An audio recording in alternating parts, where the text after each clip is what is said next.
Okay, good morning everyone. It's 9:30 and time for me to open this session of the Enfield Local Plan Examination. For those who have not been here before, I'm Stephen Lee, the Inspector appointed by the Secretary of State to examine the plan and report to the Council in due course. Can everybody hear me okay?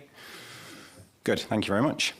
I know there might be some new faces here today, but I don't intend to go through my entire long opening. If anything arises as we go through where I think anyone's breaking any rules or doing that, I'll make it very clear and we'll stop and I'll explain it then. But I will just do some basic housekeeping and just general issues about how we're going to conduct the hearing today. First things first, as usual, if we could make sure that mobile phones, laptops and other devices switched to silent mode or turned off. Thank you. I'll just ask the Council to do its usual spiel on other housekeeping matters. Thank you. Good morning, everyone. Can everyone hear me? Okay, my name is May Hope and I'm Head of Strategic Planning and Design at the Council. I double-checked, we're not expecting a fire alarm test today. However, in the unlikely event of an emergency, the fire alarms will sound. So please exit the building promptly through the nearest marked exit, and that's to the left, that's my left. Assembly points are located outside the Civic Centre, and Council staff will be on hand to guide you. Toilets are located on the ground floor, and that's accessible through the reception area. If you require accessible facilities or additional assistance, please speak to a member of staff or our security team, and they'll be happy to help. Tea and coffee will be provided during the breaks and are available at the front of the room. And just a reminder, these sessions are being recorded as part of the official examination record. So if you do not wish to be recorded, please inform our programme officer, and that's Mrs. Feeney at the back. No immediate questions. I want to hand back to the Inspector to proceed with today's session. Thank you. Thank you very much. Just on that, Annette, who's the Programme Officer, who I'm sure you all have liaised with already, is around all day, and if there are any queries or issues about process or anything else, then Annette should be your first port of call. So thank you for that. Right.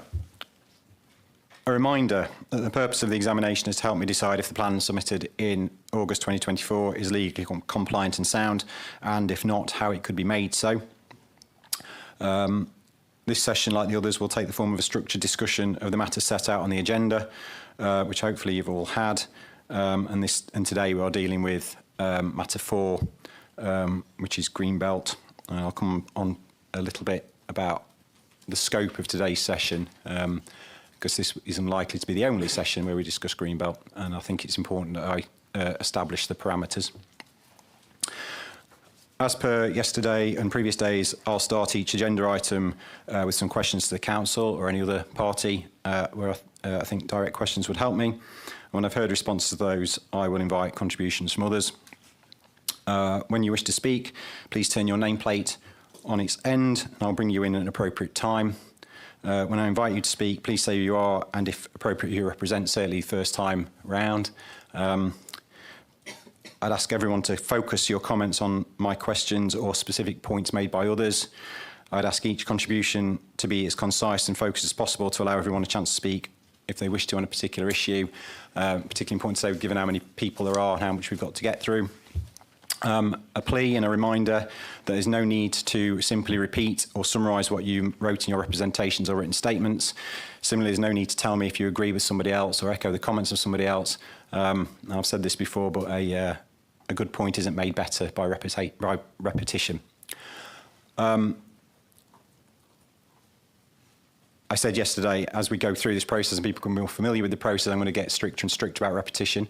I'm also going to get a lot stricter about reading prepared statements. There's a tendency for people to come pre-prepared with what they want to say. Generally speaking, I don't want pre-prepared statements to be read out, and usually what that means is you end up not really responding to the points that are raised. You just end up repeating what people have already said because you're determined to get out what you want to say. It's not particularly helpful to me, so I will start becoming quite resistant to that. The other thing about today and tomorrow to an extent as well is that obviously I've already heard quite a lot about Greenbelt. I've heard a lot about housing requirement. I've heard a lot about engagement with other parties about these issues. So if you have been here already, and raise those points. There's no really any need to raise them again. If we do touch on something that's already been discussed, then please just try and focus on how it pertains to today and not rehashing what was discussed before. Obviously, I recognise there are some people who haven't been here before, and so fair enough, you may not be aware of what has been raised, but if it has been raised before, I may well tell you that it's been raised before, and if it's before me, if it was before me on day one, it's before me now, and there's no need to sort of repeat those points. I won't go into any discussion now about the conduct. There's a lot of people here today. There's more people in the audience today than there have been in some of the previous days. I just ask, obviously, everyone to remain quiet, only speak if invited to, if you're around the table, and obviously try to avoid any disruption from the room. If there is any, then I will ask people to leave and I will adjourn the session while that's carried out. I think that's all understood.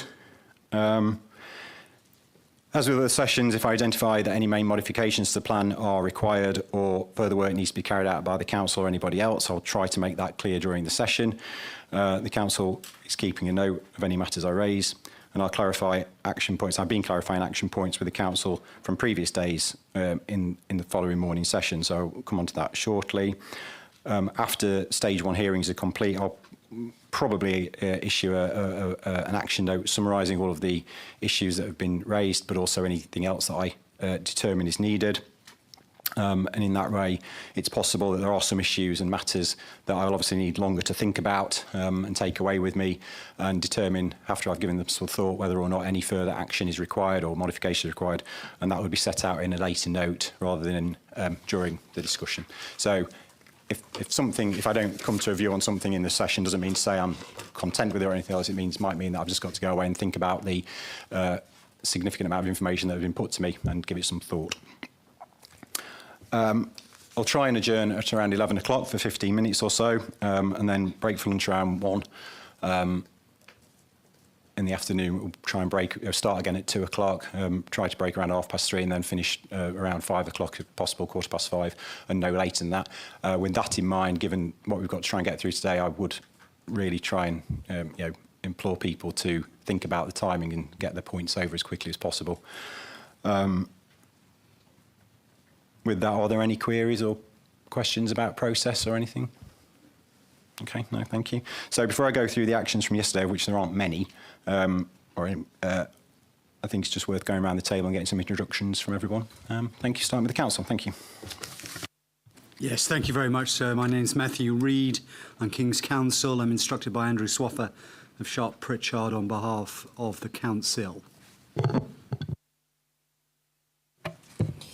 Hi, good morning, everyone. I'm May Hope. I'm Head of Strategic Planning and Design at Enfield Council. I'll be swapping with a member of my team, Mr. Anderson Frank.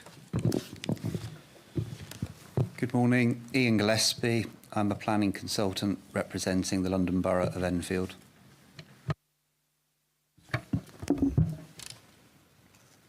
Richard Pesto, Partner of Planning at Rapley's on behalf of London Borough of Enfield. And on some of the employment questions, we might bring in Dr. Edward Jones, Planning Officer at Enfield, who's behind us at the moment. Morning, sir. Matthew Spry from Lichfields, representing Berkeley. Thank you. James Stevens, Home Builders Federation. Neil Rowley, Savills, on behalf of Coma Homes. Jamie.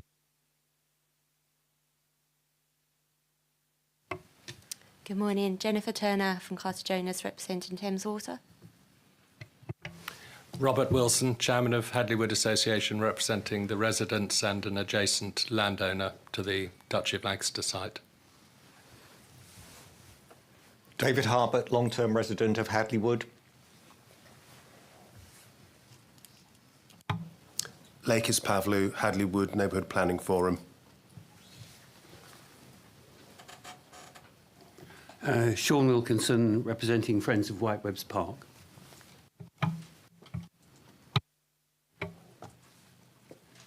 Richard Knox Johnston, Chair of the London Greenbelt Council.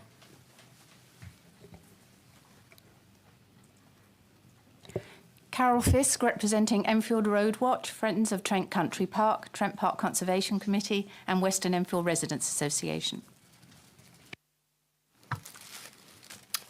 John West from the Enfield Society. Vicky Pite, Enfield Over 50s Forum. Matt Byrne, Better Homes Enfield and NCAF Land Use Working Group. Councillor Joanne Laban, the Conservative Group. Monica Jen, Transport for London, here with my colleague Josephine Voss.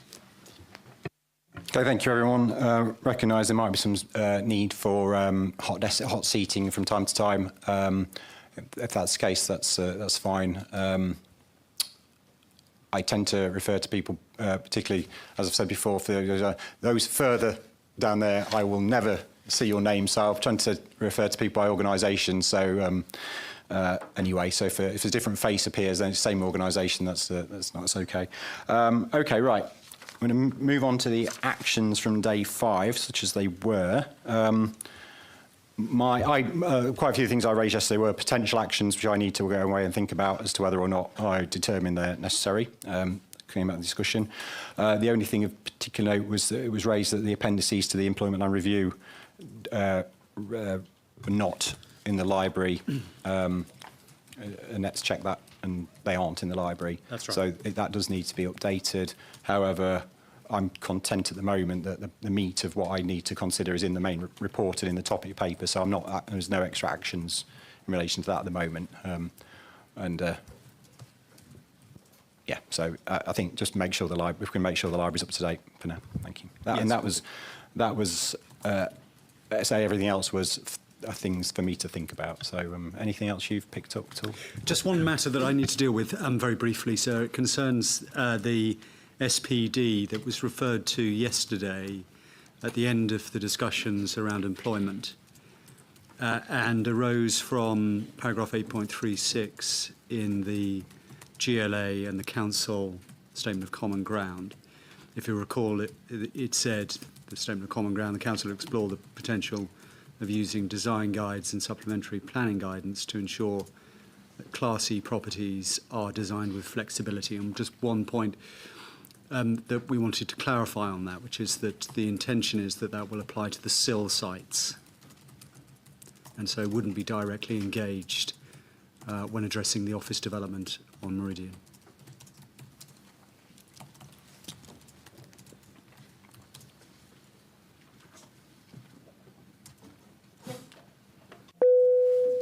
Okay, thank you. Thanks for that. Okay, I'll made a note of that, and then when we get on to Meridian and SIL sites and all the policies around that, we can come back to it. Okay, thank you. Right, moving on then to the matters at hand.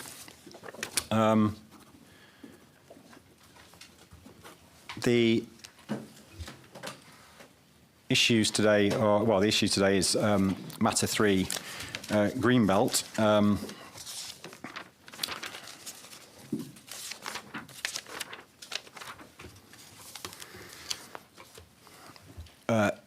My absolute priority today is to try and get through, at very least, issues 4.1 and 4.2, up to question 4.9.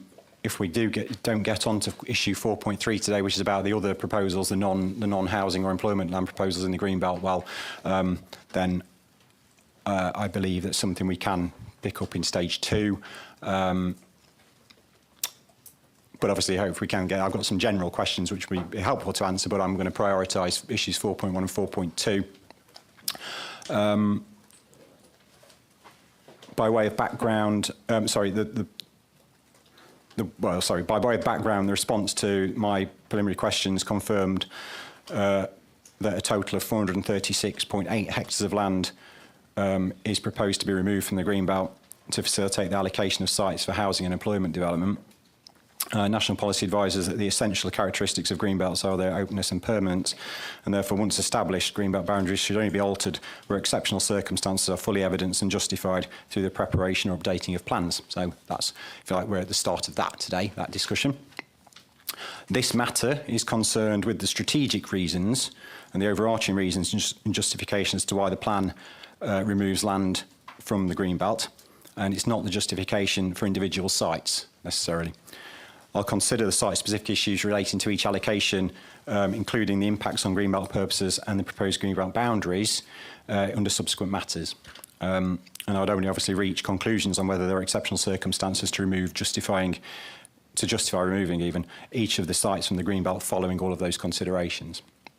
So that's the point today. We're looking at the overall strategic justification for removing land from the Greenbelt in exceptional circumstances.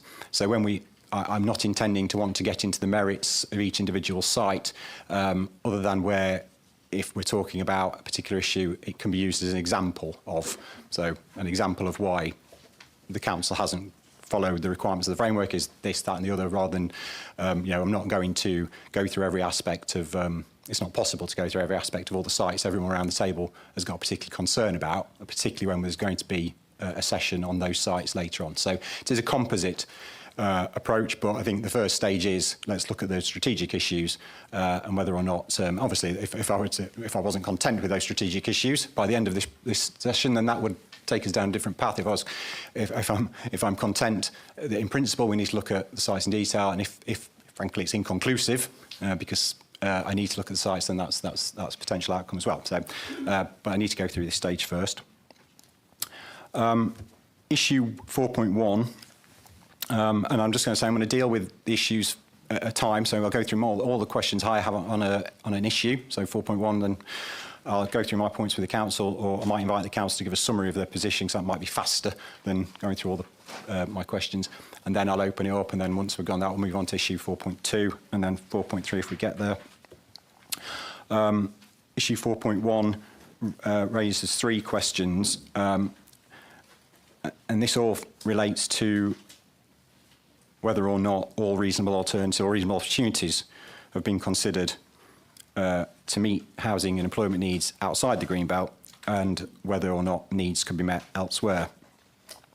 So issue 4.1 is effectively considering whether or not the council has done everything it can to avoid Greenbelt release as per the requirements of national policy, in particular paragraph 146 of the framework, and this is December 2023 framework, 23 framework, which states that the strategic policy-making authority should be able to demonstrate that it has examined fully all of the reasonable options for meeting its identified need for development, and that means making as much use as possible of suitable brownfield sites and underutilised land, optimising the density of development, and then there's what that means, and then being informed by discussions with neighbouring authorities about whether those authorities could accommodate some of the identified need for development, as demonstrated through statements of common ground.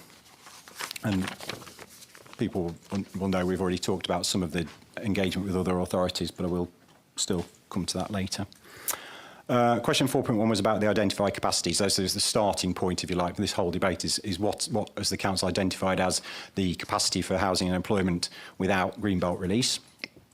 They've given me a figure of 28,359 dwellings that can be achieved without Greenbelt, and 180,000 square metres of industry and warehouse, but it's practically industry and warehousing. Offices are not a factor in this, as far as I understand it. In the statement on employment land, I've noted the sort of discussion in there about what the employment land review and topic paper talk about, the overall potential capacity in terms of intensification and so on.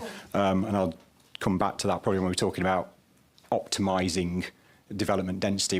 Obviously, there's a housing element to that, but probably in this case there's also an employment aspect of that. So we'll talk about optimising housing and employment. So intensification comes into that.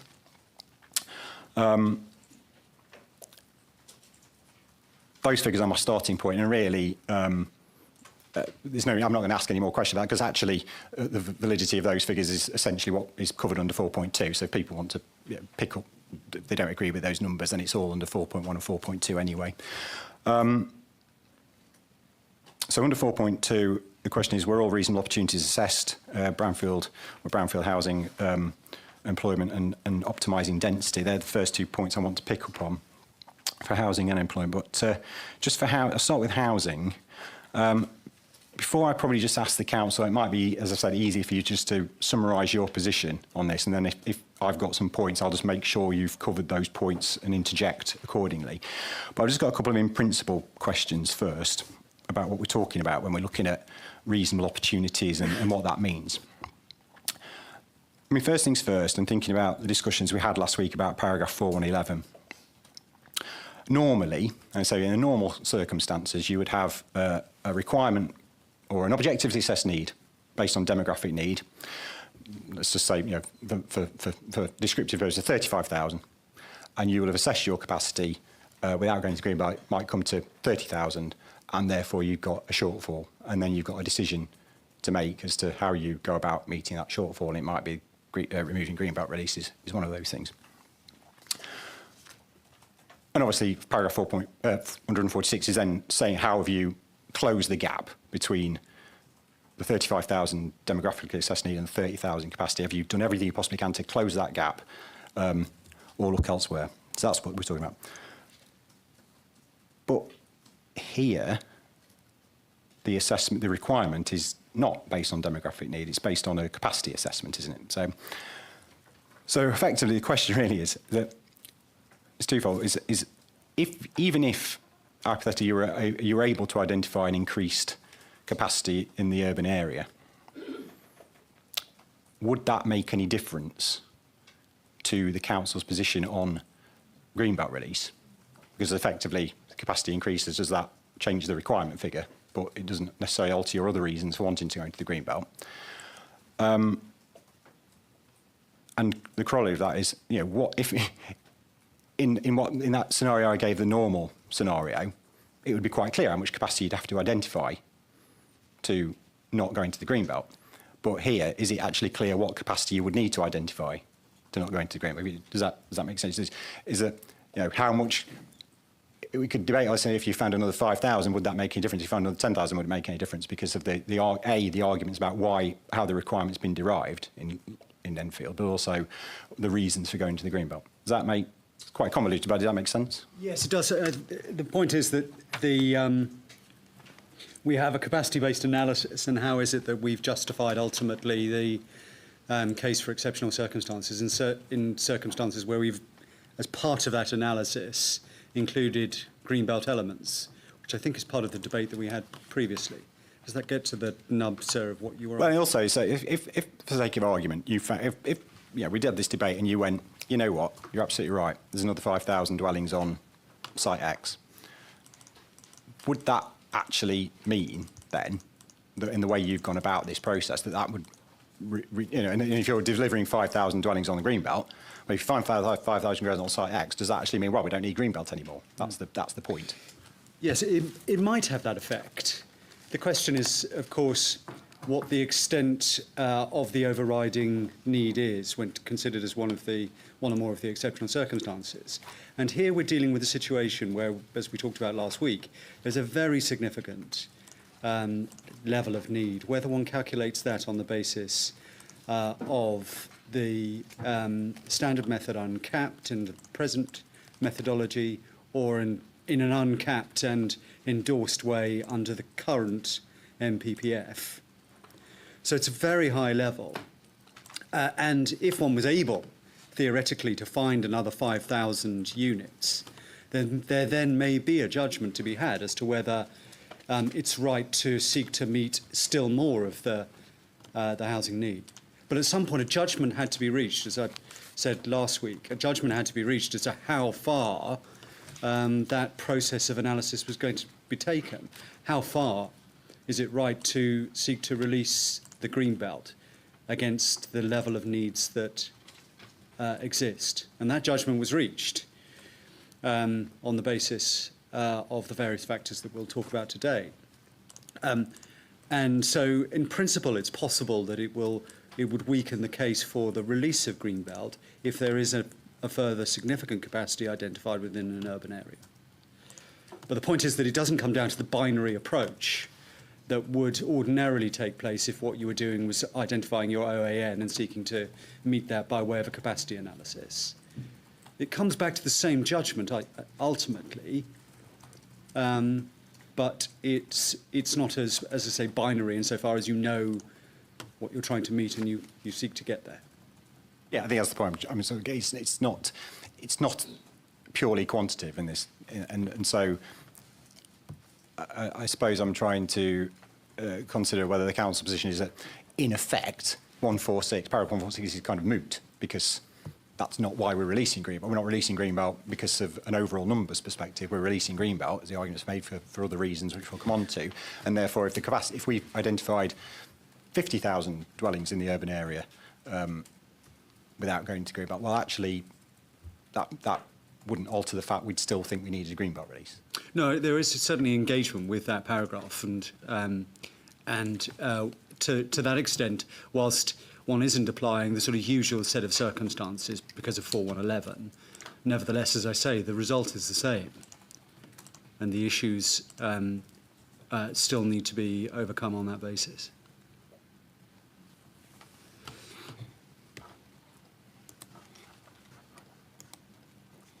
Thank you.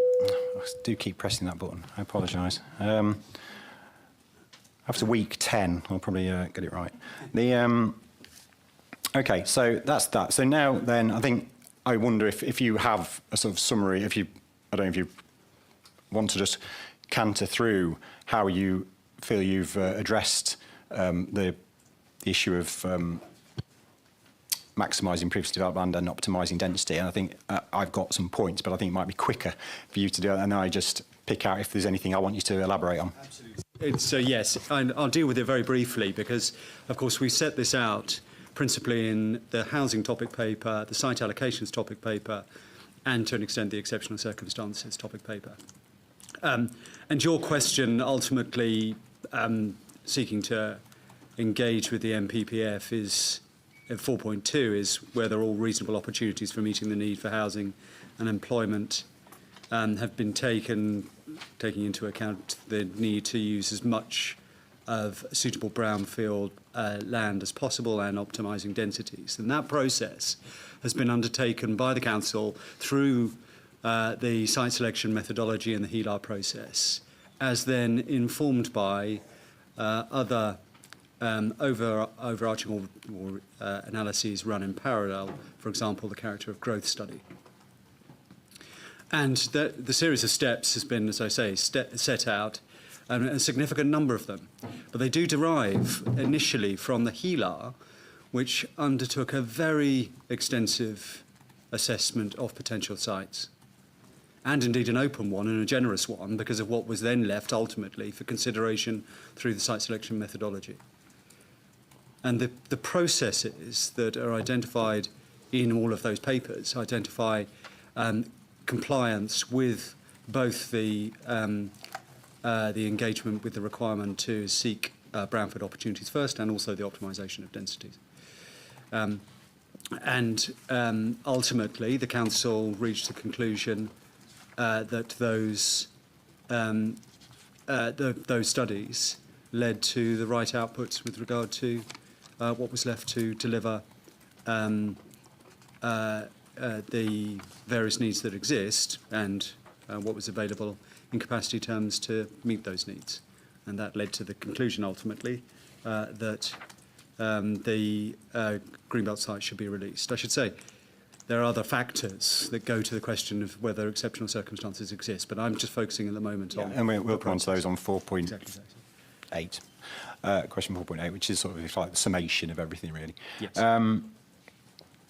So yes, I've got the HELAR and the site selection methodology. They've obviously gone through. It has gone through a lot of sites.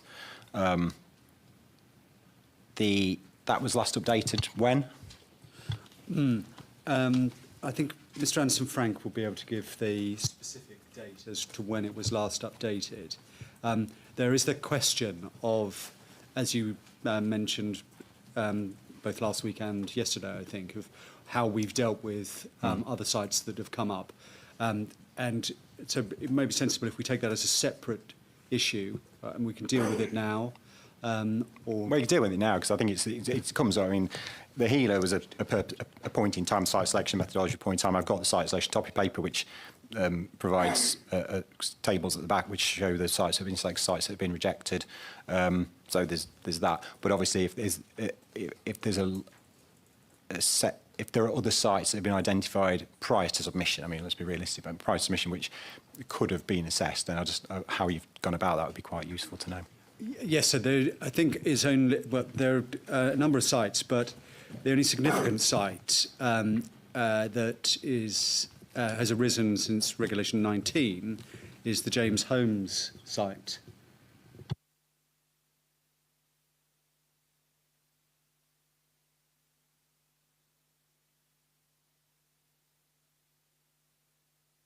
Sorry. So Mr. Anderson-Frank, I think, is probably going to be the best person to answer that question rather than me. Yes, sir. The most recent call for sites was undertaken and completed in July 2022. The HELA was then finalised in April of 2023 and indeed had to be frozen for work to then be carried out on the range of technical assessments that were undertaken as part of the plan preparation process. And you'll be aware that the plan was then published in December 2023. So that's the sort of timeline. And that did follow on from at least 2 other call for sites, I think December 2019 and February 2021 as well. So there were 3 call for sites undertaken, as well as a consultation on the site selection and HELA methodology, I should add. So there was quite a lot of efforts were made to publicize these matters and to cast the net as widely as possible and make sure that a thorough job was done.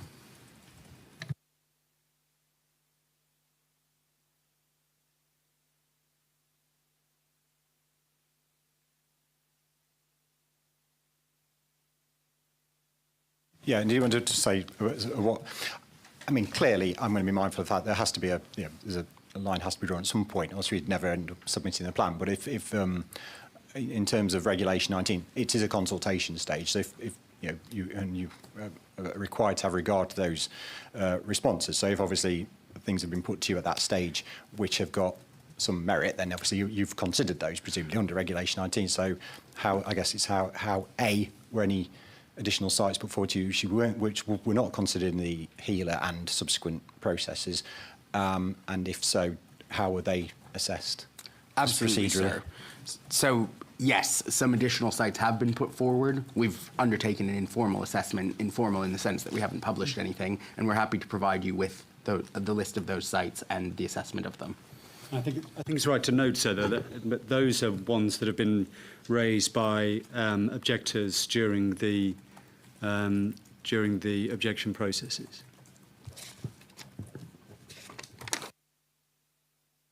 So nothing put forward by site promoters, is that what you're saying? There is one example, sir. Okay, which is? It relates to Chase Park. Right. So, okay, so that's the TfL. This is the location. Right, okay. Cool.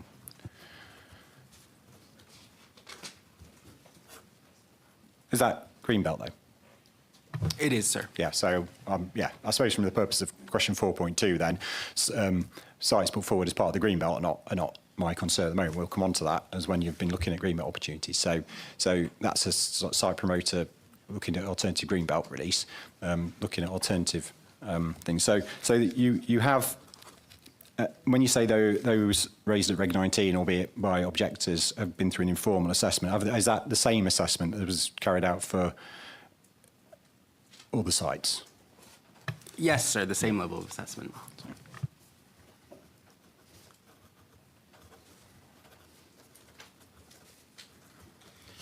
And to be clear, so there is another site that was promoted, and there's also a Greenbelt site. By another promoter. Okay.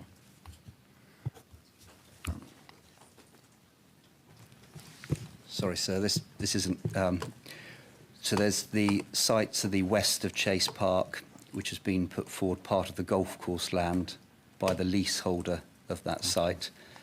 And that golf course sits within the area that was discussed with TfL, or the site area put forward by TfL in their statement for the hearings.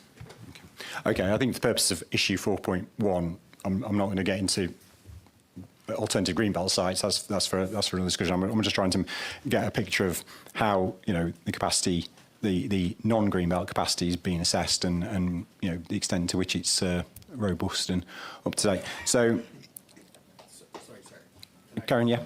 Sorry, just to add to that, and it is confusing because there are a number of different categories of sites with regards to whether they've been assessed previously, whether they're new sites, etc.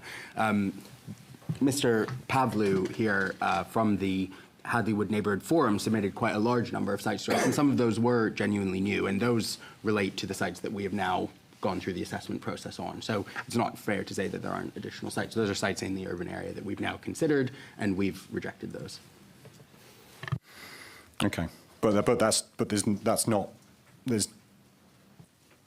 no work on, there's no nothing published on that. There's nothing before me on that. Sir, can we clarify a point? No, no. I'll wait until I've finished. That's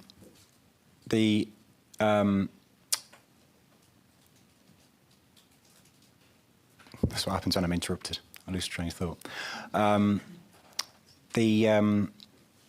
Sorry. For the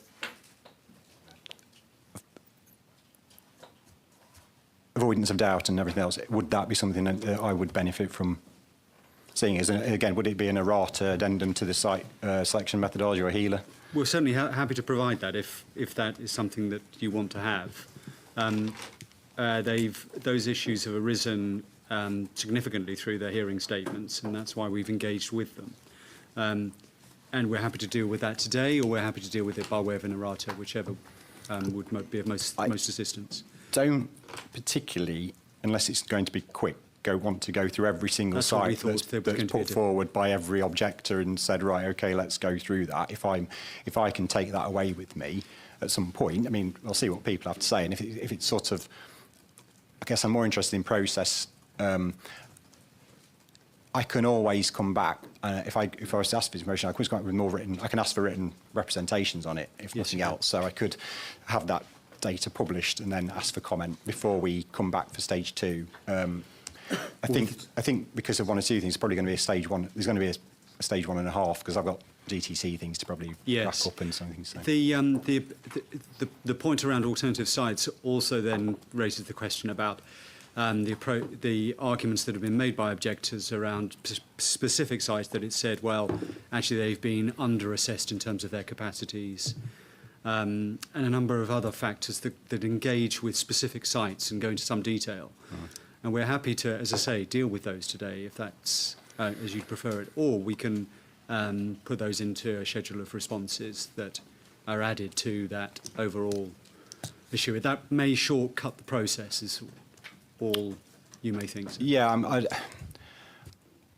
let's go through my question and we'll see how it goes. I think let's see how it goes, because I think, you know, maybe if we can deal with it very quickly, and it's more about overall, you know, if we can say, well, sites A, B, C, D, E, F, G are all the same issue without going line by line.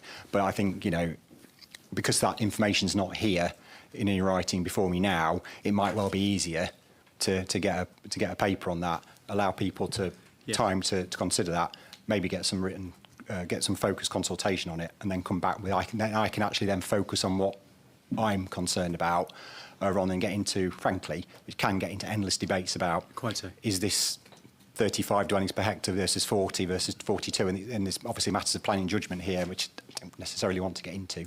I'm more interested in, have you done a thorough process? There may be some new, opportunities that could be looked at, reasonably looked at, and they've been put to you. You've told me you've considered them. I don't know what the outcome of those at the moment, so I probably do need to see those at some point, and then take it from there. But I think, you know, again, people want to say, well, as an example of why the process is flawed, you didn't consider this site, then I think it can be explained why. But I'm not sure it's worth me going through every line today when I think we can pick that up. And I say written reps are probably easy for me to deal with. That's as we suspected might be the position. But obviously we don't want to shut down debate, and this is an important topic that people. Yeah, I don't want anyone to say they can't say what you want to say, but I think it may be that once you've said it, rather than let's go, you know, spend an hour debating on whether site X is 100 dwellings versus 200 dwellings, we could probably say, okay, I'll get some. Right, you know, get some reps on that, and then I can take those away with me and think about whether it's something I want to come back on or not. Yes. If it's particularly important. Because obviously there is a proportionality thing, both in terms of the evidence base, but also the time taken at examination discussing minutiae, frankly, when I want to talk about principles. Thank you. So at least I know that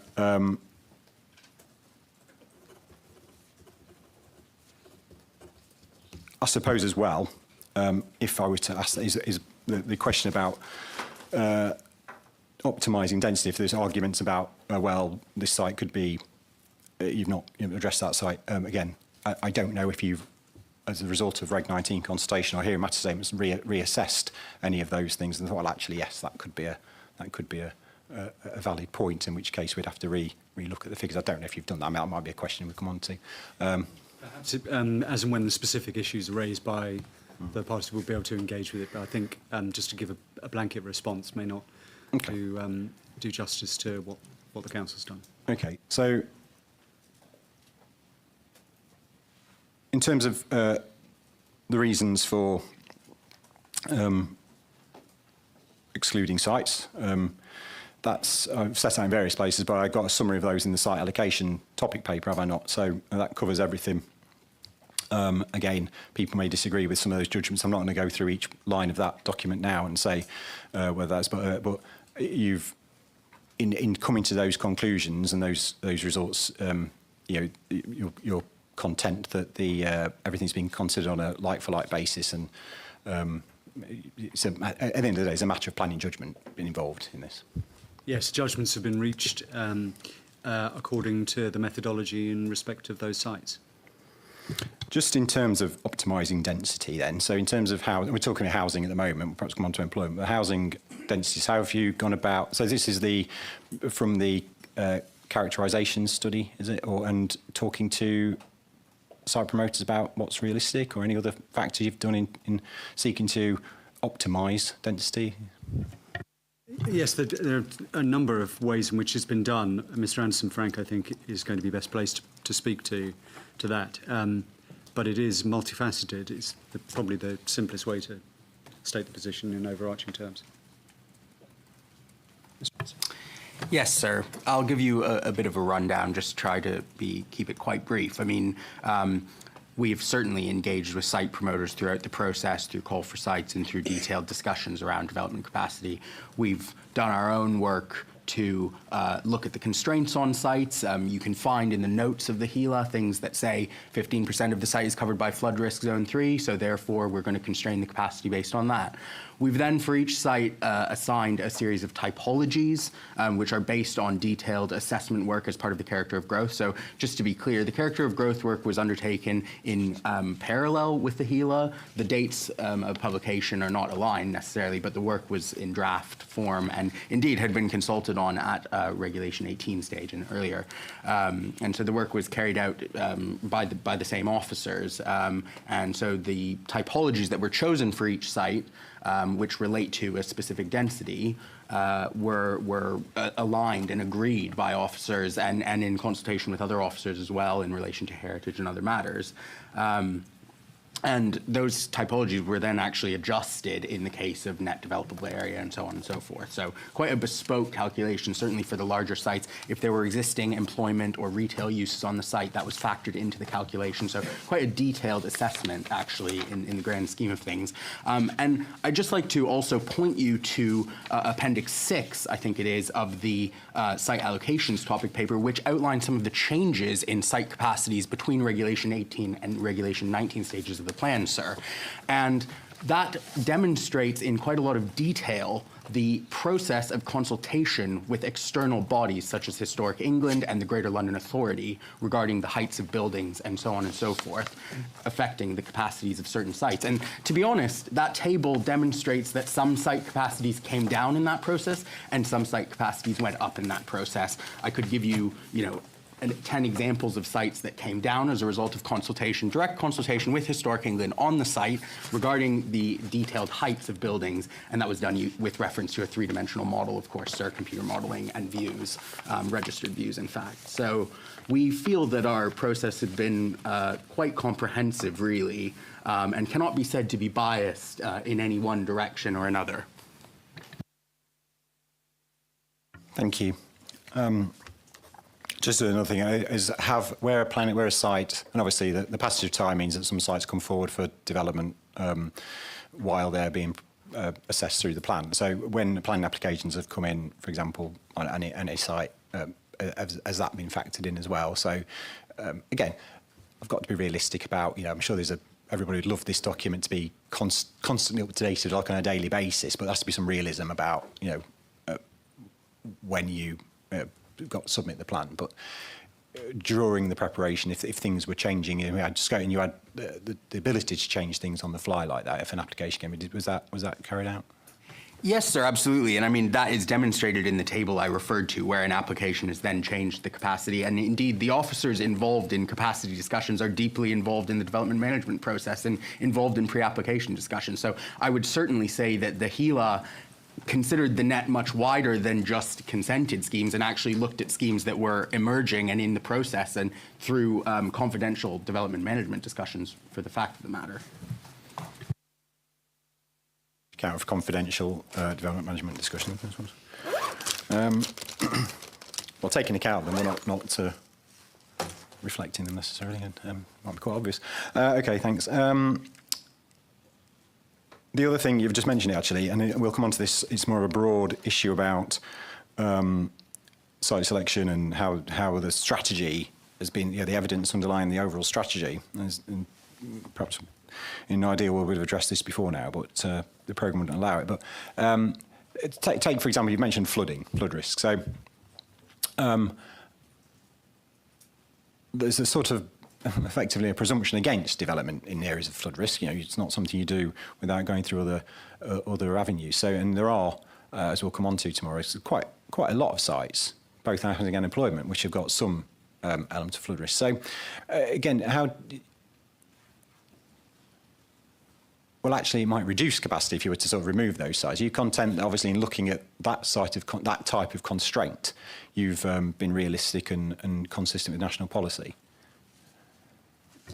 Yes, sir, although I would defer the detailed discussions, obviously, to tomorrow. But absolutely, we undertook a proportionate assessment at the HELA stage to help determine capacity, as is rightly set out in planning practice guidance.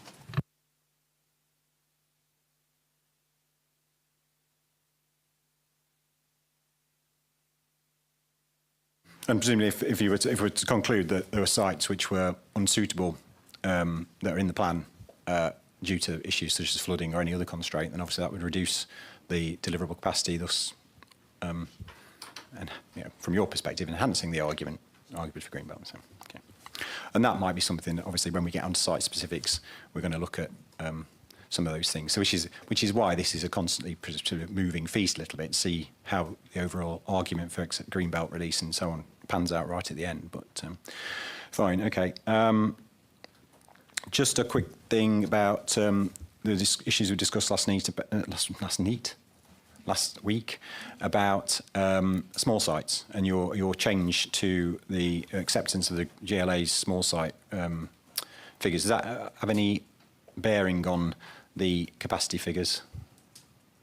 No, sir. I'm happy to just provide you with an indicative updated figure factoring the small sites increase and the Coliseum Retail Park lapse, and that indicative figure is 34,876, which is only 166 dwellings more than the current land supply in the plan. So that factors in new permissions as well.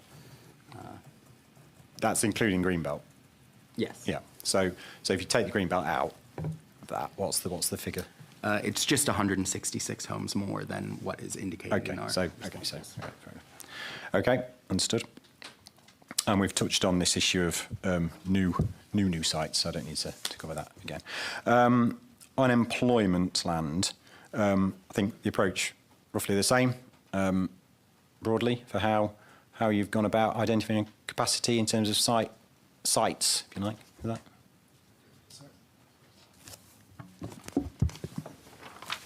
Well, I'll have to be turned away for you from the microphone. Yes, the process follows the same. We go through the HELA.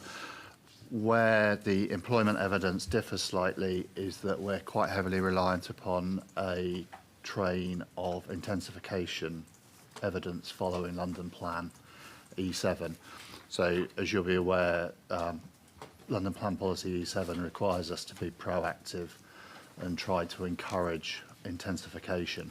So there's, we'll probably come on to it in detail later, but there's quite a big evidence base testing intensification potential, intensification viability, and then moderating that in the ELR at the end with what's likely to be achievable and deliverable given developers' intentions and our understanding of the market and viability. So it is generally the same with the exception of a diversion down intensification. So again, the figure that's in the topic paper and it's in the LR, about 200,000 square metres is the absolute maximum. If intensification could be delivered at the most intense that anybody could deliver, it would be 200,000. But you've then done a reality check on that. Yeah, because if you go, as you will have heard yesterday from some of the industrial participants, they are exceptionally nervous about pushing plot ratios significantly above 65%. 65% is considered policy acceptable as an intensified format. So all the work has gone through trying to test and encourage a maximum yield from these sites. But realistically, if we're going to count on them against need, we need to reach an optimised kind of approach, which is what we've done, and we can talk through that. And every one of our intensified sites, every one of our brownfield sites coming forward for allocation in this plan have a minimum employment yield, which is at least above 65%.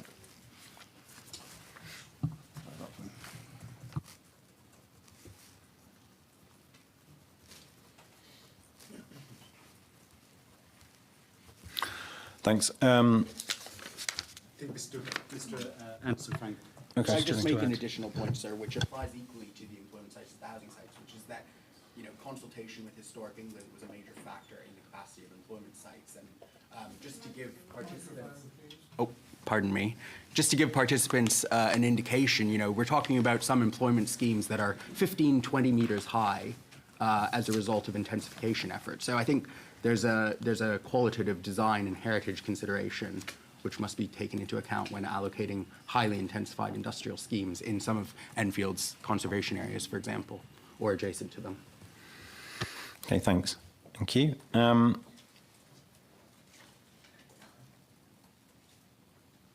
Does the, again, this is a little bit of discussion yesterday about the difference between intensification and windfalls of employment land. So do have windfalls, is there scope for windfall capacity?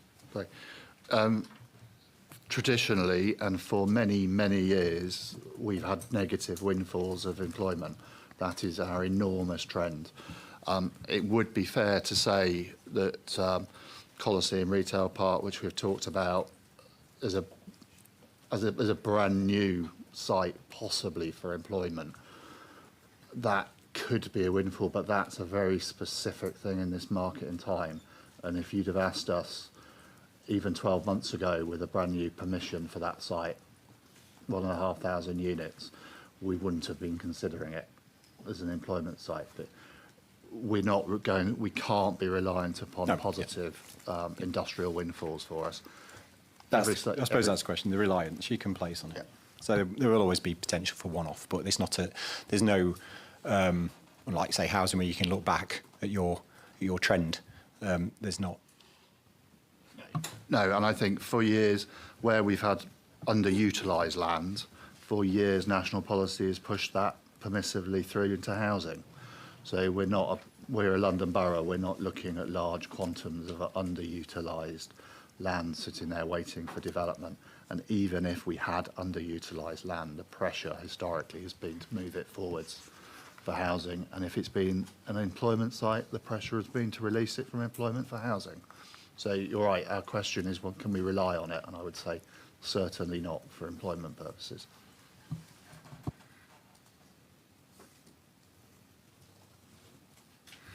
Thank you. Just one question, maybe circumvent some discussion later. You might have read Enfield Society's hearing matters statement, which raises some questions about the different tables showing different numbers, and perhaps just we can perhaps clarify that now. I don't know if you want to run through the exact numbers, in which case my colleague Dr. Jones will be best placed to do that. As a general principle, the issue with Meridian Water is that we have a lot of land which is currently in meantime use. It's been a long-running agenda to regenerate Meridian water. Now, in discussions with the GLA, what they did not want the borough to do was to set the industrial baseline for Meridian water as it is at this second, because of course it's full of meantime uses with temporary permissions, part of the regeneration. So the GLA have asked that when we consider the intensification potential of Meridian water, we do that from the previous baseline before we started decanting people off. So you do get a number where we're expecting planning permissions to come forward for 100,000 square metres, but when we're counting that against need, the GLA have been quite insistent that we don't count all that 100,000 square metres as net additional, because it's been through a process of regeneration, decanting occupiers, and following quite a... the council has a meantime strategy for that part of the borough. We don't want these sites, as they're going through the regeneration proposal, to be sitting vacant. And we've got creative industries and film studios and good positive things going on, but they're temporary. So that does explain some of the reasons that people are saying, look, there's 100,000 in this table, but why when we're counting need are we only counting a lower number? So I don't know if you want to run through. It might be handy just to sort of circumvent it back and forth. Just my understanding. So it's a net and gross issue, basically. It's a net and gross. It's discussed in the employment topic paper. There's a little section on how it's been done and why that adjustment we've had to make that.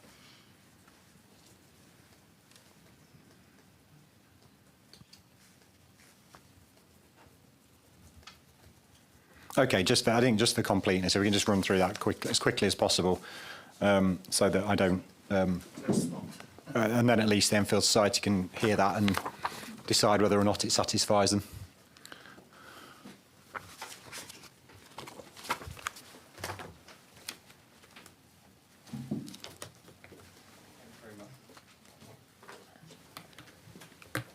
Hi, thank you very much. So in terms of the Meridian hinterlands policy, there's a table in there which shows additional floor space totalling 175,438 square metres. Is that E12? Yes, that is. It's amazing how good I'm getting at remembering these things. And it's the first table. And I note from the Enfield Society matter statement that they contend that we're undercounting in policy E1 the contribution of Meridian East at only 20,080 square metres. And yeah, that's basically because of the sites that are considered. So the 175,000 square metre table includes Kenning Hall as well, because it's in relation to Meridian hinterlands as a whole. And the table is a total of floor space that will be built out when the policy's been implemented. Meridian East, that's literally parcels A, B, C and D, the net floor space of that totaled. And then as Mr. Pestel was talking about, minus a net replacement requirement to account for the existing capacity on site. And that results in a net total of 20,080 square metres.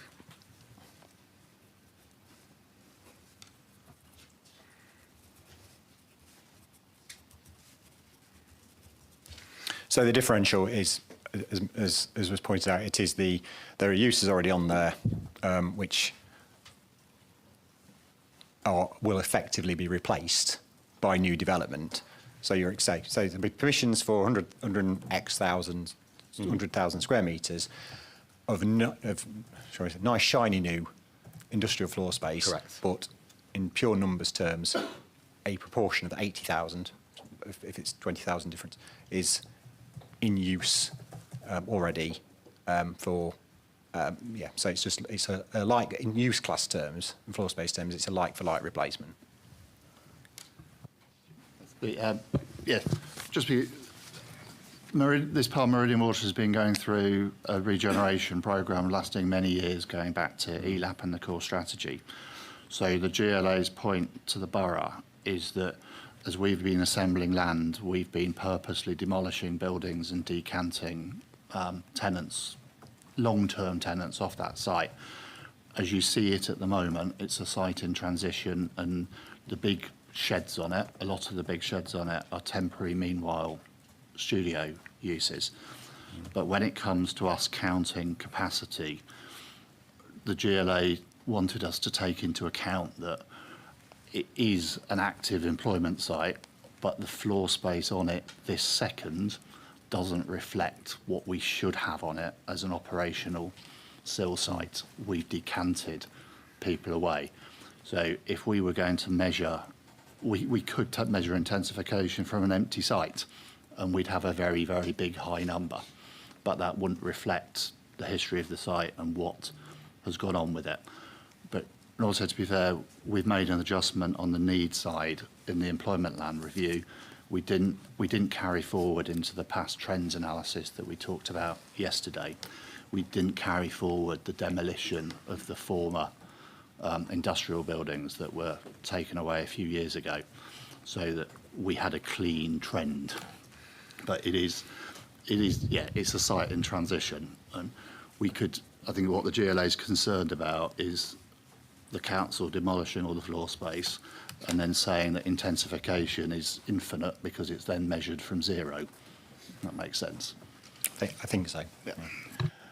I think so. Sorry, so just a point of clarification as well, following on from that net replacement requirements point. So just to clarify, we didn't take all the existing buildings on site, including the meanwhile uses, to calculate that requirement. It was calculated at a 65% plot ratio to reflect the likely actual capacity of the site if that process of site clearance and regeneration hadn't taken place. Right. Okay. So it could be more. I don't. Oh, sorry. It's getting. I tried to clarify, but it's got more complicated. Yeah. Yeah, you've lost me there. Take me back a step. Take it. Sorry. I think as simple as possible. Let's try and simplify as much as possible. There's a figure. Yeah. You add up all the figures in the plan, it comes to a significantly higher figure than what you're proposing, as in capacity-wise. Mm-hmm. The reason for that is that there are existing uses which are so it's a gross and net. If I can just simplify, there might be some other subtleties to this, but it's a gross and net thing. You've got a certain amount of floor space that's already in use for meanwhile uses or things. That will likely be replaced by new floor space. Correct. Or new uses. Yeah. So gross will deliver 100,000, but if you were looking at uplift, it would only be 20,000. Is that roughly right? That's roughly right. There's nuance to do with a minus net replacement requirement, but we can pick that up at a later stage if people want to delve into that matter further. But as far as I suppose the main things is it's been highlighted as a mistake, or potential mistake, or inconsistency. You've explained to me as best you can why you don't think that's the case. I understand the reasons for that. I think I'm going to have to go away into a dark room and read the employment land. I mean, E12, as I pointed out in my preliminary questions, I'll just say now, probably the most complicated policy I've ever read in my life, and trying to follow it has been an absolute was very difficult. Which is why I pointed out in my preliminary questions, you need to look at this, and you've come back with some suggested mods which we'll get to, which I'll say right now, don't think sort it. So we're going to have to look very closely at that policy and understand how it can possibly work. But I'm starting to unpick at least the background on it. But yeah, it's quite difficult to follow. But I think I'm getting there as we go through. So thank you for that. And it may well be picked up, but I think the main point is this is not an error. This is, or as far as you're concerned, it's not an error or a massive oversight. You've suddenly just found an extra 100,000 square metres of employment floor space you didn't know about. This is maths. Okay. You're right, sir. It's maths, and I think your very simple answer is if you looked at an aerial photograph of this site only a few years ago before we started clearing it for meantime uses, you will find it an incredibly densely occupied industrial site, and that's what the GLA is concerned about losing. and that's why they want us to replace it and not count it as net additional. So it's simply, if you go through an old aerial photograph and some of the old employment land reviews, if you've got time, that's the thing. An aerial photograph will show you it was completely full only a few years ago. Okay. I alluded to this yesterday, but in part of my past life, I was heavily involved in employment land monitoring, so I do understand the this concept of gross net, contributing, non-contributing type, in terms of what are you contributing, what is not contributing to new growth. So I do get it in principle. So. We're trying to navigate our way through E7, replacement floor space and advance, etc., etc. So we do have an incredibly complex policy, but we'll simplify it as best as we can. But it's trying to justify how stuff moves around and how we always maintain our balance and keep the economic residents content. I think I was the only person in the local authority I worked for who understood this. I'm proud of, so at least it's carrying me through to it's been useful now at least. Okay, thank you. That was quite long, but I hope maybe we've sorted something out, or at least we can narrow down any questions. So thank you for that. I just wanted to pick up one thing. There's just to make sure I'm not missing anything. In paragraph 4.2.34 of the council's hearing statement, I'm going to put my hand on it. There's a discussion. 4.234.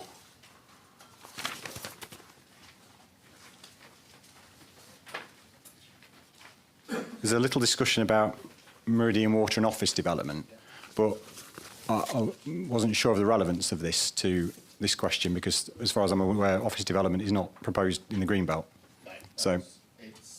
No, we're not proposing offices in the Greenbelt. We're proposing offices in a new town centre. Yeah, so in urban Enfield. So this is not. It's not particularly relevant to this. I thought as much, but I didn't want to think I've missed some subtlety here that that you've raised it for a particular reason. It's just okay. Thank you. Okay, right. So at least that explains some of the reasoning. Just on question 4.3. Evidence of other authorities being able to meet need. We've touched on this in the duty to cooperate sessions. There's a subtle difference, of course, between the duty to cooperate discussion, which is have you carried out the duty in terms of engagement, and that's a procedural thing, and the outcome, which is about and the outcome. It doesn't necessarily mean the one and the same thing. You could have the outcome you've got, but still fail the duty, or vice versa. But it's fair to say that there's no. I've not seen any statements of common ground or representations that suggest that councils are falling over themselves to provide capacity or provide assistance. No, you're right about that, sir. You're right. And as I said last week, when one considers the other authorities and their own context, which you'll be aware of in general terms, it's unsurprising that they've taken that sort of approach. Yeah.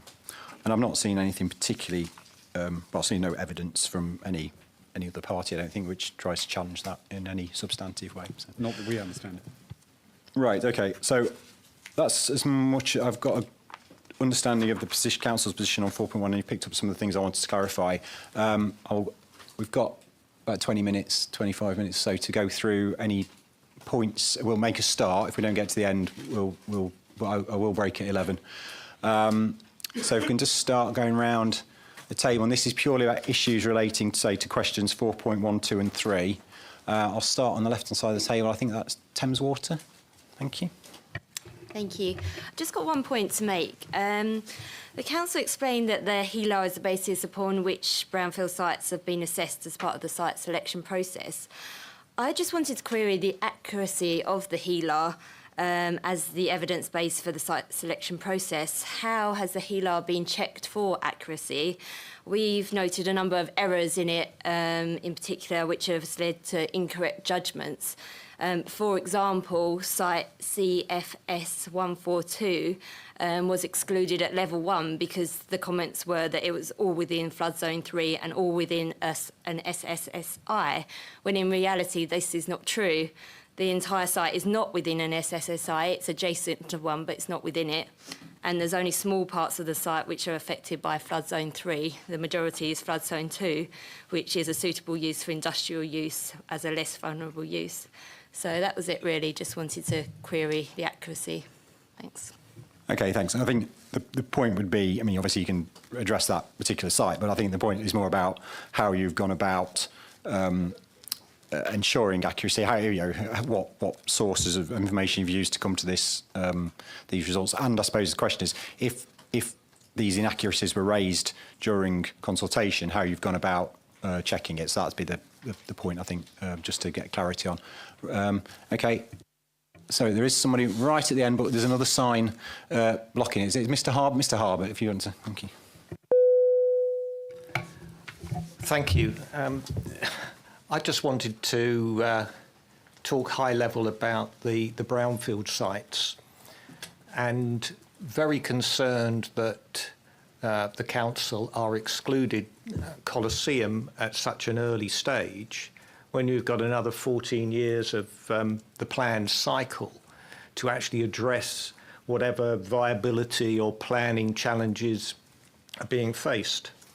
So the increase that we're seeing in windfall sites has not been used to offset green belt release, but to take an easy option of just saying that Colosseum is too difficult. I also was quite intrigued that it's been excluded from both the housing assessment and the industrial usage selection from the comments. At a high level as well, I'd just mention Meridian Water, because this has been discussed by the council for many, many years, and with an aspiration for 10,000 homes on that particular site. And in the plan period, I think we've got about 6,700. I would also just say that I think that the level of response to the additional sites identified by respondents, I prefer not to be objectors. We're trying to be constructive in getting a plan that's suitable for the whole of Enfield. But it appears that those responses have been fairly superficial, and I just encourage a robust review of those. Thank you. Thank you. Just bear with me one sec before I move on.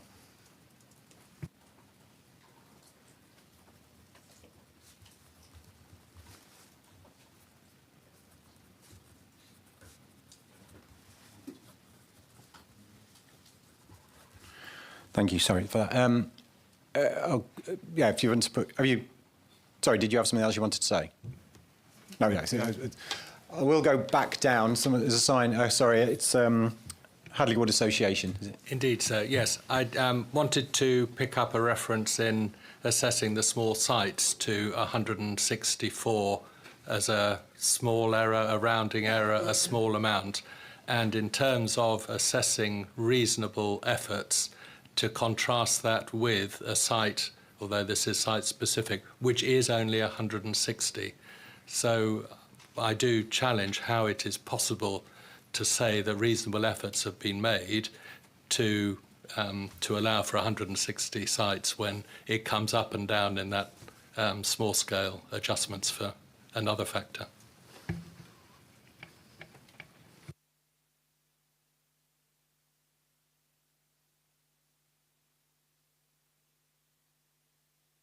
Thank you. Is that, have you finished your point? Yes, sir. Yeah, thank you. When people have finished, if you can just put your signs down. No, I think the next one is Hadley Wood Forum. Yes, thank you, sir. As part of our Reg 19 submission, we identified 11 brownfield sites that we thought were suitable and hadn't been included within the council's housing numbers or any allocations. The way we sort of found them was quite simply, we looked at the existing allocations and looked at the land next door to see whether the land next door would be suitable or not. We've come up with these 11 sites, and we've put them forward, and we had some response back from the council, but it was quite an unsatisfactory response. And I'm happy to go through the 11 sites now, or just pick up one or two and highlight why we think the response has been sort of unsatisfactory, sir. If you want to give an example, they are listed in your hearing statement, I think, aren't they? They are. Yeah. in our So hearing statement. I've got the list. Okay. Yeah, so- I'll pick one at random, if that's okay. Okay. Yeah. It's the DFS site, sir, which sits on the A10 Great Cambridge Road. It's right next to the Morrison's supermarket. As you'll know, the Morrison's supermarket is an allocated site. The DFS is a sofa retail outlet, sits right next door to it. If you assessed the DFS site on the same basis as they've assessed the Morrison site, it should be capable of delivering 195 units on exactly the same assessment.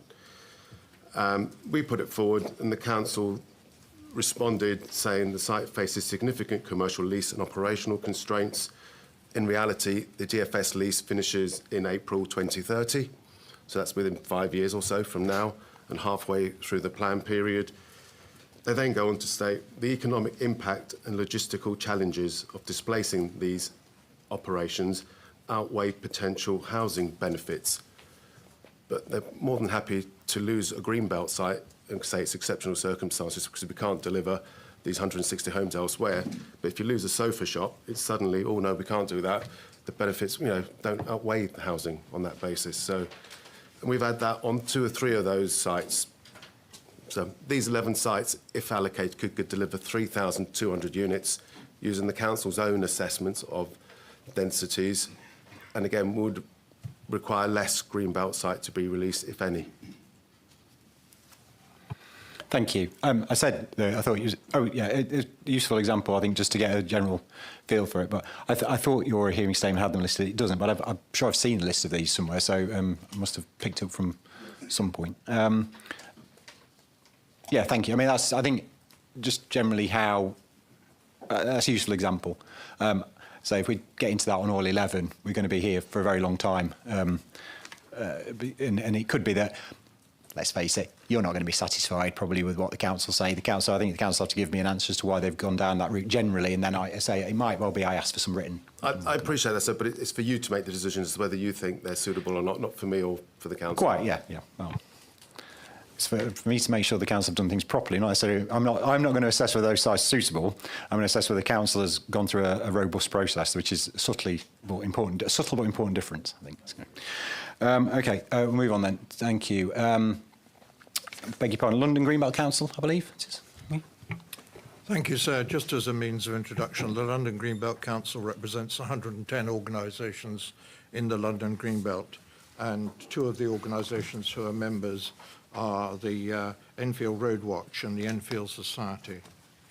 I'm restricting myself from a discipline point of view to 4.1 at the moment, sir, but I would like to come back on 4.2 perhaps after the break. I think it's easier just to get everything out in one go, frankly. Okay. Well, then, I'm referring to paragraph 4.1.4, where is mentioned more family and affordable housing. And if you go through the HELA, more family and affordable housing is mentioned many times, but there doesn't seem to be a clear definition of what is meant by that. The experience we have in the London Greenbelt Council is that where building takes place in the Greenbelt, it is 4 and 5 bedroomed houses, 14 homes per hectare only, and this is what's been happening when they've got planning permission for Greenbelt. Now, I know the point will be made viability, and I know that as a result of it, big developers don't get the profit they would like the moment they start making higher density decisions in the Greenbelt. There is no way, apparently, we can stop this. The government appears to continue with this viability calculation, but basically, I don't think that the council can say that they will have these high-density housing in the Greenbelt, because it just won't happen. The second point I'd like to make is deliverability. I understand the council has now said that it's not going by the deliverability figures that it had in the original. I have to say that's rational because we have a problem with all sorts of problems taking place, mortgage rates, and also the availability of skilled workers to work in the field. I quote from a Gladman report which said that most of the skilled workers in the London area were over 50 and would retire within the next 5 to 6 years. So where we're going to get the workers in order to do this, I don't know. Wouldn't that be the case whether it's development in the green belt or not? Yes, absolutely. Yeah. So absolutely. Yes. So I think there's a broader point you make. It is. Stick to the point. I think the point you made about the family housing as well is a fair point. I've made a note of it, but that's probably a question more for the exceptional circumstance, because obviously, yes, they've written about that in the under question 4.1. I might question whether that was relevant to question 4.1. And yes, I mean, I think what is important is we want to know that the crisis in this country is affordable housing, and if we don't have a high level of affordable housing in development that takes place, we aren't going to reach these housing figures in any way whatsoever. And what has been shown so far is that when the development is in urban areas, it is more likely to be affordable housing, and also the infrastructure which is needed for those people living there is already there in most cases, instead of having to build it, which if you do it in isolated greenbelt areas, you then have to set aside land for that infrastructure in addition to the housing land that is already being used. Point taken, but I think you are I'm afraid, going into territory, I think, under issue 4.2 rather than 4.1, which is purely about, we're talking about the existing capacity levels. I said... I thought you meant question 4, I beg your pardon. Yeah. When you said 4.2, I thought you meant question 4.2, not issue 4.2. Yes. I do beg your pardon. So it's my fault, misinterpreted. So yes, you were absolutely right the first time. I'm very sorry for misunderstanding. So yeah, I think we can pick up those points out, and I'd apologise. I'm getting ahead of myself. If I now go to question 4.2, if you'd like me to at this stage. Yeah. I attended the London Plan Inquiry and gave evidence there. Enfield appeared at that inquiry and said they had enough brownfield land for 2,790 homes. That was in 2019. I made that comment at the inquiry, and I wasn't challenged on it, and a person from Enfield planning department was there and didn't challenge me on it. And obviously I looked up that figure on their brownfield register beforehand, which was, as you can probably imagine, very much out of date. In the same year, 2018, 2 organisations went out of their way to examine what the situation was within the borough. And one of those, as I say, was made up of 2 members of ours and London's CPRE, and they came out with 37,000 as the amount of homes. Now, I've noticed that in a short period between 2019 now, Enfield suddenly discovered it's got 28,000 homes that they can build in the urban area. And you have to ask yourself, sir, how accurate is that? We've had a comment that we thoroughly looked into all this, and we took a call for sites. But the organisations that I represent, sir, did far more than that. They went out with Google search. They checked for all black and brown areas. They then went round and checked those areas, and that's where they came up with 37,000. I suspect the council hasn't done that intensity of analysis, and frankly, they ought to before they start using greenbelt land.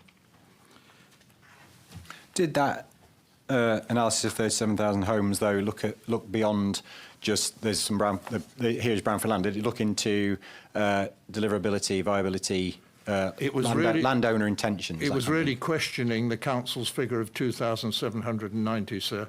And then they came up with a much higher figure. Yeah. And they'd put considerable work into that, and you've got that report is Space to Build Enfield, January 2019. But in terms of since 2019, then the council themselves have identified a significant increase in brownfield capacity, which is. I think that's being kind, sir. I think, frankly, they weren't keeping their brownfield register up to date as they should have been. Right, so not found, they've just updated the information. Yes, yeah, and I think may have been there. Well, I suppose you can't generate brownfield. I suppose it was there already. So. We might assume that was on purpose, sir. We'll have to leave that as it is.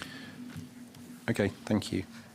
So that's where we are, and obviously we're very concerned at the use of greenbelt when it's not necessary, and we do understand that the value of that greenbelt will be far higher with a smaller density, and obviously that's what the council is looking for in order to make up the money it's losing elsewhere, and that as a reason for losing the greenbelt should not be accepted under any circumstances. Okay, that's not a reason that's been put to me by the council as a reason for removing the green belt, so I'm not going to get into that discussion now.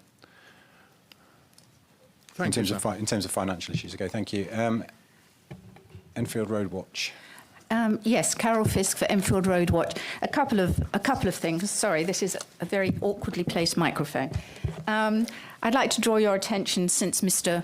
Waring is not here today, to the IKEA hearing statement for their site at Meridian Water, which briefly quote, "The allocation of land known as SA 5.3 Meridian Water is framed in a manner that artificially and mechanistically suppresses the site's true capacity." And I know he gave you what he considers the site's capacity yesterday. I think that's the case for other sites too, and needs to be taken into consideration. There's been a lot of talk about Colosseum. I understand that in 2023 they presented the council with an all-industrial proposal, since the other one was lapsing. It was turned down because the A10 corridor is considered to be mixed use. So that does play into the DFS site, which should be being considered for mixed use, and also the long-term use of Colosseum. It might have one of those meanwhile uses, which the council likes, but I do think it will come online for residential and mixed use in the end. Thank you.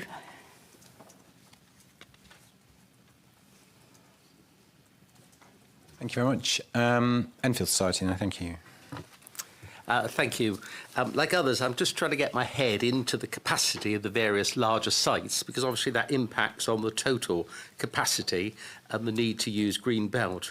One inconsistency I'm just trying to probe is, in its hearing statement, the council says the plan has made provision for all its office space around Meridian Water. But if you look at other parts of the plan, there are two sites, and I would just quote Ramley Marsh and the M25 Junction 24 site, where they're proposing 39-metre high blocks. And that's it. They've got those down as industrial land use, but that looks to be more like office use. And I think there is a slight inconsistency there that perhaps needs answering, if that's okay, sir. Thank you.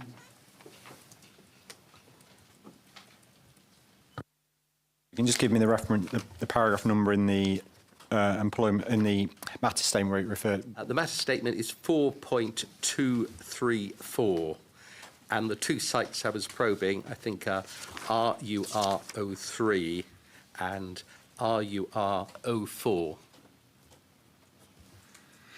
But the underlying point is about whether or not capacity, whether the capacity is actually accurate. Accurate, yes. Yeah. So there's a few similar points coming through about accuracy of capacity, which I think the council is going to address overall. But, thank you. Yeah. Thank you. Can I just remind people to put their signs down when they've spoken, please, so I don't come back to you unnecessarily.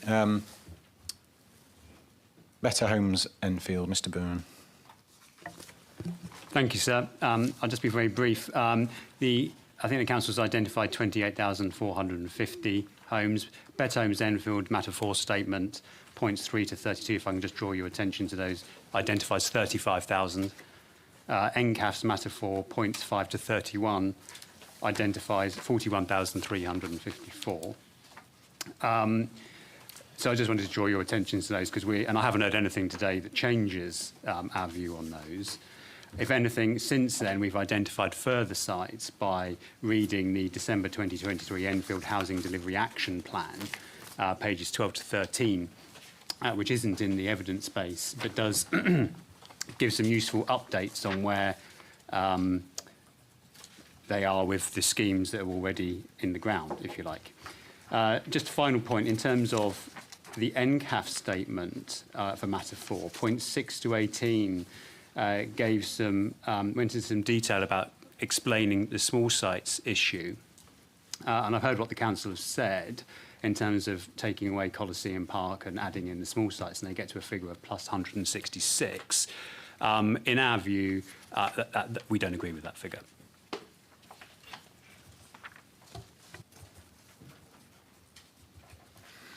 Does, obviously, the statements have a figure in there. Does anything you've heard alter your conclusion on those figures? Is it different to what you've said, or are you still...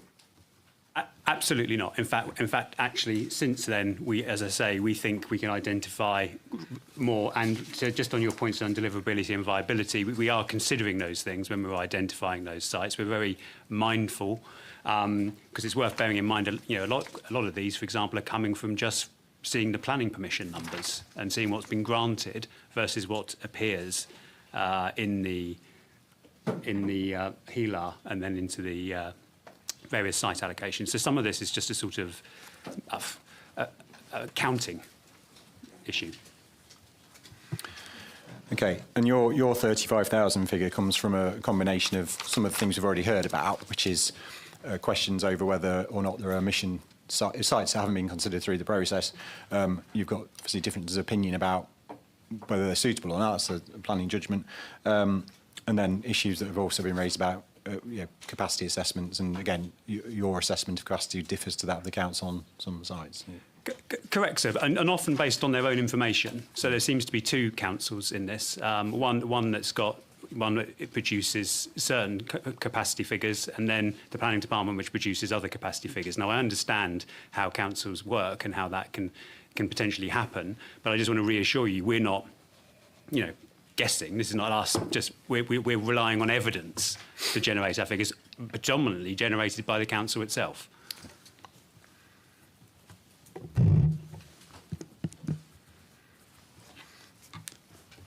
One of your points is the same point that's been made about the Meridian Water 10,000 ambition versus what's in the plan, and so on. Okay, thank you for that. Councillor. Thank you. So before I start, would it be possible to have the site assessment of the ones and the late sites that come forward published? Someone said that I have the ability to ask for that, so apologies if I can't. It's my first time here today. You can ask for anything. Whether you get it or not is a different matter. Well, I'm asking, so thank you. The Conservative group, as part of its submission, believes that we should have is the 1,246 new homes per annum, and we believe that with that per annum target, that can be delivered without going into green belt. We believe that is a political decision, not a planning decision. As of what Enfield Road Watch said, many of the sites I think have been underestimated, and that's why we believe that we can be comfortably delivered without going into the green belt.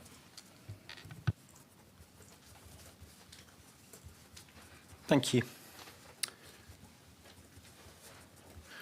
And did TfL want to raise the point you wanted to raise earlier? Is it relevant to these, or is it something else? My sincerest apologies for interrupting you earlier. It's not relevant to these discussions, but it was just to correct the mischaracterization that TfL was the site promoter of the alternate green belt sites. It was just to address our concerns that we looked at sustainable locations to say how you can optimize density without substantial investment in transport infrastructure. So that was the understood. We'll be coming on to that correction. After that. Right. Sorry. Is that a new point? Very, very quickly. Just a quick one, sir. Just to be clear, that of the 11 sites we found, 6 of them are effectively next door to the Coliseum Retail Park.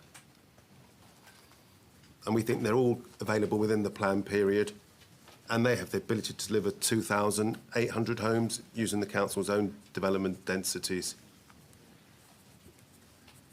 And I apologise, I thought they were in our hearing. They're not in our hearing, they're in our Reg 19 submission. I'd read them. I've Yeah, saw them. but you may not have seen the council's response to them. No, I've seen them somewhere. I know I'd seen them somewhere.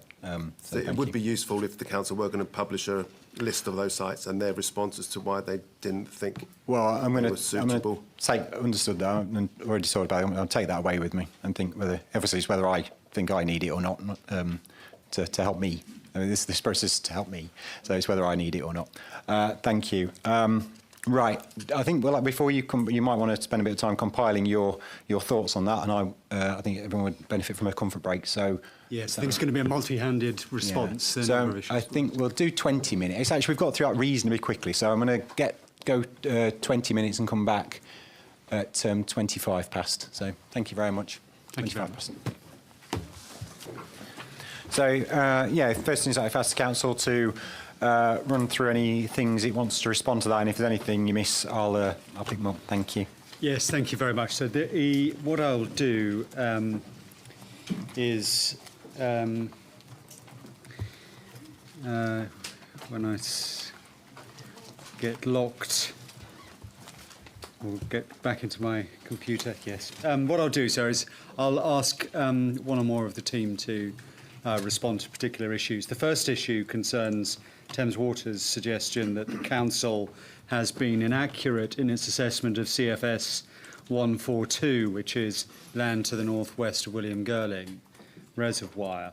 The point was made that it had been excluded on the basis of it being in flood zone 3 and a triple SI, and that analysis was wrong. And I think that is for Mr. Gillespie to answer.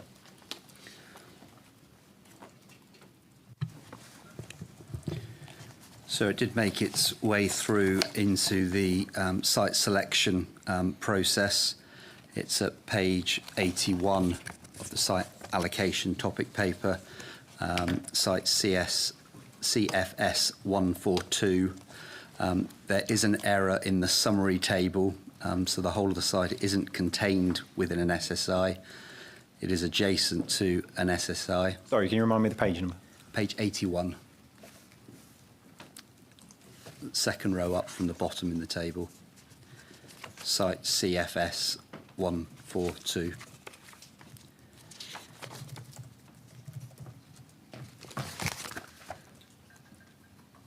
Thank you. So there is an error. It's adjacent to an SSSI, not the whole site being contained within, but almost all of the site does sit within flood zone 3.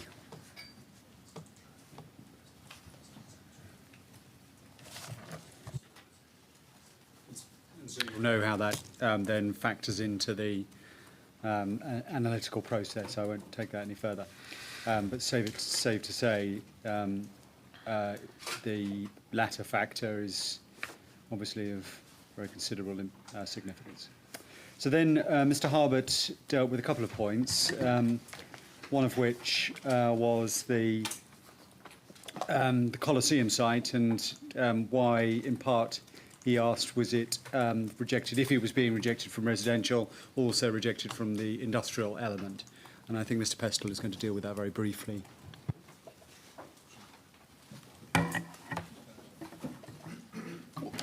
Yeah, sorry. So Colosseum Retail Park, the second we received the Regulation 19 responses and understood that it was the developer's intention to lapse their residential permission, we reached out to the site promoter to understand what their intentions were for the site. Their Regulation 19 reps we've received are not specific about a mix or any unit sizes. They express an interest in a fully flexible mixed-use scheme. So we've been trying to clarify that with them ever since Regulation 19. We received an email from the planning agent 1 or 2 weeks ago as we were preparing for these statements, for these sessions, and we're due to meet with them after these Matter 1 statements after these Matter 1 sessions. So essentially, we should be able to provide you with an update as to the developer's intention for the site. But at the moment, we have no clarity from them. And I understand the retail use is ongoing at the moment, so they've got tenants on site. So unfortunately, it is a lack of clarity. We've lost the planning permission and we've lost the developer's willingness to promote that level of housing on that site through this plan. So just remind me of the reference number in the plan. Hold on.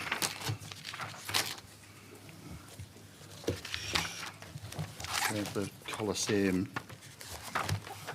reference. It's SA 2.1, sir.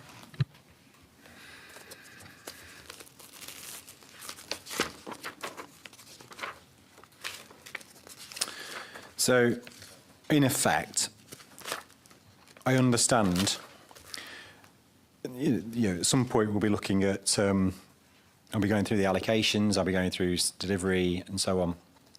And the plan is the plan, you know, until it's not the plan, if that makes sense. So I've got to consider it on the basis of what was submitted. Now, there's indications that you no longer consider the plan to be sound in respect of Colosseum Retail Park because of the changing circumstances. I understand that. But at the moment, I have to sort of take it as the plan submitted because I've got no alternative proposal. I've got, as you say, uncertainty. So in reality, in terms of capacity at the moment, while, you know, there's a question mark of whether there is going to be delivered as housing, in terms of the capacity figures that were submitted and part of that 28,000 and change, that's in there, isn't it? So, it is in there, but nevertheless, there is that additional information which has led to the conclusion that there will ultimately need to be a change to those figures alongside the changes that we've already talked about in respect of the small sites. So there will be a need to modify, and so whilst entirely I take your point that is the plan that's being that has been submitted, it will be subject to those changes. Well, it'll be subject to, yeah, suggested changes. Yeah. And I should also say, I'm sorry, sir, that Mr. Pestell, of course, is providing involvement from the employment perspective and not the housing perspective. Yeah. The housing perspective is very much from Mr. Anderson, Frank. Yeah, okay. I suppose, you know, I think the point was Colosseum Retail Park is in neither one thing nor the other at the moment because of the uncertainty. But it will be, I suppose is the point, it will be at some point. I think the point that was made about Colosseum Retail Park being a windfall is you can't rely on it. So, you know, it can't rely on windfalls. That's more the underlying point I need to think about.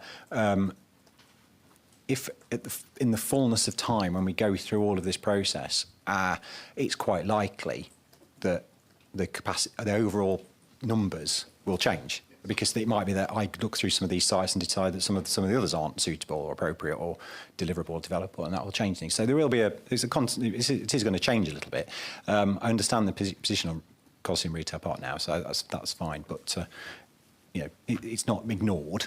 It's not ignored. It is in there. It might just change categories. The extent to which it affects the overall picture will be something I'll have to take into account once I understand what the overall picture is.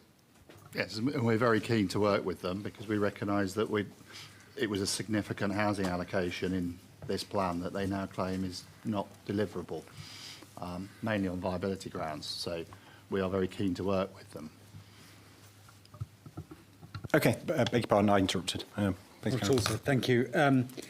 So the other point that was raised rather by Mr. Harbert was the point about Meridian Water, and that it's identified within the plan at least as having an aspiration for 10,000 units, but it's in the plan for 6,671. Mr. Anderson Frank can deal with that very briefly, I think. Yes, sir. Just very briefly, the Council considers that whilst 10,000 homes may well be achievable at Meridian Water, this will take delivery well beyond the plan period. And the council considers that 6,711 homes, of which 300 have or will be completed by April 2025, I think it's actually 375, we consider that to be a realistic and indeed an ambitious estimate of delivery in the plan period given prevailing build-out rates. This would mean that 6,411 homes would be completed in the 16 years from April 2025 to April 2041, i.e. the remaining plan period. And that makes for a rate of circa 400 dwellings per annum, sir, on average during this period, which is highly ambitious, reflecting the Council's extensive programme of development at Meridian Water and related central government funding for infrastructure. But the Council does not at this stage consider that additional capacity can be unlocked at Meridian Water during the plan period to 2041, given realistic build-out rates on large sites, which have been generally shown by Litchfield and others to rarely exceed 300 dwellings per annum on even the largest sites in the most favourable market conditions.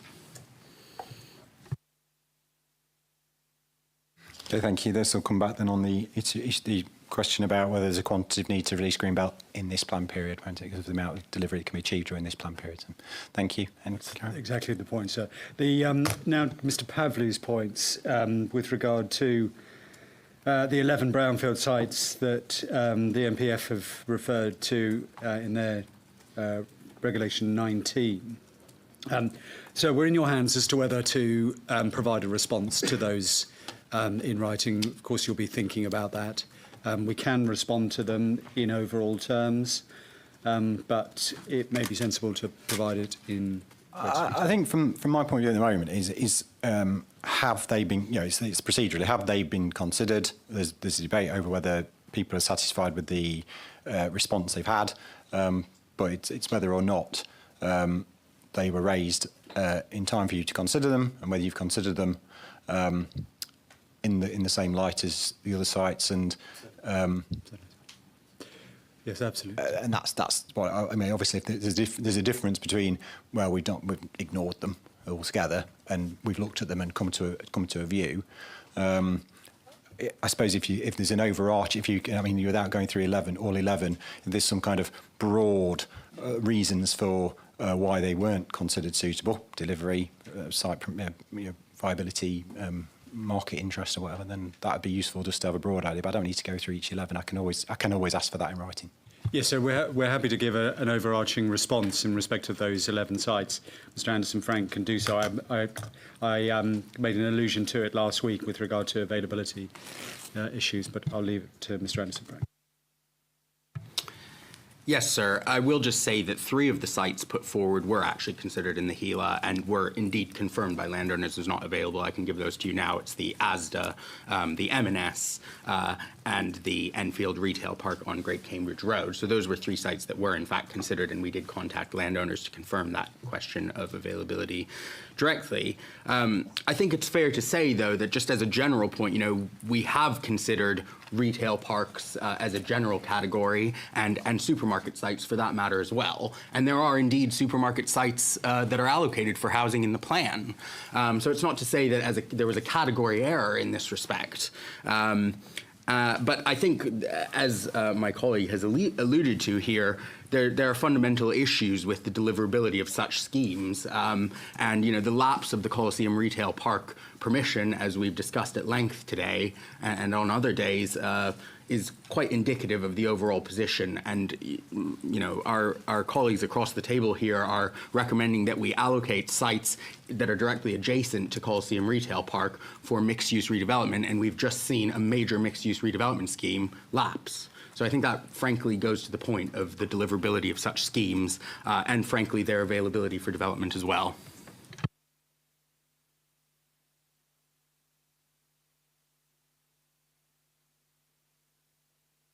Okay, thank you. And then, so the London Greenbelt Council's point, which is that one needs to be clear about the question of what is a family house, and the suggestion was made that it would be the delivery ultimately on the Greenbelt sites of 4 to 5 bedroom homes. So we've already dealt with that earlier on in the process. You know the council's position with regard to what is needed, 3 bedrooms and above, as part of the overall housing mix, and it's that element of family housing that is being promoted as one of the reasons for the release of the Greenbelt sites. I hope that helps with the clarity that was asked for. And there was also a suggestion that the two sites were isolated. So we will deal with the question of isolation or the sustainability of the proposals later on. I won't address it now, but safe to say it's not accepted. Then Ms Fisk dealt, or raised rather, the IKEA representations about the site capacity there having been underestimated by the council. I think this is going to, I think it's going to be either Mr Gillespie, or maybe Mr Gillespie, or maybe that's the wrong person. Oh, have a raft of people. Might be Mr Kennedy, actually. Yeah. I think it is Mr Kennedy, yes. Mr Kennedy can just briefly deal with the extent to which the IKEA site's capacity has been considered, please. Thank you, Mr Kennedy.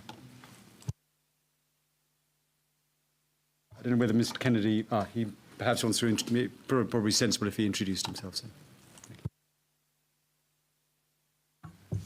Hello everyone, Michael Kennedy. Just going to get my notes up here. Thank you, Mr Kennedy.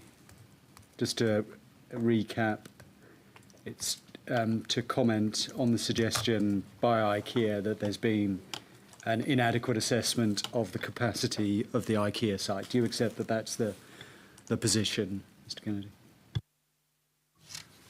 So I think it's first worthwhile pointing out that we don't agree with the capacity that IKEA has put forward, sir, on the IKEA site in challenge to our assessment, which was carried out in accordance with the methodology in the site allocation topic paper, the HELA, and was a process of applying the typologies which are set out in the HELA that demonstrate an optimised density of the site.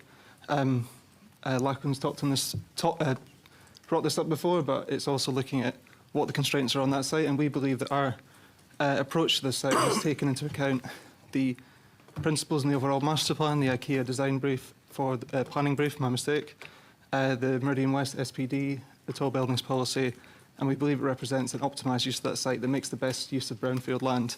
And we're happy to discuss that potentially at a later date on the site-specific points. Thank you very much, Mr Kennedy. Just one point. In the matter statement, this is matter 5 statement, I think the IKEA say that there's a, and it was alluded to yesterday, but I think there's a slight difference of opinion what it means. That I think the matter statement talks about it's been agreed, I think the 1,500 is now, but it's been agreed that it could be 2,000. I think Mr Waring said yesterday that they assessed it at 3,000, and even higher figure, and that had been agreed. And I think Mr Reid said, well, that's not the case. But just when it to what has been, is it agreed that it could be more than the 1,500 or whatever figure is referred to? Thank you, sir. I believe what Mr Waring was referring to was an ongoing negotiation regarding a statement of common ground. And I just want to clarify that there has been no agreement on a new figure for that site. Thank you, Mr Kennedy.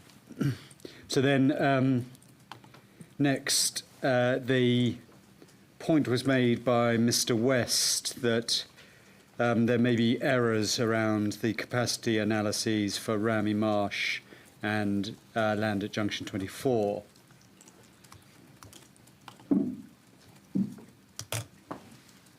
I think Dr Jones is going to just briefly respond to the suggestion of an inaccuracy there.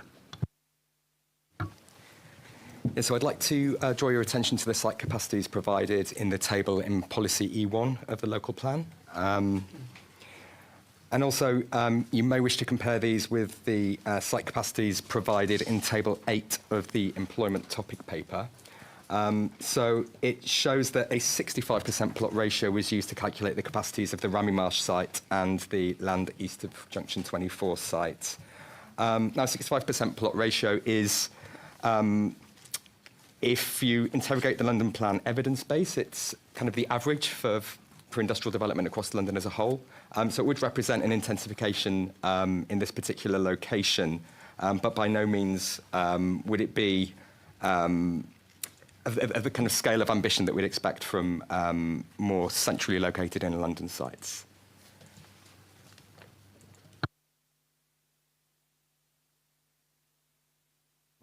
Thank you very much. So finally, I think Mr. Byrne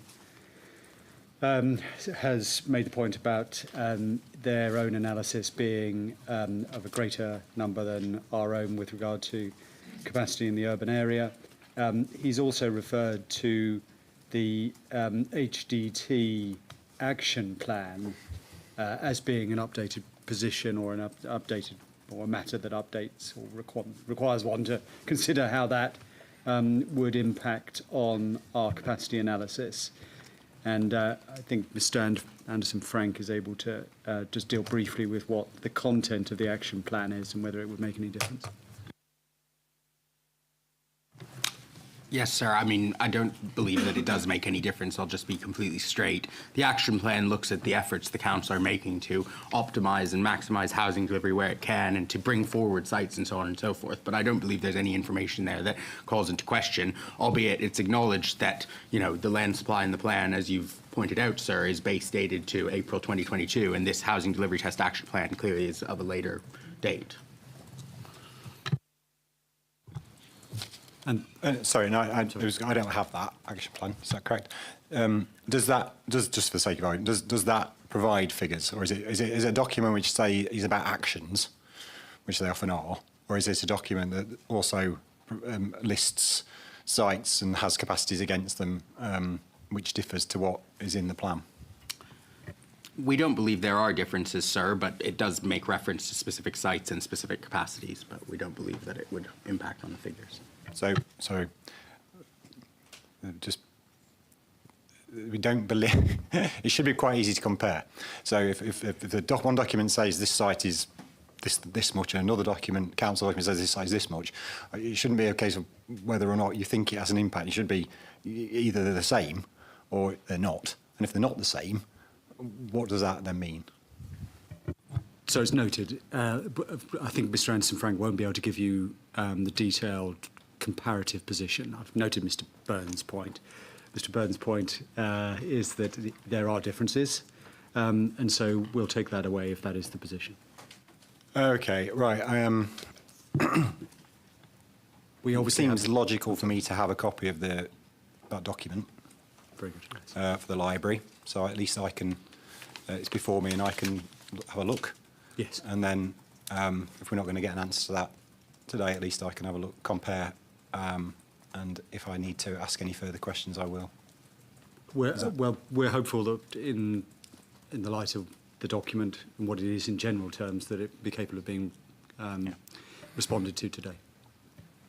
Well, obviously, if at some point today you've done that analysis, you want to give me an update before we finish, then fine. But I'd still be sensible to have that, I think, in front of me. I agree, and yes, that would be the ambition that I'd impress upon the team.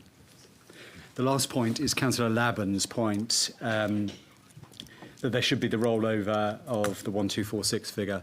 So you know our case on the appropriateness of rolling over in the light of the questions of conformity and the needs in this case.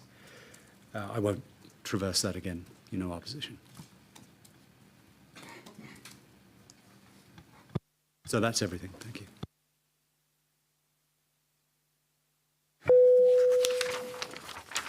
Thanks. I'll just run through my notes, make sure there's nothing missed. So sorry, there was one other point I should have. It's my fault. I was sent the note. It concerns the CFS 142. That's been rechecked because we've had to check this pretty quickly over the break. It's been rechecked by Mr. Gillespie, and in fact, we weren't wrong about the triple SI point either. It is all within a triple SI as well. Okay, fine. Okay. Take the point. I think there's the wider point there is, again, not there's I don't know how many hundred sites there are. I'll go through each one to make sure it's in the triple. Sorry, it's making sure, at least for this stage, that the process has been fairly robust. So in terms of, and we'll touch on this tomorrow, and we've got a specific section on flooding, so maybe I'll pick up on them. But it's obviously how you've gone about identifying sites within certain flood zones. And again, I suppose the question is, and this might be for tomorrow, might be for now, is if you've sieved out effectively a site because it's predominantly in flood zone 3, and this might be a question you want to think about for tomorrow, if that's not gone any further in the discussion, and how have the sites which are in the plan, which have, if you like, got to the sequential test stage, some of which, when I look at the tables in the matter statements, are quite significant proportions of some of those sites are in flood zones. So if being in a flood zone is an automatic strike against it, and that rules it out, how, I suppose the question would be, how were those other sites which are predominantly flood zone, how did they get in? And that might be a question you want to pick up tomorrow if you've got a bit of thought about it. And it might be that there's a difference between sites which are predominantly flood zone 3 versus sites in predominantly flood zone 2. I don't know, but that's what I'm going to want to know. We anticipated you would, and there is a distinction to be drawn between the types of flood zone, firstly, and also the amount of area that's covered by a particular flood zone. But we can deal with that when we're addressing the flood issues specifically tomorrow.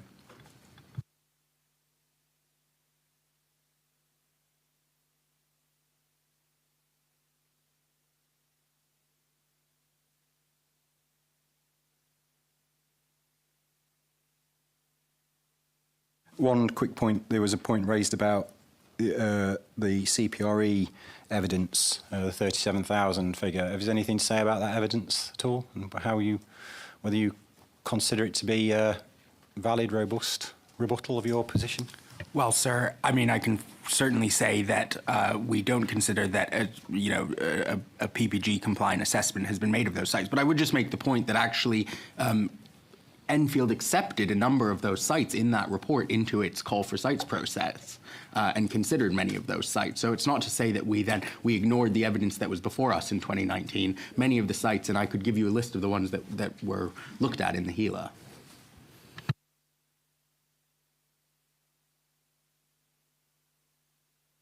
Okay, thank you. I'm going to have one very quick round of rebuttal, one last response from the council, and then we're going to move on. So, Enfield Road Watch. Yes, just a point about the sites that Mr. Anderson-Frank said, 3 of the sites had been rejected, including the ASDA, and they had spoken to the landowners. I'd just like to point out the landowner is the London Borough of Enfield, and I would request that in comments going forwards, when Enfield is the landowner in question, that is made specific, please. Why? How does that help me? The landowner's the landowner, so does it? Oh, it doesn't help you at all? Well, not necessarily. I mean, the council as a function as a landowner, the council as a function as a local planning authority, the decisions as to why a site's been allocated or not are before me. I know there are references in interested party comments to other reasons that have been put forward, but as far as I'm aware, the council at no point has said that's any part of their decision. So I'm not. Okay. I have to take I that. accept that. My apologies. Thank you. Thank you. Mr. Byrne. Thank you, sir. Just very briefly on the point about the housing delivery plan. In our Matter for Better Homes Enfield statement, we noted also that a lot of developers who are responsible for those sites in the housing delivery plan, where there's this kind of question about number counting, have also said the numbers are not correct, and the council in response said it would address their concerns. And also in regard to a number of the sites where we pointed out the numbers to us didn't seem correct, the council also responded saying there would be potential to change the plan and to correct those figures. That's in points 24 to 27 of our Matter 4 statement. Thank you.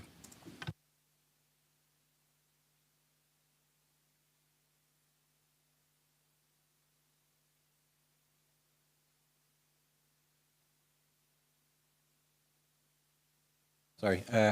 Councillor, welcome back. Councillor. It's good to be back, sir. I'm sure it is. So, just look, I think there is a context, if I may, on Meridian Water, which does feed in directly to issue 4.1, which is that, number one, the council, through various acquisitions, is the owner. You know, over 14 years, just 200 units have been completed.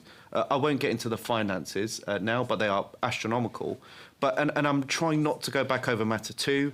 But essentially, the council are the master developer, which I think feeds into a lot of 4.1 and trying to seek exceptional circumstances for development on the Greenbelt.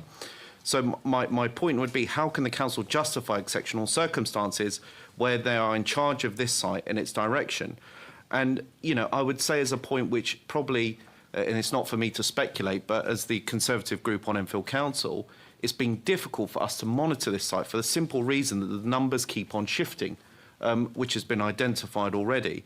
And respectfully, I don't agree that the viability and the maximum numbers have truly been tested throughout this process. So in summary on this point, as we heard in matter 2, you know, we cannot seek to have accurate targets unless, and perhaps I may be stepping out of bounds by going back to Ms Fisk's point, that if we can't properly assess what the council owns and where they are the master developer, how therefore can we seek, the council seek to say that we have met exceptional circumstances through our current targets, missed targets, and the London plan without fully assessing Meridian Water properly? So I'll leave it there, but I just felt that helped contribute to this point. Thank you. Of course, we will be looking at delivery on these sites and delivery rates and so on and so forth. So it's not that we're not going to look at Meridian Water properly. We are going to look at it. And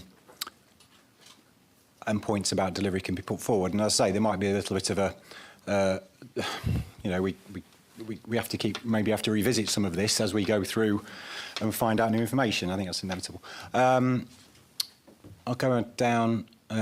Is it London Greenbelt Council? Thank you very much, sir. I'm sorry I asked a question about the situation with the housing. I wasn't here yesterday, so I wouldn't have known what the result was. It now appears that it's 3-bed and above, which is the situation. What we haven't heard is the percentage of 3-bed and why there is... Well, that's actually in the policy. That's in the policies. It is in policy H3. I mean, with respect, we obviously did discuss this yesterday to an extent you weren't here, but it is in the policy. It does say 40% of housing in Greenbelt is to be designated as family housing as per the London plan. So 40% is going to be 3-bed? Well, is defined as whatever family housing is defined in the London plan. So it's 3-bed plus, I believe. Well, I don't think 4- and 5-bedroom houses could be considered affordable. So, well, that's a different question, because there's two categories. There's affordable housing requirement, which is certainly, and then there's a family housing requirement. They may, of course, overlap at some points, but yeah, I mean, all this is in the plan. To be fair, so these are set out in policy. These requirements, so they are there. Right, I understand that. Thank you, sir. The point is that we're not doing any sort of 2-bedroom houses and that sort of thing. Again, the policy does talk about 20%. I think. Sorry, 20%. I'm referring to the answer I got, and that right. was... Well, 20% is 2-bedroom houses, so yeah. Thank you. So now, and that, of course, is this business of viability. Microphone, I think. Sorry, I beg your pardon. I'm sure you're aware of it, but PPG was updated on the 9th of May 2019 with 37,000, and that they had looked at other sites in 2019, but obviously that didn't appear in the brownfield register, and the point is there that they're under obligation from the government to keep that register up to date, and they're now admitting that it wasn't. The other thing I'd like to make a point, if I may, and that is when looking at the figures, this council has done a Greenbelt review, something it wasn't forced to do. It decided to do it, and I suspect it probably paid the going fee of about £40,000 of taxpayers' money on something that they were not required to do. And therefore, anything that appears in this with does not strongly contribute, that is not a reference which is agreed by government. We're getting well beyond issue Yes, but 4.1. So we're going to be covering on, I mean, there's a whole issue about the Greenbelt Review you can come on to, but I'm not going to get into that kind of point. It's not going to help me come to a decision about exceptional circumstances. And we've had, I mean, again, fair, I understand you've not been here, so that's fair enough, but practically on day 2 last week about housing requirement, obviously you may have been allowed to come. We had a whole discussion about whether or not it was appropriate to go into the green, you know, to look in, as Greenbelt and such things. So, point taken, but I'd, yeah. Forgive me, sir, the point I was trying to make is that they'd spent money and time on doing a Greenbelt review, which they weren't required to do so, and there isn't evidence that they've spent the same money on consultants and time on a brownfield review, okay, which doesn't seem logical in the circumstances. Thank you. I'm just going to ask, when the council have had the opportunity to respond to your first points, when we go back round, if they could be, if you like, addressing the points that have been raised by the council rather than introducing new ones, because obviously you had an opportunity, everyone's had an opportunity to raise those first time round, so we don't sort of keep going round in circles. I'd appreciate that, and a couple of those were new points. Hadley Wood. Yes, sir. So just a quick bit, just follow up really on the Coliseum Retail Park. More than 50% of the site is vacant because B&Q have vacated 18 months ago. So there's a 150,000 square foot store sitting there vacant, has been for 18 months. There's only a bingo and a Dunelm and a KFC left on the site. So something is going to happen with the site. The permission that's lapsed is a mixed-use permission. It's not just residential. There's also quite a substantial commercial element on it. And with viability, their current permission obviously has got a 30% affordable housing that goes with the permission. If that affordable housing was to reduce, then the site becomes more viable. So perhaps the council would like to have those discussions when they meet the site owner. Just one further point on the Enfield Council. So Mrs. Fick, I think the point she was trying to make was that the council as landowner are sitting on a substantial brownfield land bank. And just because they decide they don't want to release those brownfield sites and prefer to release greenbelt sites, that was the relevance of it, rather than a normal landowner not prepared to release their site, sir. Okay, fine. Right. Because of obviously this side of the table is going to have a different point. Enfield Road Watch, new point. I'm sorry, this is a slightly new point, but going back to Meridian Water. Thompsons of Cruise Hill, who are one of the landowners in Cruise Hill who do not want to sell up, the council's response to their comments about Meridian Water's housing estimates changing was, the council's approach involves continuously updating and refining these figures to ensure accurate planning and to justify the inclusion of greenbelt sites where necessary. So that does seem to smack of some sort of manipulation. I just leave the point there. Okay. Thames Water. Thank you. Firstly, I just wanted to apologise. The Thames Water site was not actually CSF142. It's actually the LP1146. Apologies. That's the land south of William Girling Reservoir. So that was broadly correct in terms of the assessment, except it says it's not developable within the next 15 years. Again, just in terms of the flood risk, we don't agree with what's written there. It does say within the assessment that 10% is flood zone 3, but then at the end it says the site lies within flood zones 3, but the majority is flood zone 2. But yeah, sorry, I just wanted to apologise. I got the wrong site. Apologies.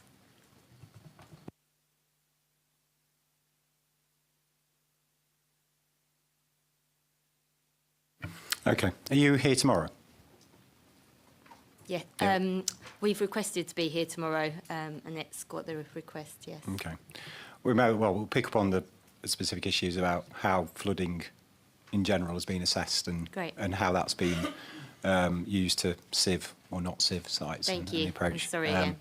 Okay, thank you. And Mr. Spry, you've put your list down, table down. Yeah, I was oscillating between whether this was an answer to issue 1 or whether it went into question 4.6, and I think it probably goes into 4.6, so I'll deal with it there for a second. Thank you. Anything you want to come back on? Just very briefly, I think. The first point relates to Mr. Burns' point on the HDT action plan. Mr. Anderson-Frank is just going to respond briefly to the points that have been made around the developer actions, I think.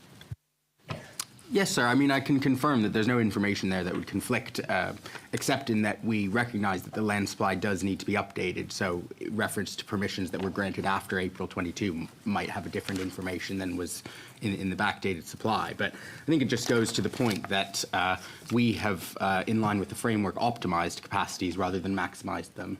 And applicants will always seek to maximise capacities on sites. And the process we've undertaken has been to optimise them.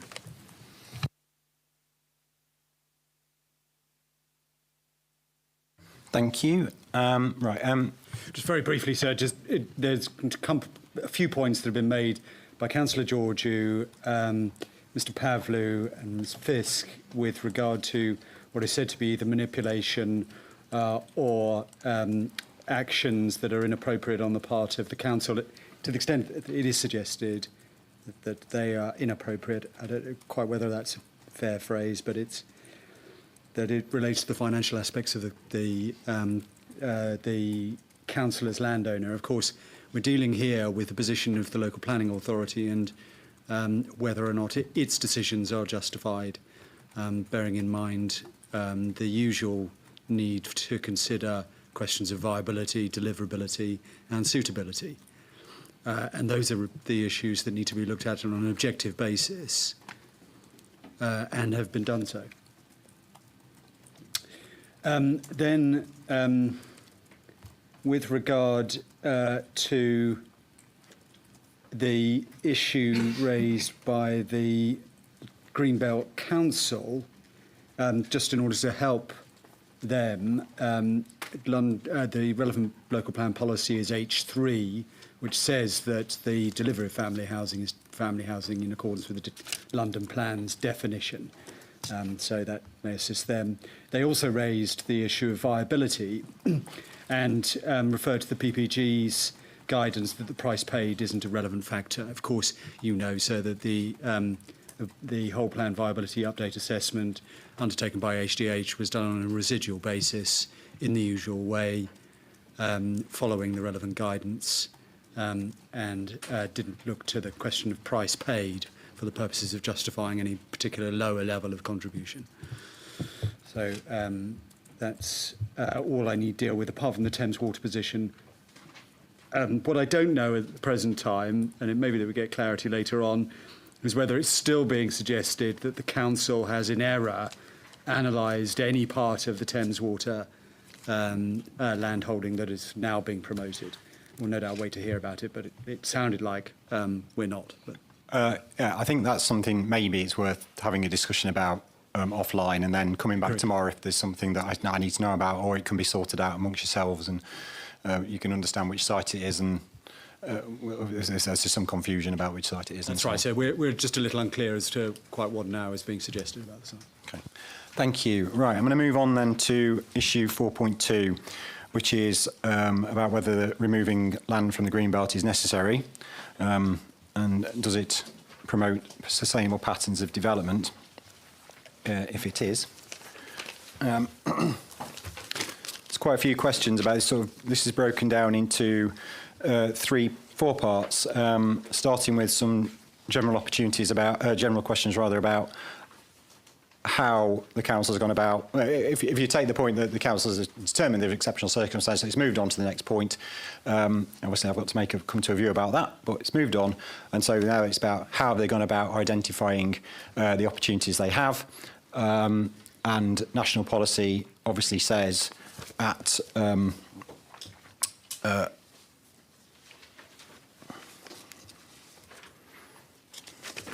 some point, the reference escapes me, but that it should give first consideration to land which is previously developed and is or is well served by public transport, So that's a test that the council has to go through, and something you can consider in principle. And again, obviously, I know there are concerns that have been raised about the particular characteristics of individual sites.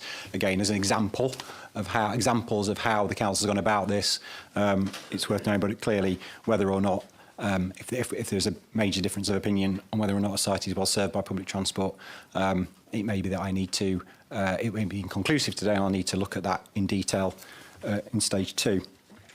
But if there's some obviously overarching, a word I struggle with, methodological problem, then we need to highlight it today. Then my second, so that's questions sort of 4.4 and 4.5. Then questions 4.6 and 4.7 are, if you like, and 4.8 are sort of a summation of everything we're talking about. So is there a quantitative need, first and foremost? We've practically discussed that, I think, quite a lot. So it might be a case of picking up anything that's left over. And then, if you like, the final point is, once we've heard all of what we've heard about this issue, is does it amount to exceptional circumstances in principle? And I'll hear views on that. And 4.9, question 4.9 is a separate entity, so I'll come on to that separately, I think, which is about compensatory improvements. Some of that will be site-specific, but again, there might be some general overarching principles we can talk about. And the policies, depending on where we are, I'm not sure I need to worry too much about the policies map today. That's matters of detail I can get into at a later date. And then we'll see where we are for issue 4.3, if that's all right. Actually, we're not doing bad on time, so we might be okay. You've all been very good. Thank you. Very, very helpful. I do appreciate it. Right, so from what I've read, in terms of what is, question 4.4, what was the council's approach to assessing opportunities in the Greenbelt? Again, it's broadly how you've gone about it.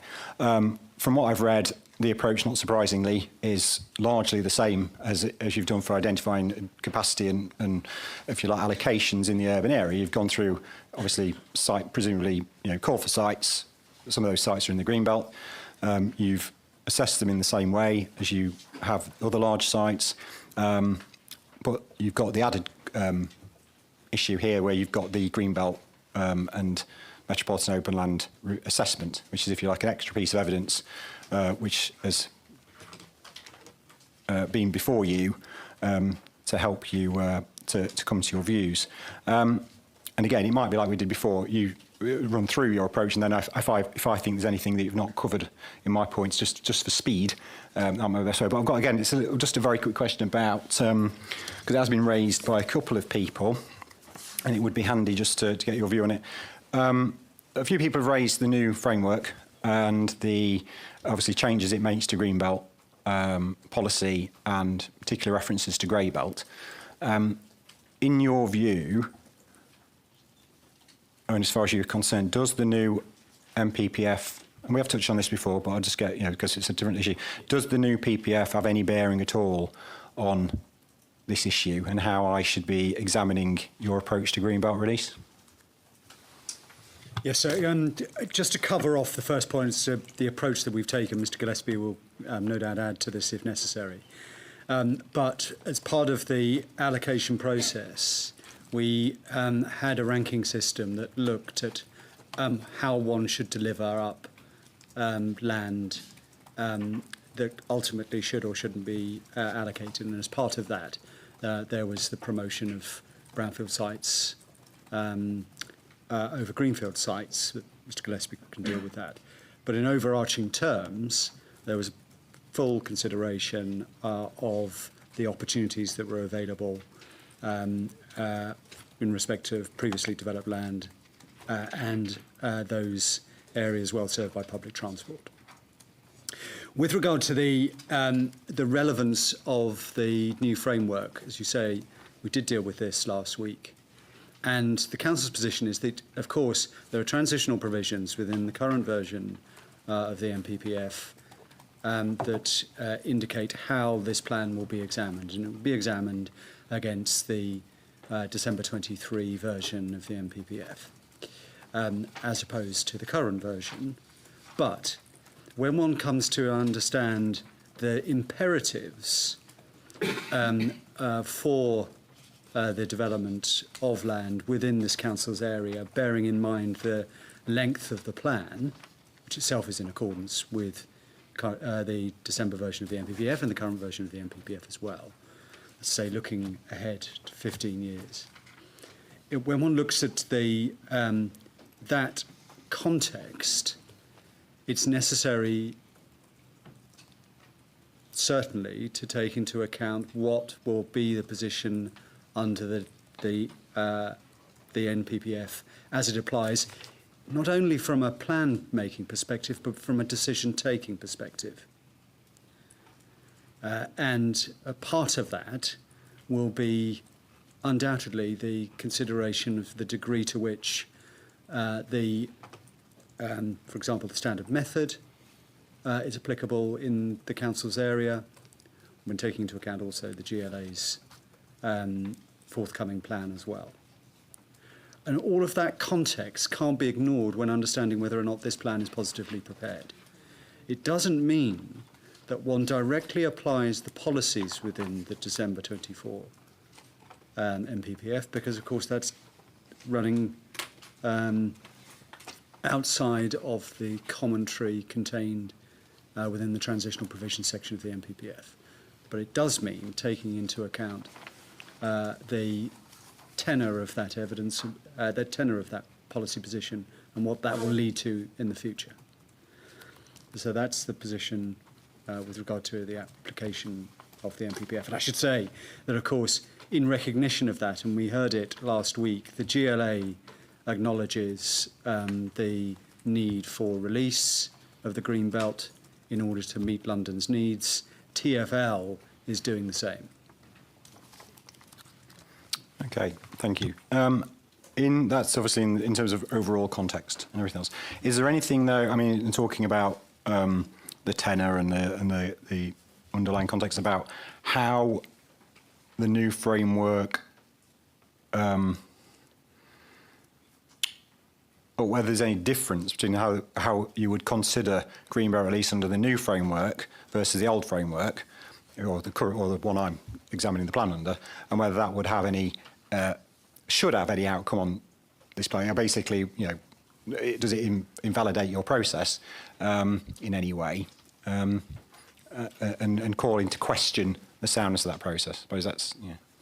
No is the answer. It doesn't. If it does anything, it indicates that other factors now need to be taken into account for the purposes of understanding whether land should be released from the greenbelt. And one of those is any part of the land within a council's area to be properly regarded as grey belt. And taking into account of that, plus the golden rules that are capable of applying are all ones that, if anything, make the case for release stronger in circumstances where there's a very high housing need, a very high affordable housing need, and specific needs as well.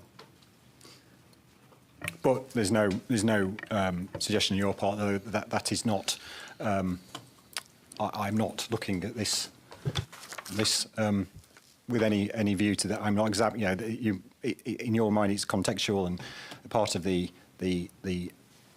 background noise of this issue. But I just don't want to make it very clear. There's no difference of opinion as to how I should be carrying out the examination or anything like that. No. It's noise, but it's very loud noise. Yeah, noise might be the wrong word, but you understand my yes, point. I do understand, and we agree with that description. But it is, as I say, something that is resonating considerably on a national and a local context, and strategic for that matter. Okay.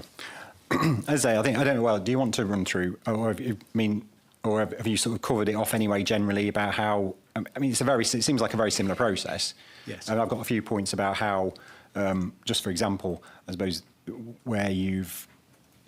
how you've used the green belt assessment, for example. How has that factored into the process? You know, where if the green belt assessment has identified a particular level of harm, you know, how that level of harm has been factored into the process. Is there a sort of a, you know, because obviously, as far as I understand, there are allocations. We'll get into the detail, but the allocations are very high to very high harm to green belt purposes in some cases.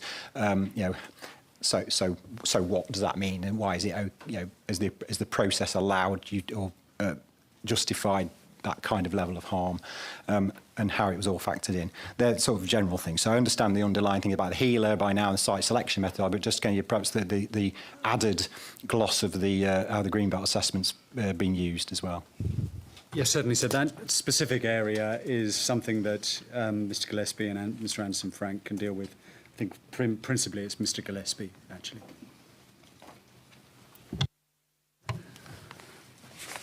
So just to reconfirm, sir, it is the same process generally that we have gone through in terms of looking at the Greenbelt sites as we did for the urban sites. So it's looking at the healer initially, moving on then to the site selection process, and the other evidence-based documents obviously feeding into both of those exercises, particularly the character of growth study when we were looking at capacities. And there was also obviously the IIA work that also, I guess, sense-checked some of the site proposals, looking at all of the evidence. And there's also the Greenbelt assessment work that you referenced, of course, which had to feed into specifically the assessment of the Greenbelt sites. And it's the site allocation topic paper, I think it's particularly helpful, where we have the site selection methodology appended at Appendix 1. And I think probably take you, sir, to Table 3 on page 32 of the site allocation topic paper.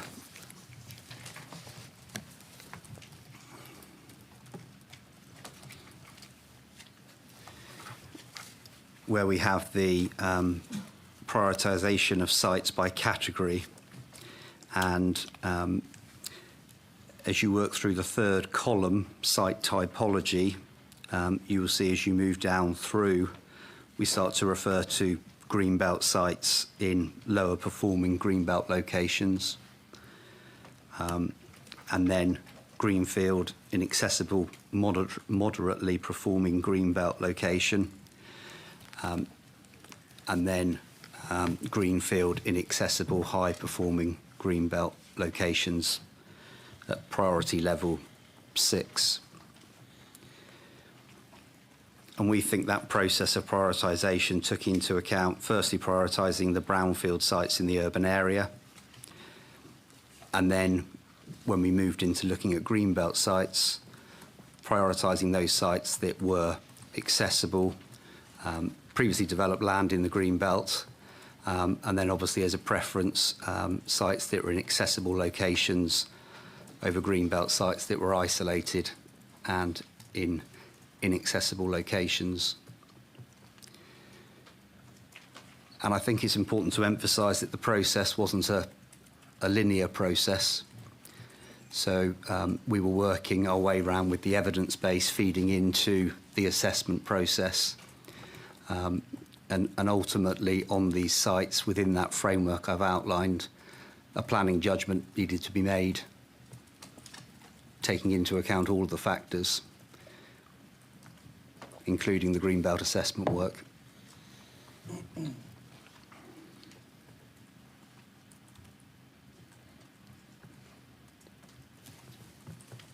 So, just on that prioritisation, I've got a question. I have a specific question about this under the general site selection approach.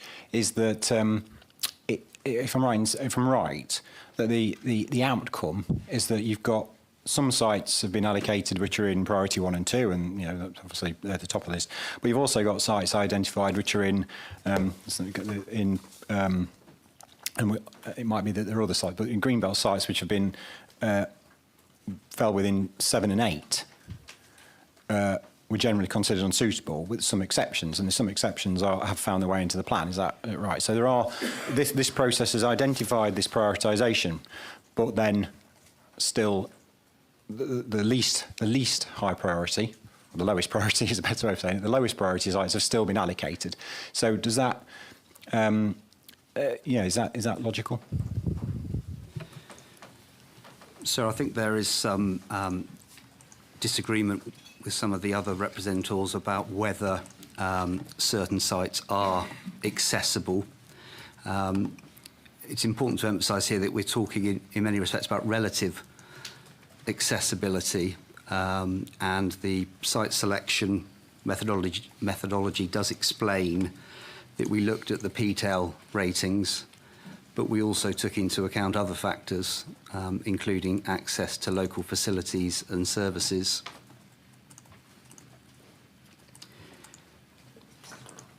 And I think we would need to check this, sir, but the majority of the sites that are included in the plan are 6 and below.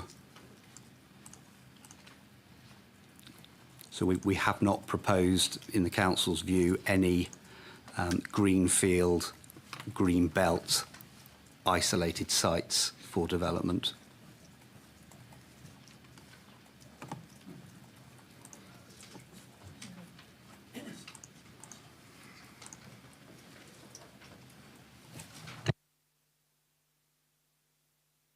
There's an audible murmur when you said that. So no doubt we'll hear some dissenting voices on that.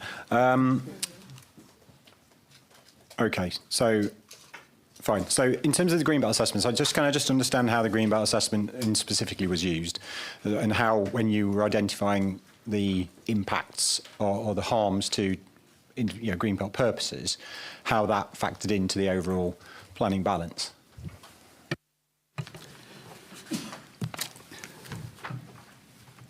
So in effect, there was, I should appreciate, an awful lot of evidence in relation to factors including viability, accessibility, the level of harm arising from development on sites within the green belt, looking at the ability to deliver sustainable communities, what that meant in terms of scale of development.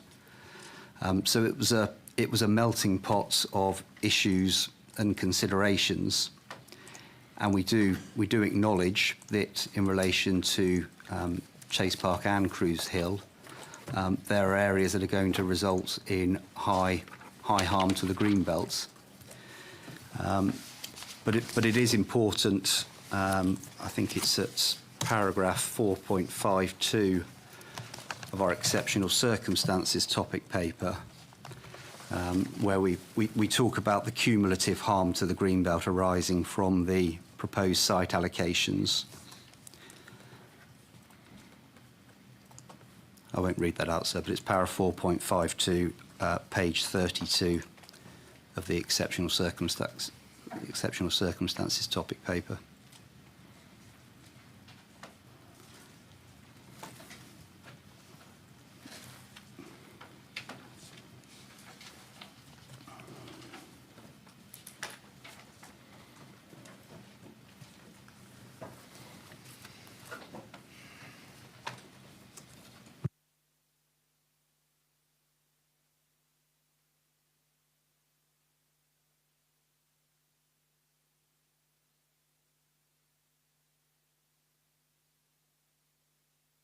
Okay.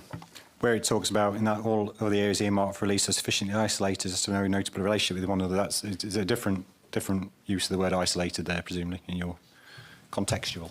It is. Yeah.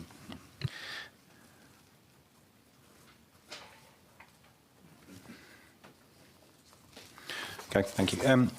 Just to confirm, though, so in your approach, overall approach, there was no again, sieving or automatic failure to be considered because it was causing a certain degree of harm to greenbelt purposes. It was just another factor in your overall planning judgment to bear in mind, but it wasn't a bar on. No, it wasn't a bar, sir, but we felt all of the sites needed to be considered, taking into account all of the evidence base. And all of the factors. Thank you.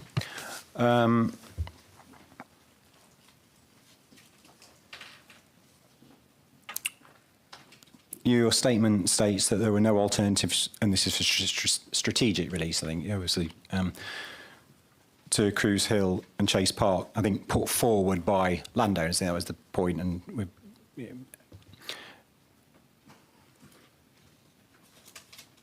how proactive then were the council in looking at other alternatives which maybe hadn't been put forward by landowners at the time or site promoters? Was there any part of your assessment of opportunities, particularly if you were looking at predominantly brownfield or areas well related to public transport, where you proactively considered these and whether or not there were opportunities, or was it purely a landowner-driven exercise? Sorry, I wasn't party to all of the discussions, but certainly my understanding from speaking with officers is that inevitably the policy team sat down with a map and looked at the whole of the borough and where the opportunities might be on a sort of constraint-based approach. That would have been initially, but then also, as I say, it wasn't a linear process. So going back again as the further evidence comes through as part of the plan-making process, and making sure that there were not any opportunities, obvious opportunities, as alternatives to Cruise Hill and Chase Park that hadn't been considered through the plan-making process. And we say that there are no other similar opportunities, particularly in relation to Cruise Hill. A station which hasn't got significant development around it. And in relation to Chase Park, I know we spoke briefly about the land to the west. That was looked at, but it is heavily constrained. When a more detailed technical analysis is undertaken of that land, it is heavily constrained. And also, much of that land is not available.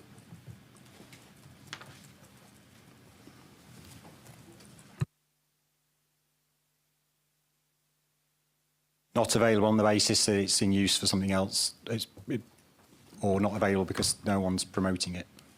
A combination, so in other uses, not put forward by the landowner in its entirety, leases on the land, etc. And as I say, looking at a constraints-based analysis as well, it is heavily constrained. Metropolitan sink and borough sink within a conservation area, immediately south of a historic park and garden. But it was looked at. Right.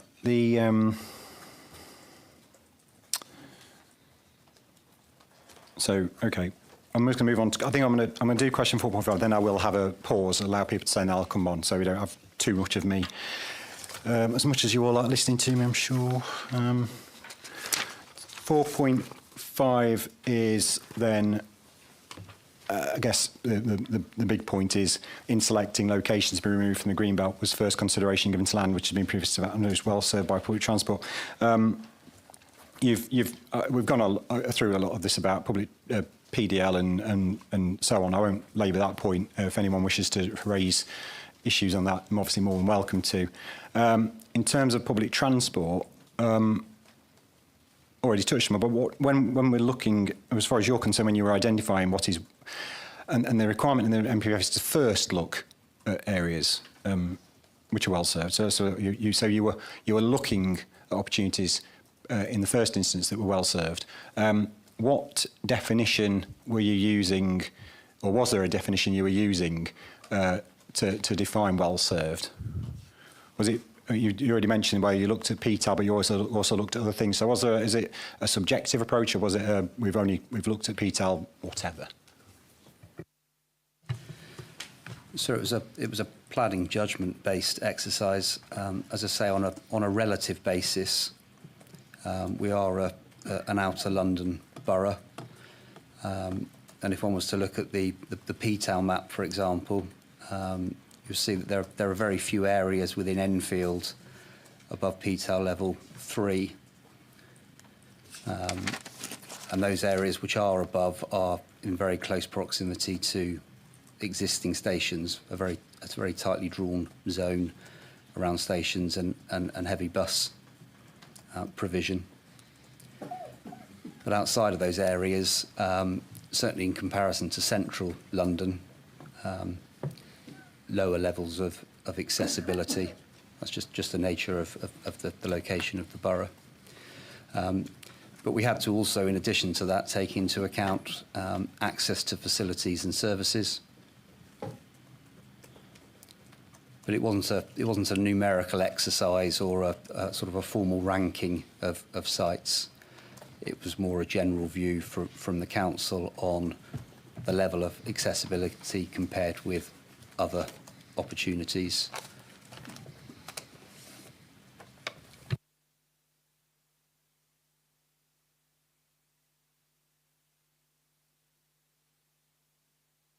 So it was right, okay.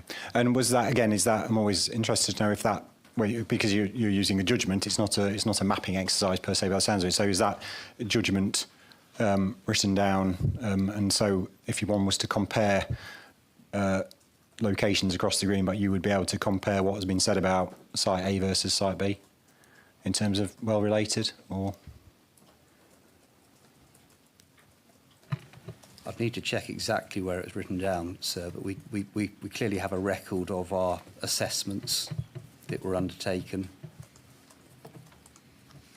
And the list of green belt opportunities that were considered is not a long list. And as I say, the main purpose of the exercise really, I think, was to try and differentiate between those sites that were clearly isolated. We did have some sites put forward that were by use of the word in its English dictionary term, they were isolated. They had no facilities, services, public transport accessibility within reasonable walking distance. And comparing those to sites which were either on a bus route or had good access to train services. Okay, well, again, we may need to come back to that.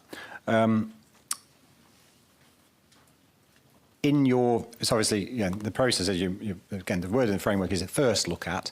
So but just to be clear, as far as the council are concerned, looking at it broadly, is it a case of you've first looked at the opportunities and there are not sufficient locations that are well served, or is it your view that what you've identified is well served?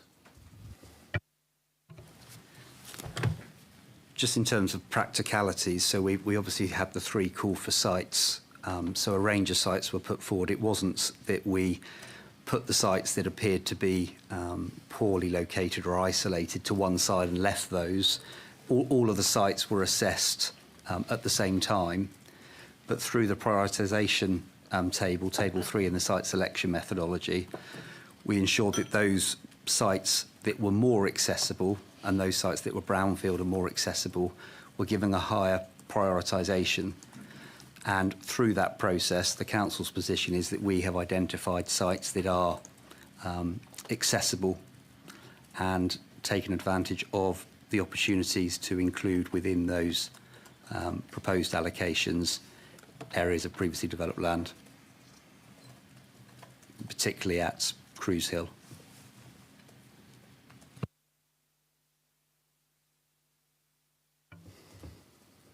Okay. So it's not. There's obviously some talk in the plan and the evidence base about the need for improved public transport facilities on these sites.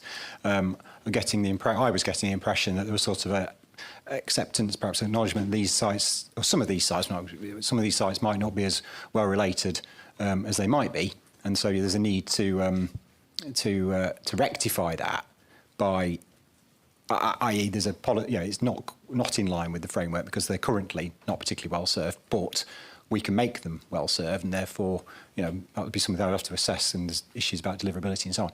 But are you saying actually no, that's not the case? Actually, no. As far as we're concerned, they are well served. We can just make them even better served, because it's an important difference, I think, for how we move forward, and it's important for what people, so people can formulate their answers to that.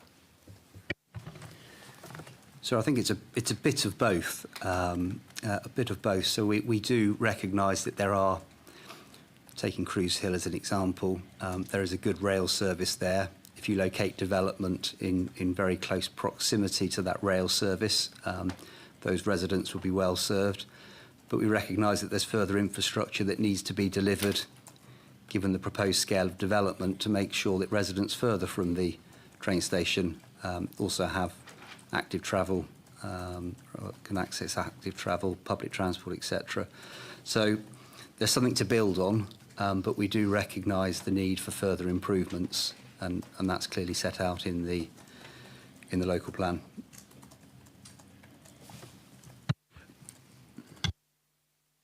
And just to round this off, when you were doing your analysis, is it the case that there were, if you like, sites that you examined and assessed which are, you know, preferable, potentially just that one, or if you like, better served by public transport than the ones that have been allocated?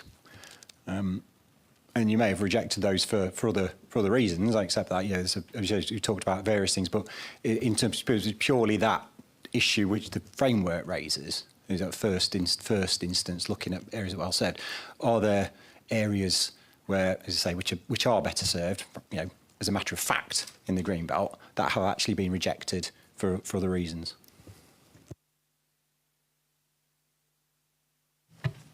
That may be the case, sir. So thinking in relation to the, don't want to misconstrue this, that the area identified by TfL for potential development, there are parts of that site that are very close to stations, and if they weren't so heavily constrained, and if they were available, then those persons who were accommodated and very close to those stations might have better access to public transport. But as I say, there are many other planning factors as to why those sites were looked at and not taken forward. And as matters stand, they're not available. So I think it's also important. The consequence of promoting those two sites, aside from the fact that they've been raised very late in the day in terms of their totality, but the degree to which actually there may be a baseline accessibility, but the question is how much more that can be improved, at least when you're looking at it from a PTAL perspective, in comparison to other sites where there are opportunities for increasing that PTAL level, particularly at Cruise Hill and Chase Park. So it's important not to simply look at a baseline PTAL when reaching a conclusion about that. So there's another point I think that needs to be raised with regard to the issue of sustainability, sustainable locations, which brings into account, as I say, the context of looking at a different planning framework for the future. And you'll see that para 148 of the new MPPF takes a different approach from the approach of just identifying a site that's sustainable first, but to ask the question as to whether it will promote sustainable patterns of development. And I accept entirely that the current version of the MPPF is clear as to what it says should be first looked at, but it doesn't discount other locations, firstly. And secondly, if you're looking at long-term developments and the degree to which they are going to align with not only national policy, but the future tenor of the London plan, which undoubtedly the new London plan must follow, then you need to look at giving substantial weight to the benefits associated with further improvements to sustainability.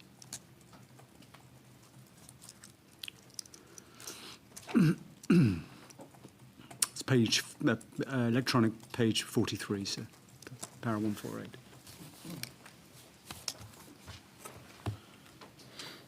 Yes, understood. Actually, the one question I was sort of leading through my logical progression of the thought is that obviously, yes, the policy in the current framework talks about first look at. My next, I guess, point you've sort of answered this is in principle, and just so as far as you, as far as council is concerned, well, there's no different view that if you have first looked at areas which are well served by public transport, and for the sake of argument, there aren't any, or there are issues related to that. Does that then end the debate? And your answer to that point is no, it doesn't end the debate. You've first looked at it, but then you would then have to look at other factors such as, and then obviously looking at exceptional circumstances in general. But again, it's I suppose I'm trying to understand the first and how you've gone about that. And obviously, logic dictates, I would think, that if there were clearly reasonable alternatives which were better, then that would be something for me to bear in mind.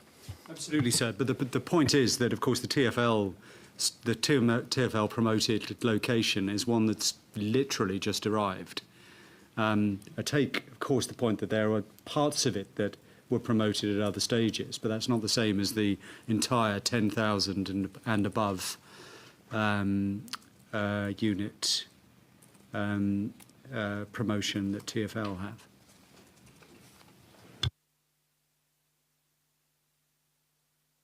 Okay, thank you. Okay, I'll pause there then. I've done 4.4 and 4.5. I'll come on to 4, 6, 7 and 8 later. I'm sure there'll be some... some of my other points have been picked up and will no doubt come up now anyway.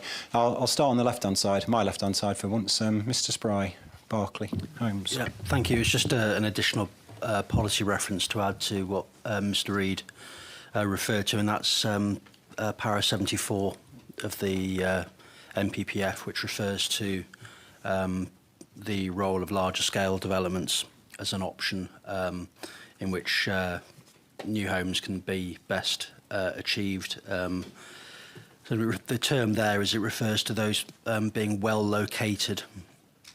And point A, so first of all it says that strategic policymaking authorities should identify suitable locations for such developments where it can help to meet needs in a sustainable way. And then at point A, it refers to consider the opportunities presented by existing or planned investment in infrastructure. So it's clearly not sort of just looking at existing locations on an as-is basis, but also on the way in which they can be improved. Thank you.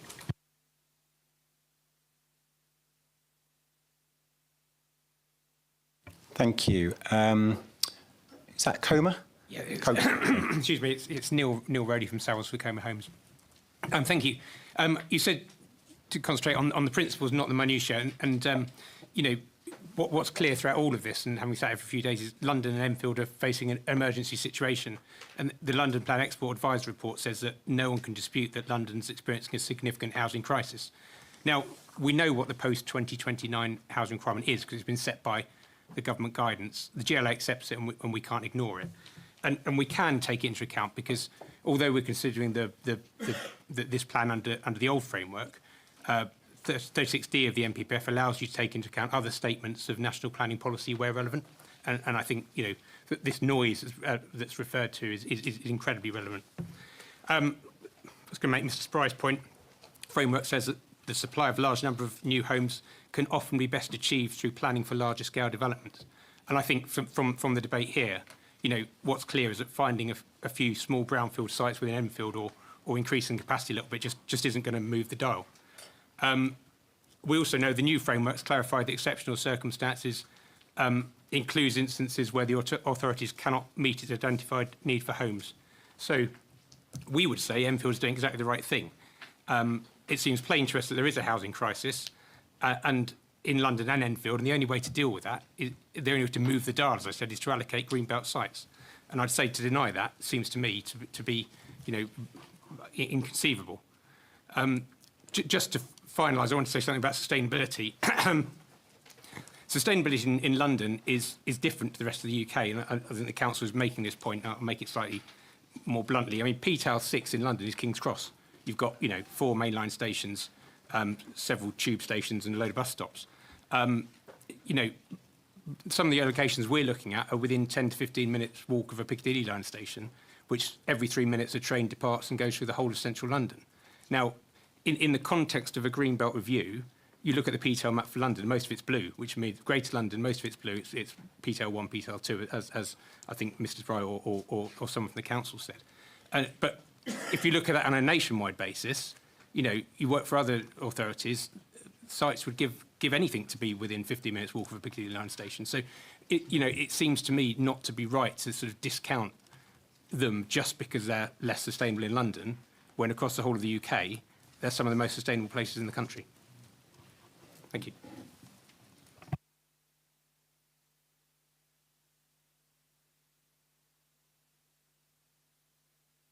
Thank you. Some of that answered question 4.5, so we don't need to come back onto that, or even 4.8 as well. Beg your pardon, Fairview Homes. Yes, that's right. Yeah, I mean, just to follow on from Mr. Rowley's point, if we were just over the border up in Welwyn Hatfield or Broxbourne, we'd be falling over ourselves to allocate a site like this. It wouldn't even be a question in terms of the public transport accessibility. But the point I wanted to make here is that PTAL only gets you so far in terms of strategic planning. Mr. Spray kind of addressed this in part when he was talking about the NPPF, talks about it being well located, and PTAL isn't the only indicator, and I'm sure you wouldn't be purely looking at that in isolation. But just to kind of highlight one point here, Chase Park is the closest greenbelt site to Enfield town centre. And Enfield town centre is at the top on its own of the council's hierarchy of town centres. So I think the proximity to Enfield town centre has to be weighed into the considerations for why Chase Park is also a suitable and sustainable location. There was a few other points I was going to make later on about TfL's suggestion and viability and deliverability of that, but I suspect we'll probably leave that for a later discussion.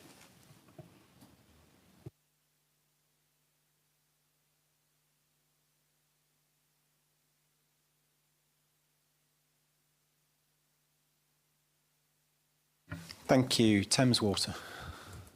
Thank you. So the council mentioned that no unsustainable greenfield greenbelt sites have been chosen. We just wanted to query the choice of employment allocation RUR 04 land east of junction 24. This appears to be a greenfield greenbelt location in quite an unsustainable location. Yes, it's close to the M25, but it doesn't appear to be near public transport links, no facilities or services within walking distance and not within the urban area. Has a PTAL of 1A. How does this serve sustainable patterns of development? It appears more likely to serve the employment needs of Hertsmere rather than Enfield.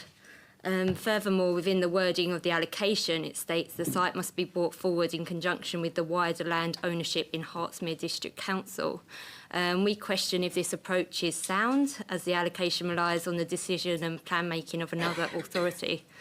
And then if the Hertsmere part of the allocation doesn't come forward, the site seems to make even less sense from a sustainability point of view. Okay, that's obviously a very specific example. Some of the points you've raised there are not really, well, they are important points about the overall approach. You know, if there are deficiencies in this in terms of what, or you're disagreeing with what the council's said, then fine. But I think some of the points I think will be picked up when we get to that site. And obviously, if it's specific issues about its location on the border with, or how it will be delivered, the deliverability, then it says this is a sort of circular thing. We're going to keep coming back to some of these points as we go through. But I think the main point there is that there's an example of a site which seems, as far as you're concerned, is contrary to what the council's just said. So they can at least refer to that and see why that's come up. Okay, I'll move on to this side. I'm going to try and get through all of these, and then we'll break for lunch, and then the council can have a nice lunch thinking about its responses. So I'll start right at the end there with the Hadley Wood Association, please. So I'm not sure if we've gone on to 4.6 at all in this, but the 2 points I want to make are... no, just 4.4 and 4.5. So if you want to hold fire on... I'll come back on 4.6. Okay. Yeah. Hope it doesn't overlap. Thank you. Mr Harbert.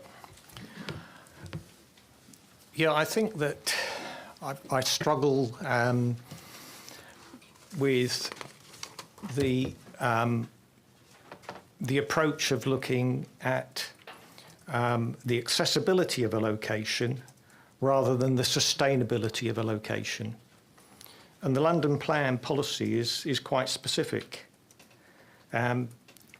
Development plans should support and proposals should facilitate the delivery of the Mayor's strategic target of 80% of all trips in London to be made by foot, cycle or public transport by 2041. Now, he does reduce that to 75% for outer London. But we're allocating sites which have currently got between 10 and 15% by that form of transport with no new investment. TfL have been quite clear that a number of the sites are not viable for increases in public transport. So we've got a huge gap there.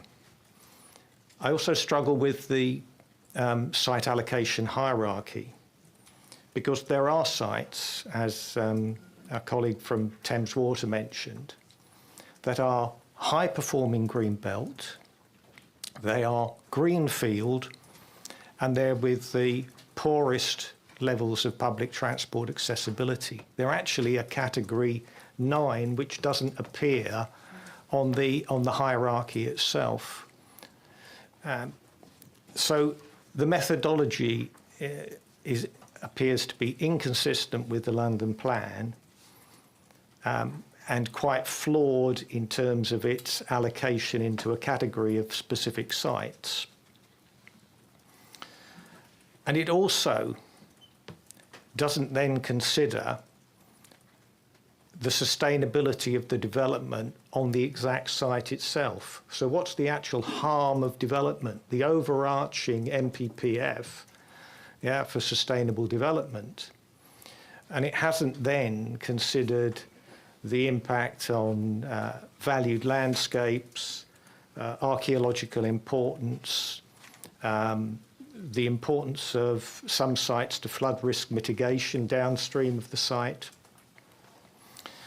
So it's a very limited assessment, and nowhere can I find an integrated, consolidated summary of each site. So you get cross-references to the site allocation topic paper or to another assessment, but there's nowhere where all of the evidence base for each site has been pulled together so that you can actually draw a conclusion as to how the sites have been allocated. So very concerned with the methodology that's been applied. I would suggest that the sites have been selected because they are potentially available, and then the papers have been produced afterwards in attempt to justify a pre-decision on allocation. Okay, I think Thank you. I want Thank to you. stick to planning matters and not matters of speculation about that kind of thing. But I do think that's a methodology issue when you look at the sequence of the publication of the papers. Well, that's Yeah. fine. I mean, Yeah. But okay. You're saying that, but I think it's sort of understood. Thank you. The merit. I mean, at the end of the day, the merits of all of these sites are going to be assessed. So if there's any fundamental flaw for the reasons you're highlighting that they're flawed, then that'll come out of the discussion. You'll have an opportunity to tell me that. So if there's a flaw in the way the council have gone about justifying it, and I consider this established, then that will come out of the discussion. So some of these sort of discussions are not really going to get me anywhere. I've still got to look at the outputs. But I think, the points on the methodology were the points that I really wanted to emphasise. The points, and if we stick to those points, then that's better for me than getting sidetracked onto some of the other issues that are being raised about any supposed ulterior motives or how the council's... Sorry to have digressed on that particular, but I do want to emphasise the earlier points that I made, which are flaws in the methodology. Yeah, and I've got those all noted. I'm sure the council will come back on those. Thank you. Sorry, is it Hadley Wood Neighbour Forum? Thank you. Yes, sir.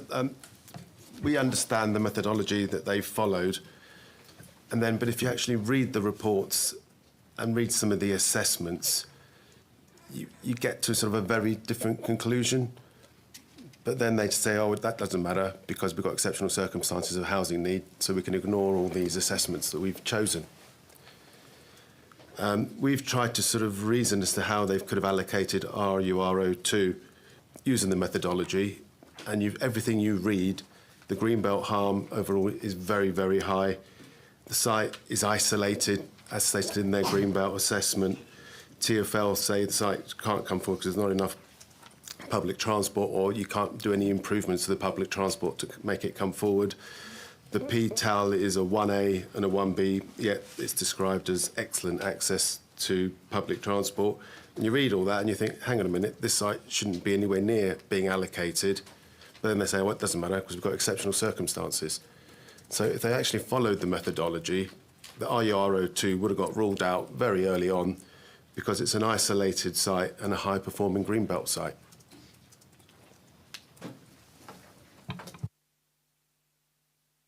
Thank you. Sorry, I can't. Is that London Greenbelt? Thank you, sir. You asked Mr Gillespie about the effect of the new MPPF and grey belt, and he referred to his analysis of green belt, and he mentioned lower performing and moderate performing. Now, those two terms, sir, come from the Green Belt Review, but have never been officially recognised by government or the MPPF, and therefore don't have any credibility. And I would ask you to question if they have been used to set out what land is green belt or not, then they should be treated with considerable suspicion. Nonetheless, those two terms, if they have been used, will be very subjective anyway. The only term that there is at the moment in the new MPPF is paragraph 143, and that refers to the new definition in the gosh, I forgot what they're called now. In the definitions at the end, where they look about the definition of grey belt, and it says there, does not strongly contribute to any purposes of A, B, or D. So those are the only things that are there, and those are the only things when looking at grey belt that should be considered, and not anything which is lower performing, moderate performing, or higher performing. Mr Rowley talked about large development in the green belt versus small development in urban areas, but of course that flies in the face of the fact that the first consideration on looking at land for development is brownfield first, and therefore brownfield first should be what looked at, and if it is even small sites in urban areas, that should be there. After all, one of the major purposes of Greenbelt is to assist in urban regeneration, and that, of course, is urban regeneration. The last comment I have says about being well served by public transport. I see that Cruise Hill has now gone up to 4 trains an hour.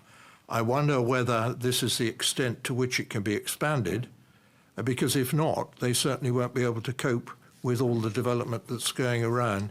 And I just wonder whether that's been considered in the overall considerations of it.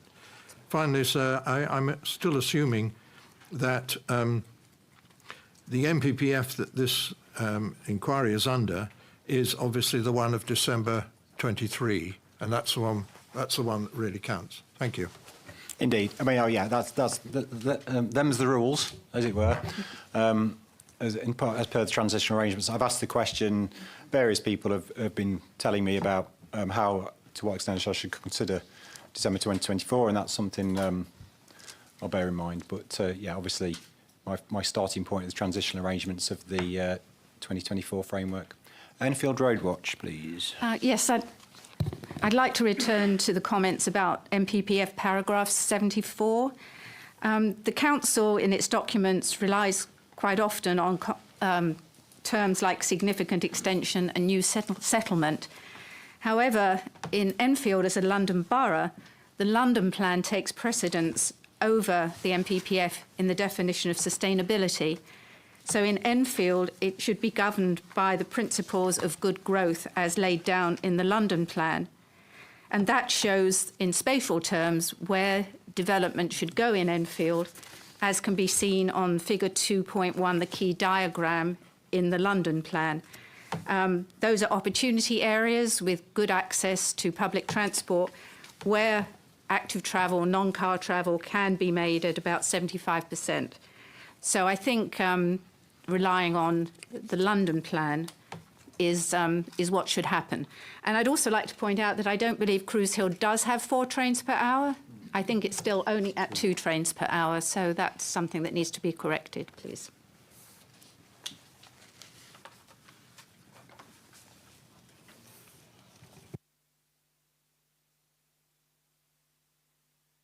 Thank you. Enfield Society.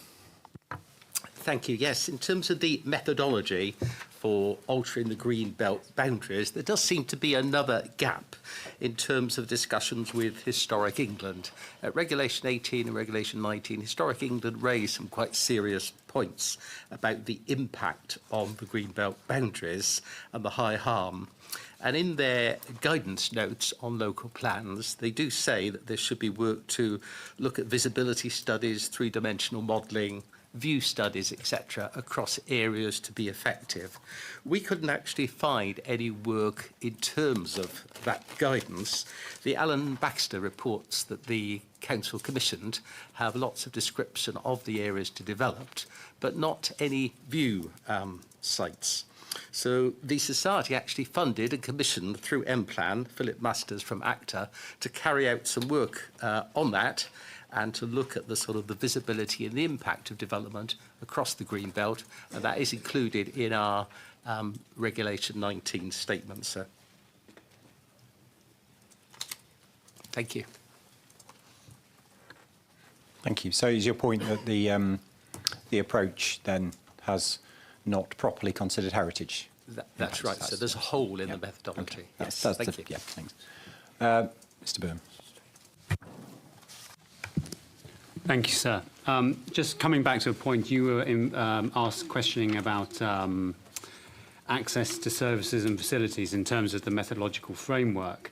A site I mean, in a sense, you were alluding to is CFS 322, which is the one of the sites near Oakwood, which was assessed, and the council said it was not considered further because it was not available. But when you actually look at the overall HELA conclusion, it does actually say the overall availability conclusion is that it's available, that site. So I then sort of followed it along and checked the IIA and the council's reasons for selecting or discounting sites.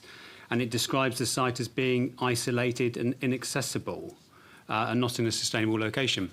Well, it's incredibly near Oakwood Station, which is a tube station. So I don't understand how they reached that conclusion. Sorry, just so I understand what you're talking. This is a green belt site. Yes. That's been put forward and assessed, and it is in the so. Yes. And as far as you're concerned, it is actually superior to, or at least, or sorry, not superior to, just is well related. Is it? Correct, sir. So it's called CFS 322, and it's described as land to the east of Snakes Lane. Just a sort of caution, so it's actually to the west of Snakes Lane. So just the land to the east of Snakes Lane is land which Better Homes Enfield mentioned at Regulation 18, because there's quite a substantial amount of previous developed greenbelt land there, and that's never been assessed as far as we can work out. I note the council's comments saying that they did look at it, and it's heavily constrained. But I would suggest that depends on perhaps where you draw the boundaries for that site, because there is a lot of previously developed land there, which is in a highly sustainable location, which is currently designated as greenbelt. That's my second point. My third point is that at some point the council made a decision in terms of the methodology that it would be okay to allocate sites that were not put forward because they would acquire them via a compulsory purchase order. And I sort of don't understand how that was deployed and why it perhaps wasn't deployed for brownfield, maybe, firstly, but also how in the greenbelt methodology they decide at what point was that decided? Sorry, they wouldn't. But they would CPO. Yeah. My understanding is that some of the landowners at Cruise Hill don't want to develop their land, and the CPO has been mentioned to bring the land together that the council suggests is needed. So my question then is, where does that fit into the methodology framework and the decision-making process using your CPO powers?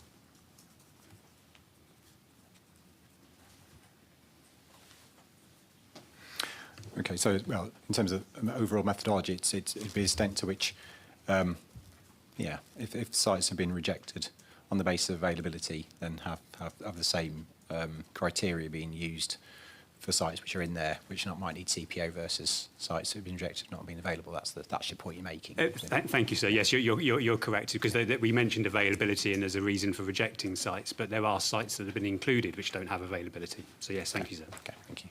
And Councillor Levin, thank you. Thank you. We seem to hear whether it's sort of Enfield Council's way or the GLA's way. The GLA has said it doesn't conform with the London plan because of the want to build on the green belt, and I just wanted to put that point forward. A lot of the PTEL is derived in this plan from the edge of the site. It is a much longer walk to some of the public transport sites from Chase Park and at Cruise Hill than actually what is said in the local plan. As someone who uses Enfield Chase, that is obviously also the Cruise Hill line, and I can tell you that it is not a very good line. Most mornings going into central London, I can tell you there's cancellations. If I miss a certain train, I will be standing all the way to Moorgate. So it is not something that if there's going to be more, there would have to be more capacity, and I have not seen that anywhere forthcoming in any of the documentations that is online as a response from Great Northern. But in terms of the response saying about Cruise Hill being this wonderful transport hub, the rail operator's website already advertises most morning weekday peak services towards central London, as usually evening standard space is limited. In the evening peak, Monday timetable advises potential travellers that all trains from central London towards Stevenage is being usually evening standard space is limited. So if this is going to be a transport hub and we're going to be building more homes, how are they going to be all using this potential transport hub? Because there doesn't seem to be the capacity to be able to deliver that. If we're looking for a place, how does that deliver that? So I'd like to hear more about that. In terms of... I'm just going to say, I know it's the first time you've been here. It's not a question of you wanting to hear. Okay, thank you. It works for me if you tell me what you think's wrong with the plan and do a process, and then I'll decide, and then obviously the council will respond to that. But sort of, this is not about, I want lots more information for my benefit. It's about what I would benefit from. So fair enough. I just don't want to waste your time sort of listening a load of things that you want, which I might be able to give you. In terms of Vicarage Farm is in the ward I represent, Ridgeway Ward, and we're looking at potentially it's going to be more car-based. Vicarage Farm, Ridgeway Ward used to be called Highlands Ward. It wasn't called Highlands Ward for nothing. It is very much uphill to Oakwood Ward. If we're going to go down the active transport policy, which PL10 does like to say that we're promoted active travel, there is already a cycle lane that is hardly ever used. So if this if this was supposed to be sort of linked to public transport, I would say that not many people use the cycle lane now. Are they going to use the cycle lane if we're going to put more people, more homes on that site, which you'll obviously have identified? In terms of Cruise Hill, Botany Bay is a country lane. It is Botany Bay is a village. We have East Lodge Lane, which is at the moment packed most mornings. How is that capacity going to be supported? Again, there's very little evidence in the local plan about how that is going to be supported with both. We're going to have people coming into the Ridgeway Road, and how we identified those sites with those roads. We are getting very specific. I'm trying to understand the overall methodology. My colleague will take over. Really? I don't want to get into loads and loads of detailed points about individual sites. I mean, the point made is that you've got concerns about whether or not the process has led to sites which are well related to, these points are well related to public transport and accessible. That's the approach taken. Obviously, as I say, we're going to get into whether that is, the points that have been raised there on a site-by-site basis. So I can assure you it's a general point. It's not just specific. okay. Yeah, very quickly, because it's already 1:15. I want to get on with lunch. No, I'm with you in wanting lunch soon, sir. Just very briefly, I would say, based on Mr. Reid's comment, and I think some of Mr. Gillespie's comments, part of my concern is based on the sort of bombshell information we've had from GLA and the TfL, there has become this false equivalence between our plan or their plan, whereas it's the Conservative group's position that there shouldn't be any greenbelt development, or at least on the sites allocated. So that was the point. I just don't want this false equivalence to build up throughout the process. No, understood. Thank you. And then finally, TfL, please. Thank you, sir. I think many of the points have been made, and you rightly sort of the site allocations point, which we've listed in our matter 5 in terms of how the sites were selected, and the category 7-8 that's been made. We just wanted to say that we maintain that the current Chase Park and Cruise Hill are not in well-connected locations, and I think around the room we've kind of heard details how you'll not be able to access amenities. We do agree with the council in terms of that PTAL is a baseline, but there are other factors in terms of understanding the well-connectedness of the location, access to amenities, and access to jobs. In our matter statement 4, we have 2 diagrams which kind of identify that the current Chase Park is quite a distance from the stations, and also in terms of access to jobs, it's not very well located. So maintaining that, we are still concerned, have significant concerns that this can deliver genuinely sustainable neighborhoods. The way the spatial framework has proposed low-density development and sort of car-dependent development, these will create unmanageable congestion and other impacts on the road network. In terms of Cruise Hill, I think there are 4 trains per hour in the peak, but rest of the day it's 2 trains per hour. And the road that, and there is a bus service that's only every half an hour. So there will be, as we've been saying, there is substantial transport investment that would be needed for both sides to make it sustainable. In terms of, and a restrained car parking strategy, which doesn't come out through the plan. So there aren't policy hooks in terms of optimizing densities, restrained car parking policies, building heights, and that needs to be done through a process where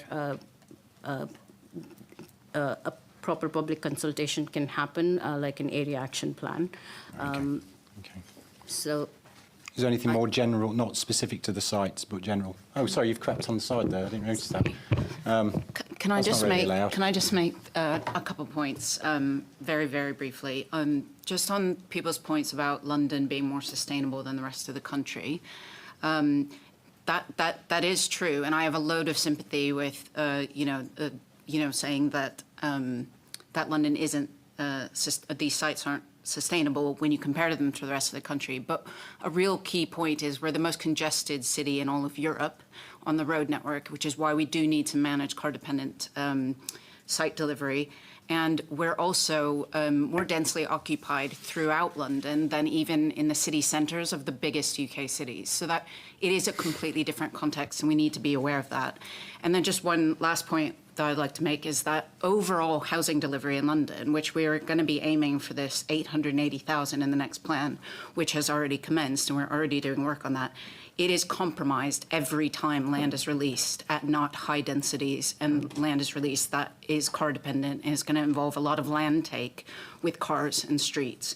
And that is the kind of strategic point that we really want to make, which is we are planning for a much denser future city that is going to meet the housing need. And that's why we need a strategic approach to Greenbelt release.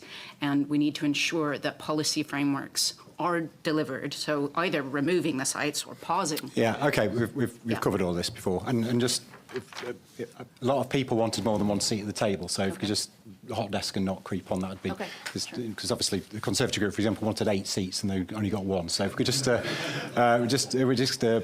and be respectful of that, I'd be grateful. Thank you.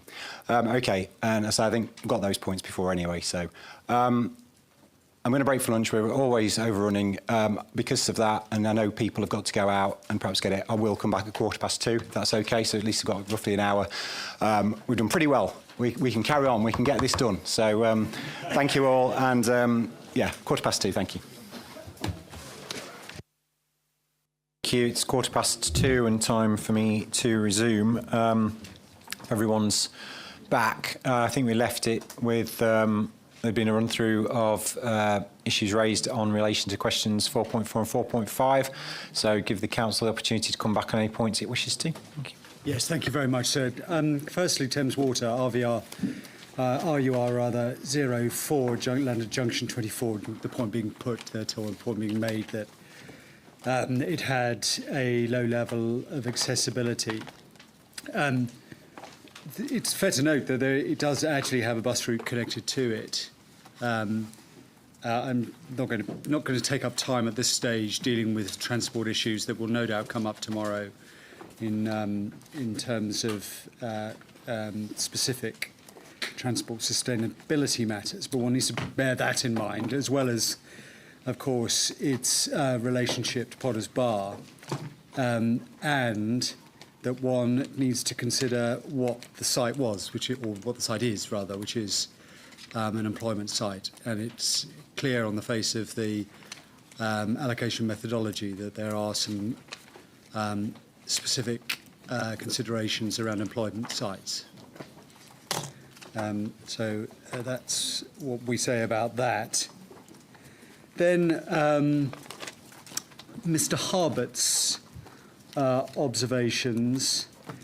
One of his points was that, and I think it related to each of the allocations in the Greenbelt, that's Chase Park, Cruise Hill, as well as RUR4. I think his point was that they only had 10% accessibility. Forgive me if I've 10% accessibility by, or rather 10% usage of accessible modes. Forgive me if that isn't covering all of those sites. It doesn't matter for present purposes. It's just to the extent that it's suggested that Cruise Hill and Chase Park have that sort of level, it's just not right. And we can deal with that tomorrow. With regard to RUR4, forgive me, that's probably not RUR4, given Mr. Harbert's concerns. That is 2, I think. Thank you. I was waiting for somebody to give me the reference. It's RUR2. And with regard to the degree to which it's isolated, that's something that I think Mr. Gillespie is able to comment on, just very briefly, if possible, please. So it comes back to the point we were discussing in the previous session in terms of relative levels of accessibility. And without going into detail, RUR02, in terms of that being an isolated site, I think that is a mischaracterisation of the site, because from the centre of the site, it's a 400-metre walk to the station in Hadley Wood, and from there are 4 trains an hour to King's Cross and Moorgate Station, with an approximate journey time of 32 to 35 minutes. There's also the local centre there with a convenience store, healthcare, dentist, Hadleywood Tennis Club, preschool, playgroup, etc., sort of 10-minute walk time. So we're not talking about an isolated greenbelt site. We're talking about a site that has a good level of access to public transport provision. There's a bus service, not a frequent bus service, but there is a bus service, and the National Cycle route passes through Hadleywood as well. So that is the answer to that, and it answers then in part the, or largely in fact, the other point made by Mr. Harbert that there's in fact, in reality, a further category to take into account when looking at our categorisation or our hierarchy of sites.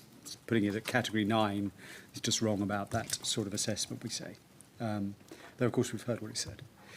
Then Mr. Pavlou, I think that covers the same areas, his observations related to the isolation of RUR2. The Greenbelt Council's observations about looking at brownfield sites, you remember that point being made by them. The point was that we hadn't considered brownfield sites appropriately. But what that fails to note is that we're looking at the test within 147 with regard to brownfield sites in the Greenbelt. So, of course, we have looked at that issue, and we had anyway. But when you focus in on what we're having to deal with, you can see, in fact, the relationship between Cruise Hill and that particular objective. Then Mr. West's issues relate to the his concerns around the degree to which there's been proper consideration of heritage issues in the context of Historic England's involvement. And again, I think Mr. Gillespie is going to respond on that particular issue.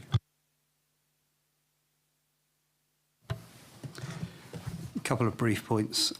So we have the regulation, the statement of common ground, I should say, with Historic England, confirming that they have no issues with the process that we have gone through, and the IIA certainly considers impact on the historic environment as part of that sustainability appraisal process.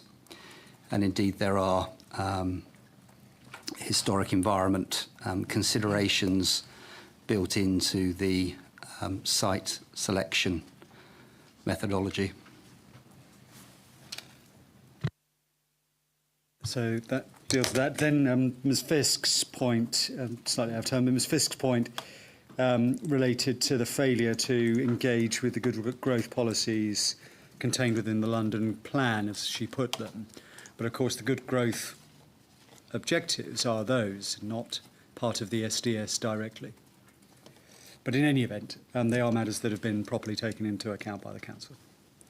Then Mr. Burns' points with regard to the approach toward, and I'm going to try to get this right, given the different names that the locations have, somewhat confusingly, as Mr. Byrne pointed out, which is the land, and I'm going to deal with land stated to be east of Snakes Lane, but is in fact west of Snakes Lane.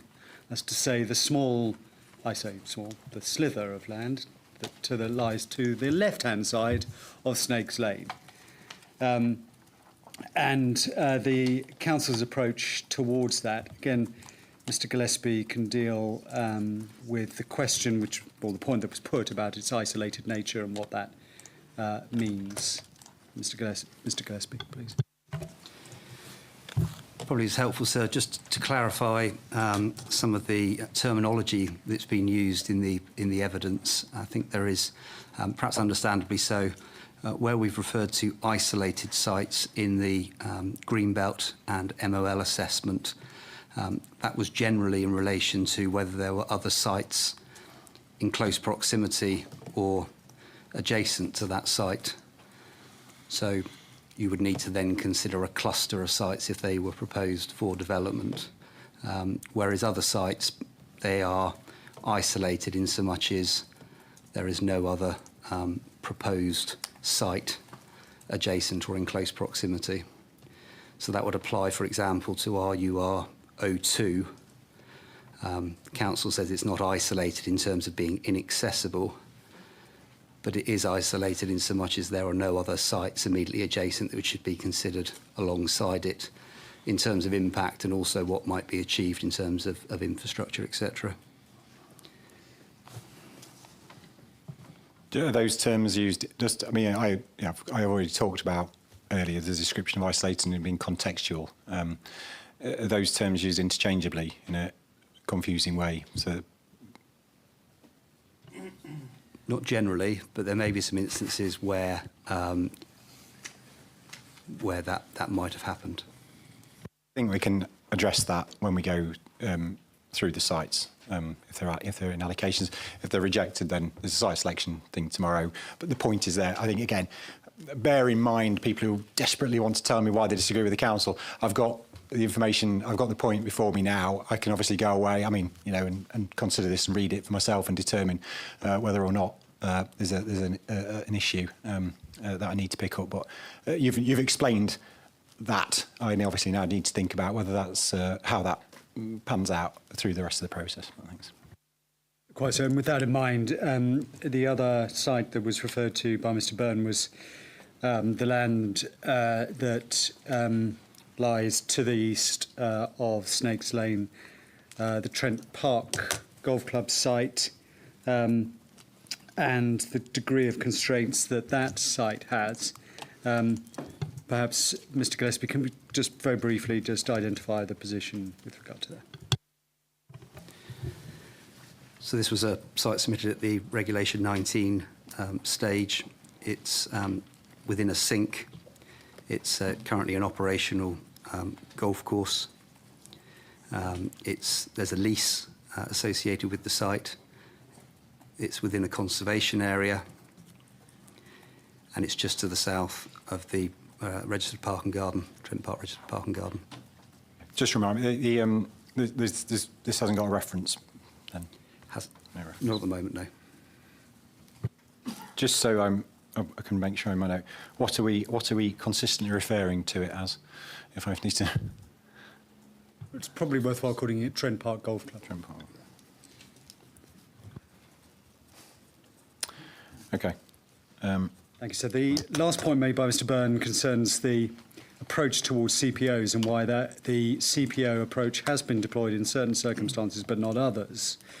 And the distinguishing factor, again, Mr. Gillespie can confirm this, but the distinguishing factor is in circumstances where one is dealing with a small number of sites as part of the delivery of a larger area. So there's just a small number of occupiers or owners that are holding up or would hold up the delivery of a particular site, as opposed to entire land assembly. Then going on to, and finally, I think, to TfL's point. We'll deal with this in the context of transport strategy tomorrow, no doubt. But it is worthwhile just noting a marker in TfL's position, which is that there will be a need for substantial investment. These are Ms. Jane's words, substantial investment to make the site sustainable. And she was talking about Cruise Hill and Chase Park, including the introduction of restrictive parking policies. But what they TfL are saying is that with that substantial investment, it is possible to make those sites sustainable. And that's an important marker for the purposes of understanding the relationship between what is now promoted by TfL and what the council has promoted in its plan. But we'll deal with that tomorrow.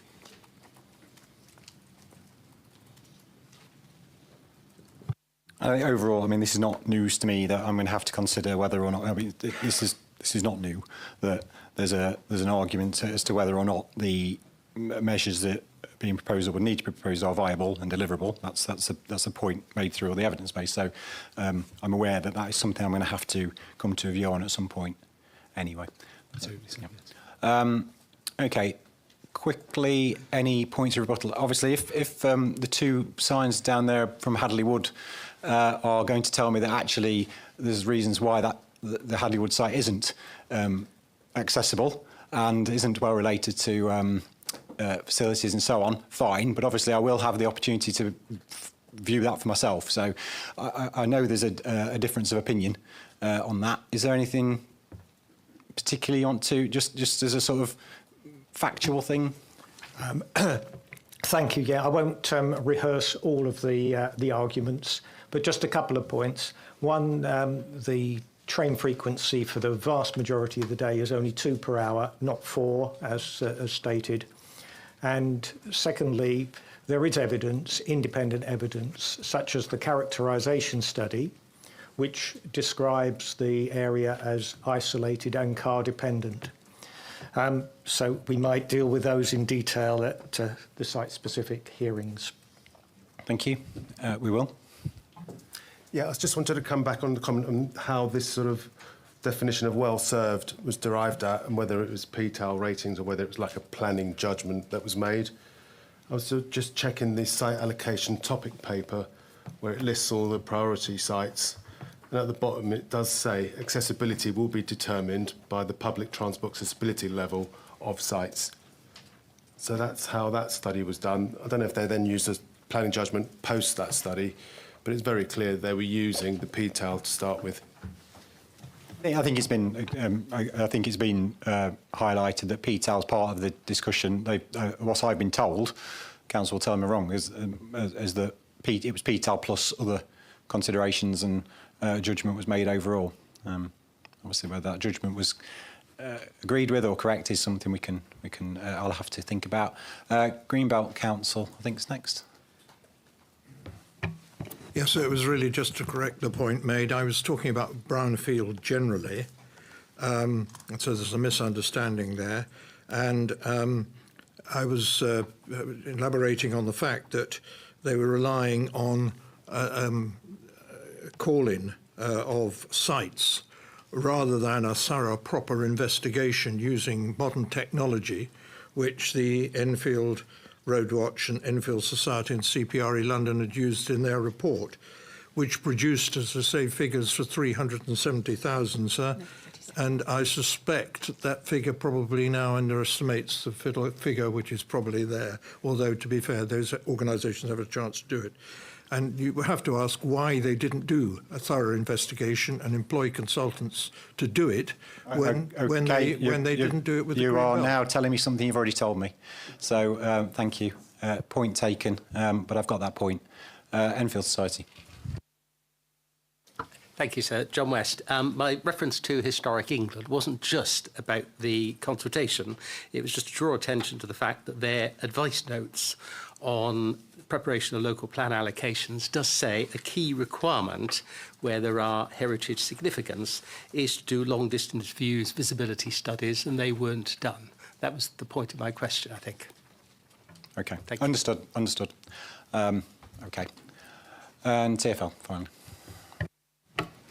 Thank you, sir. I just wanted to mention on the substantial investment point, there is an IDP that's published, but it doesn't have the indicative cost. So, and there's a whole lot of interventions that are needed. So we at this point are not confident in what the viability constraints will be once the costs are included. Another point on the sort of the spatial framework and has low density development, as well as they're using the London Plan maximum parking standards for PTAL 0 to 1 areas, which is 1.5 dwellings spaces per dwelling. This was not intended for large scale developments on Greenbelt, so we wanted to just make that point, and the starting point of any development should be car light development. So this was, again, if the car parking standards are using the maximum standards, while also saying that this will be sustainable development that results in 75% sustainable mode share. I think there needs to be a car parking policy that aligns with the sustainable patterns of development and the investment in public transport. So all of this is quite interrelated. Okay, thank you. Point noted. Is there anything else you want to raise on that? No, that's noted, and we'll deal with it tomorrow in the context of the transport issues.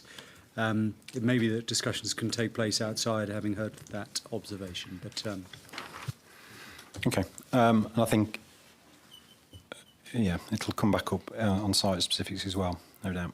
Right, I'm going to move on then to the next part, which is questions 4.6, 7 and 8 in my MIQs. 4.6 and 7 are two very basic questions. Is there a quantitative need for releasing the Greenbelt to meet housing need and employment need, particularly industry and warehousing? It must be obvious by now a lot of that has already been covered. You know, we've talked about this a lot over the last week and a bit. I've got obviously a very good understanding now of the housing requirement issues, the capacity issues. There's going to have to be more debate and discussion about the detail of those as we go on, but I've got pretty good understanding where we are. I know the council's positions on a lot of this, so I don't have a huge number of questions on 4.6 and 7, to be honest. I think I'm fairly comfortable. I know where we are. Others may disagree, and then I think, as I said earlier, 4.8 is really a summation of everything, and if there's anything else that council wishes to raise, they may do. But I've just got a couple of things to clarify, I think, first and foremost. Yes, thank you. One thing I do want to say, in your matters statement, council's matters statement, under 4.6.2,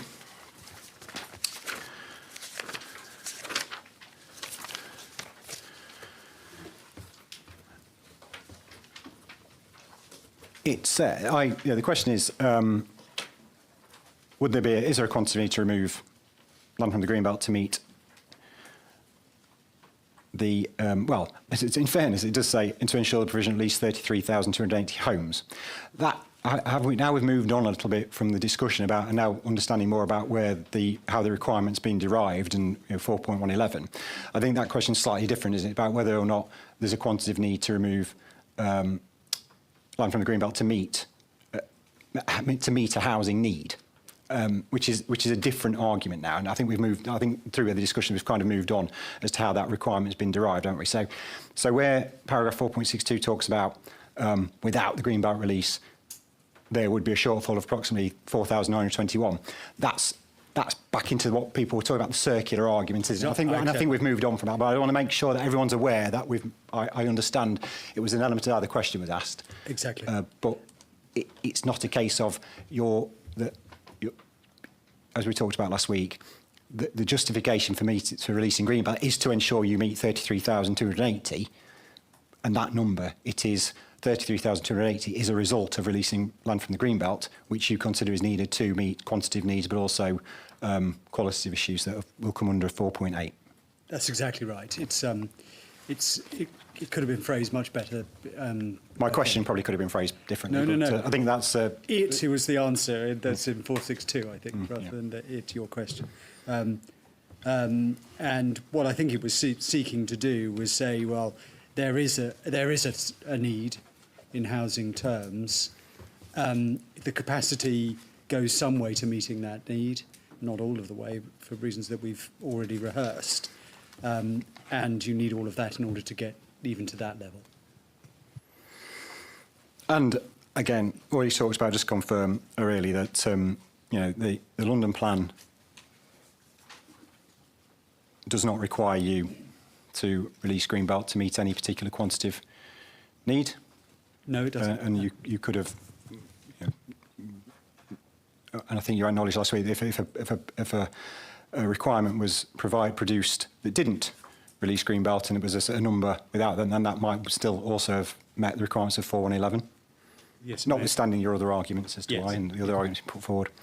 And then paragraph 4.65 of your matters statement refers to options that were considered, and the option 7 was discounted on the basis that it would not help to address the housing shortfall across London as a whole. And again, we've just talked about this, but in terms of meeting London plan policy, there is no particular requirement on you to be looking at whether you're meeting or addressing the housing shortfall across London as a whole. That's true, but what one does need to bear in mind is that there is a very significant need in any event. That is part of the context. And whilst I accept that there's no requirement, the delivery of housing in circumstances where there is a very significant shortfall is a factor to take into account. And equally, there is a requirement, of course, in overall terms, to deliver housing through the London Plan's policies.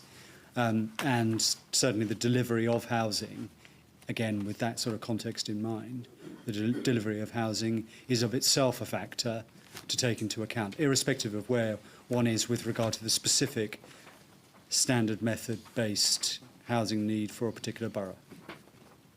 So it certainly is a relevant factor to take into account. I accept that of itself, meeting need that existed throughout the rest of London, if there was no need within your particular area, may shift that, shift the significance of that issue. But that's not where we are. So I just wanted to make sure there was no misunderstanding on my part or about where. I understand this is all about context, but it's the way it was expressed. I just wanted to yes, to clarify that it wasn't a shift. One thing I just want to pick up on, and this might be something I've asked for, there'll have to be an updated version of Table 2.2 and the trajectory, I guess, in fullness of time. Does the change, in quantitative terms, does the change that the Council's suggested in terms of its 2029 position and delivery of 2021 alter anything in terms of the argument for Greenbelt release? No, the suggested the change that will need to be undertaken in order to accommodate the various factors that we've talked about already with regard to small sites, lapses, etc. That won't shift the strength of the case in favour of a release. In fact, as it may be got to, once we have it, it may well have the consequence of increasing the particular imperative for release, given the sort of date. Well, that's what I was asking, really. I mean, the argument was originally you can deliver your 10-year requirement without Greenbelt release, if that was the case, and then moving forward, it was coming forward much later in the plan period.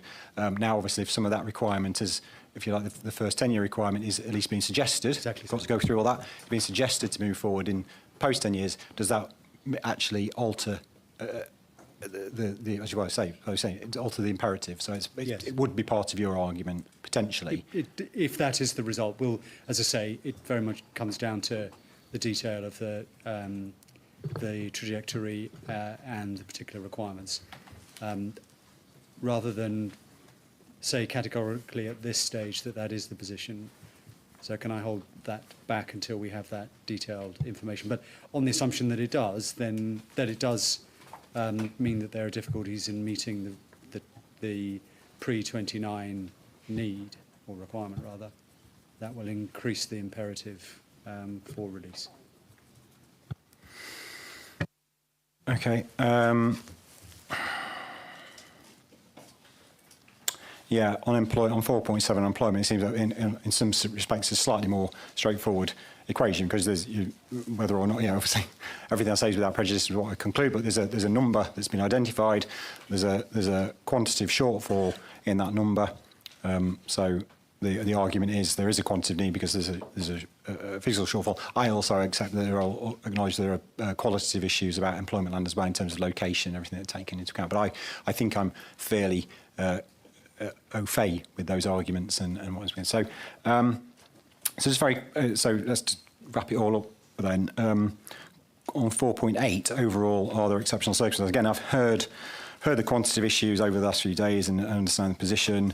I know there are other factors the council has identified, including family provision of family housing and affordable housing. For example, I've heard representations about that already. There are some people who haven't been here before. We might wish to raise other points or drill down to some other points on that. That's fine. Is there anything you want to add or summarise about, if you like, the overall picture for exceptional circumstances at a strategic level? Not really, sir. I mean, you have the essential case that we've presented. We presented it in our topic paper, and the circumstances haven't changed, save actually to make it still clearer that there is an exceptional case for release. The circumstances, of course, include the context of the NPPF, which I won't repeat, but now the GLA in terms recognising the need for release and TfL supporting that. And that it really is a seismic change. It can't be underestimated. What that is indicating is not simply what happens now, but what will happen over the lifetime of this plan, and places a very significant incentive on ensuring that steps are made now, and the importance and the immediacy of the issue can't be underestimated. Okay, thank you. That's the overall picture. Just a couple of little points and questions about some of the aspects of that. We've talked, I say, about family housing, and we've talked about the local housing need assessment and how that's been interpreted and so on. Yesterday, it seems a long time ago. Yesterday. Just to be clear, when we're thinking about this in the overall position, the plan will deliver family housing outside the Greenbelt. I mean, the policy is to deliver 30% family housing outside the Greenbelt. So it wouldn't be right to conclude that the only way that this plan delivers family housing is through Greenbelt. Is that? No, that's fair. Yeah. And so in the proportion of family housing that will be delivered, if you take it to the end of the plan period, the pure numbers wise, more family housing will be delivered if 30% can be achieved outside the Greenbelt than in the Greenbelt. Probably. If the capacity is 28,000, 30% of 28,000 is about 8,000. That's maths. 5 in the plan period. Whatever it is, it's 40% of that is not the same as 30% of 28,000. It'll be more subtle than that because I know there's some exceptions to H3 about not everything applies to H3 and affordable housing and so on. But I mean, is that broadly a reasonable assertion? In terms of the maths, so I'll have to just take a moment to work out. But the point you're making is that, well, there will be the delivery of family housing within the urban area. It's just that it's going to be increased by virtue and proportionally increased by virtue of release. So I suppose yes, if family housing release on the Greenbelt is part of the exceptional circumstance case, I guess what weight is that given in terms of the proportion of dwellings being delivered over the plan period, but also the proportion of family dwellings? How important actually is that additionality of Greenbelt release? Well, it does increase by some percentage points the overall delivery of family housing. And the importance of it is not just in how many percent it will increase, because it would not increase the percentage proportion of family housing significantly. But the numbers is what's important. Because actually what that's indicating is that there is a very significant need to ensure that the proper levels of housing are delivered. Family housing is capable of coming forward on Greenbelt sites. It's more challenging in urban areas. And so, and we can give you the numbers of the difference between having the Greenbelt sites in terms of family housing in real numbers as opposed to percentages, and not.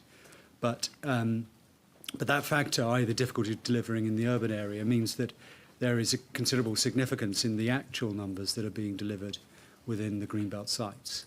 And it's that actual number because it has a real impact on real people, that needs to be taken into account, and why it's an important factor as part of the overall exceptional circumstances. Yeah, I won't hold myself to those maths, but the point, yeah, okay. What I was going to say, I'm sorry, sir, I've just been told by Mr. Anderson Frank, I'll leave the maths to him, but he estimates that the numbers of family houses delivered through Cruise Hill and Chase Park, family houses this is, would be an extra 3,500 houses. Is that plan period or overall? Plan period. Yeah. And is that based on 40% or 71%? 60%. Yes. Another number. It is another number. Yes. Okay. Well, and the 60%'s come from? There was an indication in the topic paper that 60% was the relevant factors to take into account as a result of the demographic baseline element of the local housing needs assessment. And just remind me, is that in PL10 and PL11? 60%. The 60% is not in. Right. So as of now, we'll count 40%. I think would be reasonable, bearing in mind that 60% or 71% doesn't appear in any policy. Yes, those are the. If you recall, there was the parts of the written statement. Yeah. But if one is taking 40%, Mr. Anderson Frank has given me the other figure, which is 2,300. Okay. I have to give him the credit for that, but that's what it would get. Of course, if you were taking off 20%.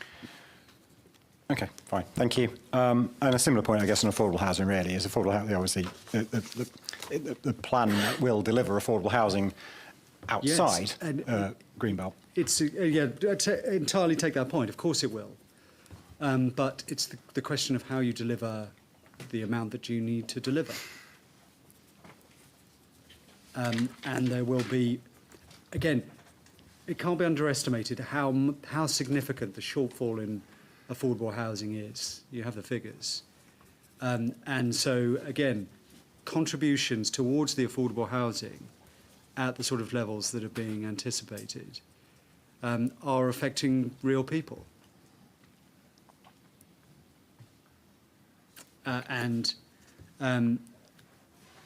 It's not just the amount of affordable housing, but it's the levels of family housing that are coming through that process as well, something that has also been identified as necessary.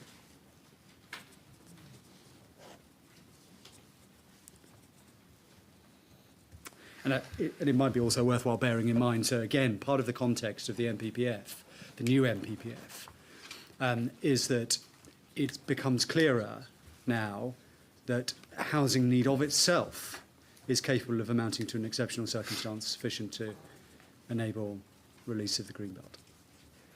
Of course, that was the situation under the old NPPF as a result of a number of cases, but the policy acknowledgement is still more clearly there. Okay. Just on... Sorry, Mr. Gillespie. Oh, so beg your pardon. Just briefly, sir, for a similar sort of reference for you in terms of affordable housing, it's paragraph 6.38 of the local housing needs assessment, estimating a requirement for 1,407 households each year needing some form of affordable housing in Enfield. And the important point around that, in terms of the Conservative group's position of wanting a rollover, is that you're looking at affordable housing need on an annualised basis, affordable housing need of more than that which they are suggesting should be released under this plan, which gives at least an understanding of the scale of the problem. Okay, thank you. Just on the new framework, again, sorry to keep going on about the new framework as it's of debatable relevance, but the requirement on affordable housing that's in paragraph 158, which is, I think effectively it should be 50%. And I think it's sort of, my reading of it, it kind of the transitional areas don't count for it because it would still be on plans that are adopted after the period. So transitional areas say one thing about the plan, the way that it's examined, but obviously the transitional, those paragraphs say about the implementation is that if a plan's adopted after this has been published, which this obviously would be, was adopted, then by definition it must meet the requirements of this, which I think is 50%. So there being no issue then, because I think the plan requires 50%. You're absolutely right. I mean, you're right. The cap, with the cap in place, that would be the conclusion. And it's important to recognise what the golden rules are doing in that context, because they say, and of course, compliance with the golden rules are identified as being a very significant. Forgive me, I shouldn't paraphrase. Of it being given significant weight in favour of the grant of permission under para 158. So if you comply with golden rules, and in circumstances where you have 156 complied with, that's to say affordable housing provision under 157, improvements to national and local infrastructure, and the provision of improvements to green space, which of course is part of the placemaking approach of both Cruise Hill and Chase Park. You have at least in principle, a framework for the future for considering how those particular proposals would be considered under national policy. And that's why, as you're quite right, Sarah, I should have been clearer. It's a context that will be engaged in relation to planning applications. Thank you. Unemployment land, 4.8b. Again, I think I'm fairly cognizant of the arguments that are made on that. I've no other particular. I understand the arguments that are made. Is there anything you wish to add? No, thank you very much. So just one point that Mr. Anderson-Frank reminds me of, and it's important to note, you know it, sir, but to say it now, which is that, of course, the 156 and 157 imperatives and the weight to be attached to those imperatives under 158 apply to land even if it's not released. So if it was just an unreleased application site seeking very special circumstances justifications. Understood. Yeah, thank you. Right, I'm going to leave 4.9 for now, and we'll just look at the issues raised under 4.678. As I say, those who've been here every day will know a lot of this has already been discussed, but is anybody wishes to raise anything? I'll start with Fairview Homes. Sorry, just in relation to that final point there around the delivery of three-bedroom homes, just wanted to point out previously under the current local plan where the strategy is one of solely delivering brownfield land. According to the London Data Hub, Enfield delivered 325 three- or four-bedroom properties over a 3-year period, of which 30 were low cost and a further 19 were intermediate tenure. Sorry, 13 were low cost affordable social rented. So that just shows you how little 3-bedroom family housing is delivered under a strategy of brownfield only. Whereas the approach, particularly around Chase Park, which we're very closely involved in, is to be delivering 3- and 4-bedroom family houses. That's what the Chase Park placemaking plan talks about, and that's what our master plan looks at designing. And this kind of goes on to another point with the sort of the TfL proposal, which looks to double the density. But don't. I'm not examining TfL's proposal, so okay. Keep that powder dry on that. Thank you. HBF.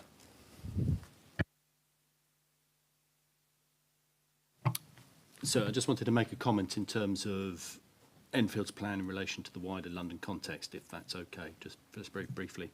And that's just to refer...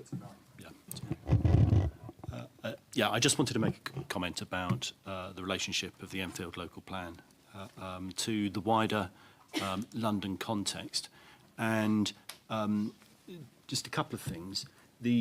Although the London plan doesn't say explicitly anywhere that local authorities should seek to exceed their apportioned housing requirements, which is different from the London plan that preceded that, the Boris Johnson plan, which said that they should try and go above that. Paragraph 4.1.1 of the London plan, just beneath policy H1, does refer to the wider need, the unconstrained need for 66,000 homes. And then the following paragraph, 4.1.2, refers to something which the GLA is very keen to remind us, and is absolutely right, which is that London is a single housing market area. So what the London boroughs do is that they're not necessarily operating in isolation. They are playing a role in meeting London's overall housing requirement. Now, the panel, when it examined the London plan, and I realise that it's only a panel report, it's not what's in the statutory development plan document, which is the London plan, it did note that London wasn't meeting its objectively assessed need by a considerable margin. Those are its words in paragraph 175. And it then went on in the next paragraph, the following paragraph, 176, which is that they did give pause to thought and thought, well, is the London plan unsound? And should we actually instruct that the GLA goes and looks at a Greenbelt review, or tries to have a better dialogue with the wider South East to meet that unmet need? But they concluded that wouldn't be sensible because it would just delay the adoption of the London plan. But they did subsequently then say in paragraph 178 that it is right to say that boroughs should use all the tools at their disposal to ensure homes are actually built. And I think that's a kind of the exhortation that you would expect really the boroughs to follow to try and address that shortfall in strategic need as a consequence of London being a single housing market area. And then against that, you have the context here of the government commissioning back in January 2024 its expert review of the London plan that Mr. Spry here had a big hand in writing, which concluded, that London, on average, was delivering something like 37,000 homes a year based upon the GLO's own statistics in its residential completions dashboard, which meant that you would have a residual target if you were to address that deficit of needing to deliver 62,300 homes a year up until the end of the London plan period in 28-29. So we are staring at a significant problem in terms of London being able to meet its own needs. And that figure goes up even further if you were building to the London's objectively assessed need of 66,000, and that's referenced in paragraph 2.16 of that London Expert Advisory Report. So therefore, in the context that London is a single housing market area, and we're facing such a shortfall in delivery, I do think Enfield has met the exceptional circumstances test. Thank you. I know that some people have got there first, but I want to try and keep the... it's a bit simplistic for me to say that side's got one set of views, that side's got one set of views, but I may as well try and keep if there's a pattern. So even though Mr. Spry didn't get in first, I will try, if it's similar points to raise, and obviously if Mr. Stevens has already raised your points, you don't need to raise them again. No, and I wouldn't dream of it. It's just really just to add a couple of references and just, I think, deal with the suggestion this morning that if, and I think you've got this point from earlier comments you made, that if additional non-Greenbelt capacity was identified, that somehow erodes the exceptional circumstances case for Greenbelt release, and that the simple maths, partly for Mr. Stevens' point on a London-wide level, but even simply looking at need within Enfield, is you could literally double the non-Greenbelt housing capacity within Enfield, and there would still be unmet housing need quantitatively and qualitatively, and the exceptional circumstances case would remain just as strong. Couple of London Plan panel report references that Mr. Stevens didn't cover.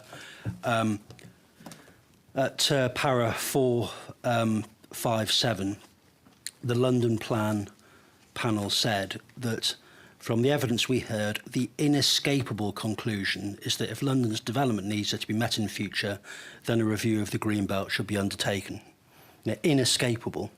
And then linked to that, following on at 460, the panel, in recommending the inclusion of an exceptional circumstances policy at G2 of the plan, said that greenbelt release should be left as an option to provide boroughs some flexibility in deciding how best to meet their development needs, including those specifically identified in the plan. So, in theory, if Enfield thought it was necessary for exceptional circumstances for greenbelt release to meet its 10-year targets, that's the panel's interpretation of what G2 was intended to be. But it certainly also follows that it would apply to needs identified beyond the 10-year target period of the plan. Thank you. Okay, thanks. I mean, obviously, you'll be aware I understand the difference between a panel report and the plan and everything else, and what weight I have to give to those things. And just in reference to people just want to make that point, that not everybody, I mean, I think the general, obviously, not everyone is saying there is no need for housing in London, or there's not a significant need for housing in London. I think some of the points I've been making is that have been made to me rather is that that's recognised, but you can deliver it without the green belt. So there's a subtle difference there, and I just want to make sure I understand that difference, and I understand that the argument of what is viable and deliverable and how much you can achieve. But I don't want a lot of people now telling me that the views have been mischaracterised by saying we don't want any housing at all, or it is merely that I understand that. But I understand all. I understand everything. Well, yeah. Apart from E12, which I really don't. Okay, I'm going to start at the end with Hadley Ward Association. Thank you.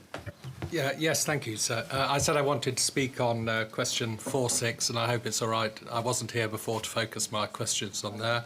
It's a quantitative question, and the points I wish to make are on the quantitative element of need necessary to ensure and on the number given for homes, and to have some reality check in relation to it. I suggested it before in the context of, and I do focus on Hadley Wood because that's a good example for me. Can 160 homes as a marginal sum be necessary to ensure any ultimate delivery? We had the example earlier of a few small additions to the small sites would be more or less than this. It's over 10 years. What's it going to be, up or down?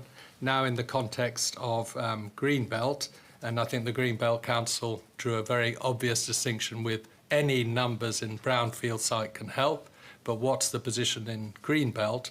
And I think that Coma Homes and Fairview have very clearly said that to move the dial, to make a difference, you can't be relying upon 160 homes. 3,000, 4,000, 5,000 maybe. So that's on the side of, can anything that happens in some of these sites be necessary to ensure an outcome?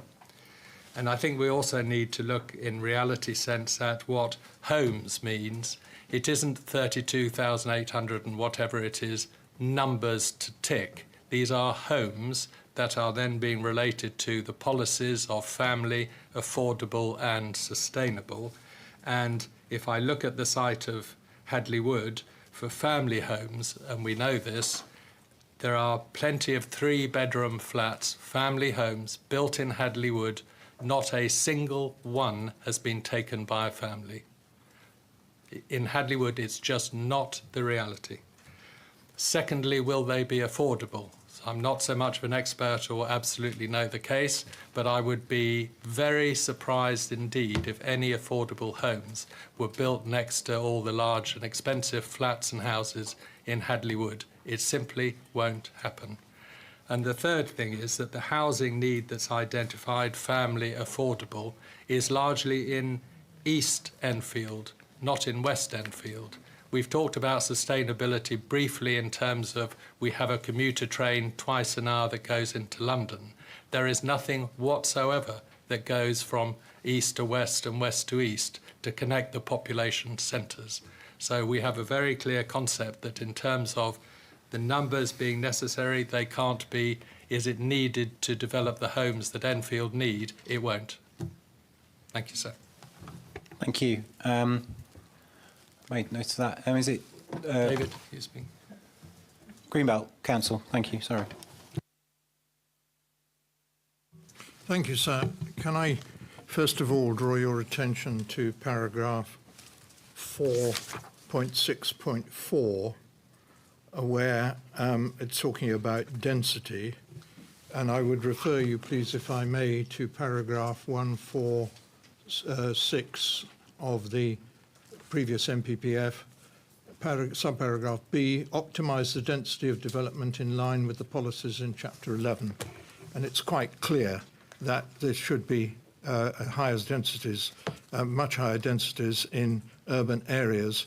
And it also says there it would lead to significant adverse changes in the borough's character.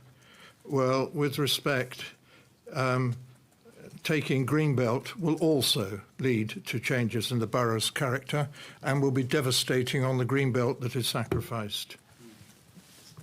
Can I now refer you, please, to paragraph 4, 8, 10, and I won't take up your time other than to say that is relying on a Greenbelt review which has now been discredited.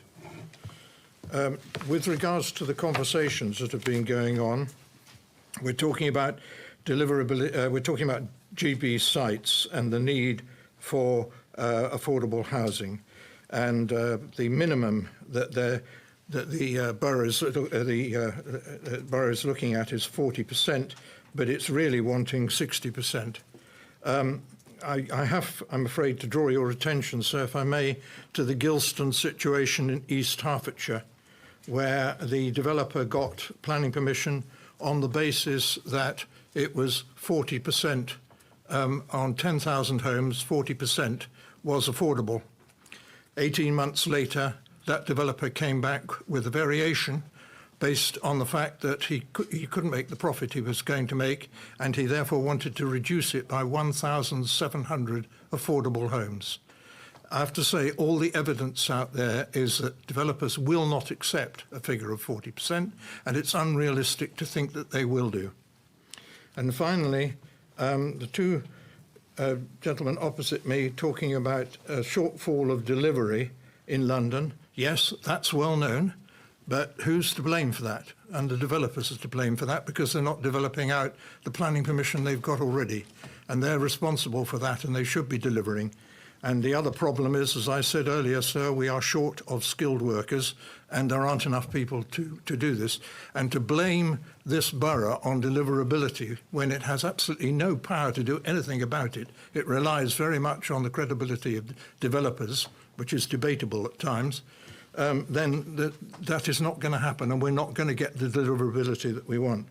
That is different from the shortfall to meet development needs. And to meet development needs can be anything from getting planning permission and actually carrying out that planning permission. So the two are not the same, and they conflate with each other. And that's really the points I wanted to make. So thank you. Thank you very much. Enfield Road Watch. Yes, I'd like to come back to Mr. Stevens' point about London being one housing market. We made that self-same argument to make exactly the opposite point, that Enfield is not required to make up the shortfall for the rest of London, especially in view of the fact that the Mayor has now announced a green belt review for all of London and to look for appropriate grey belt. I go back to what I said last week. I think it would really be jumping the gun for Enfield to say, yes, yes, we'll take all these extra houses, when it might turn out after the review that much of the green belt that is, I accept that some of it will probably go. Whether those particular sites will go is another matter. So I really think that that London should be looked at as a single housing market, and that it will be too early for Enfield to take this position.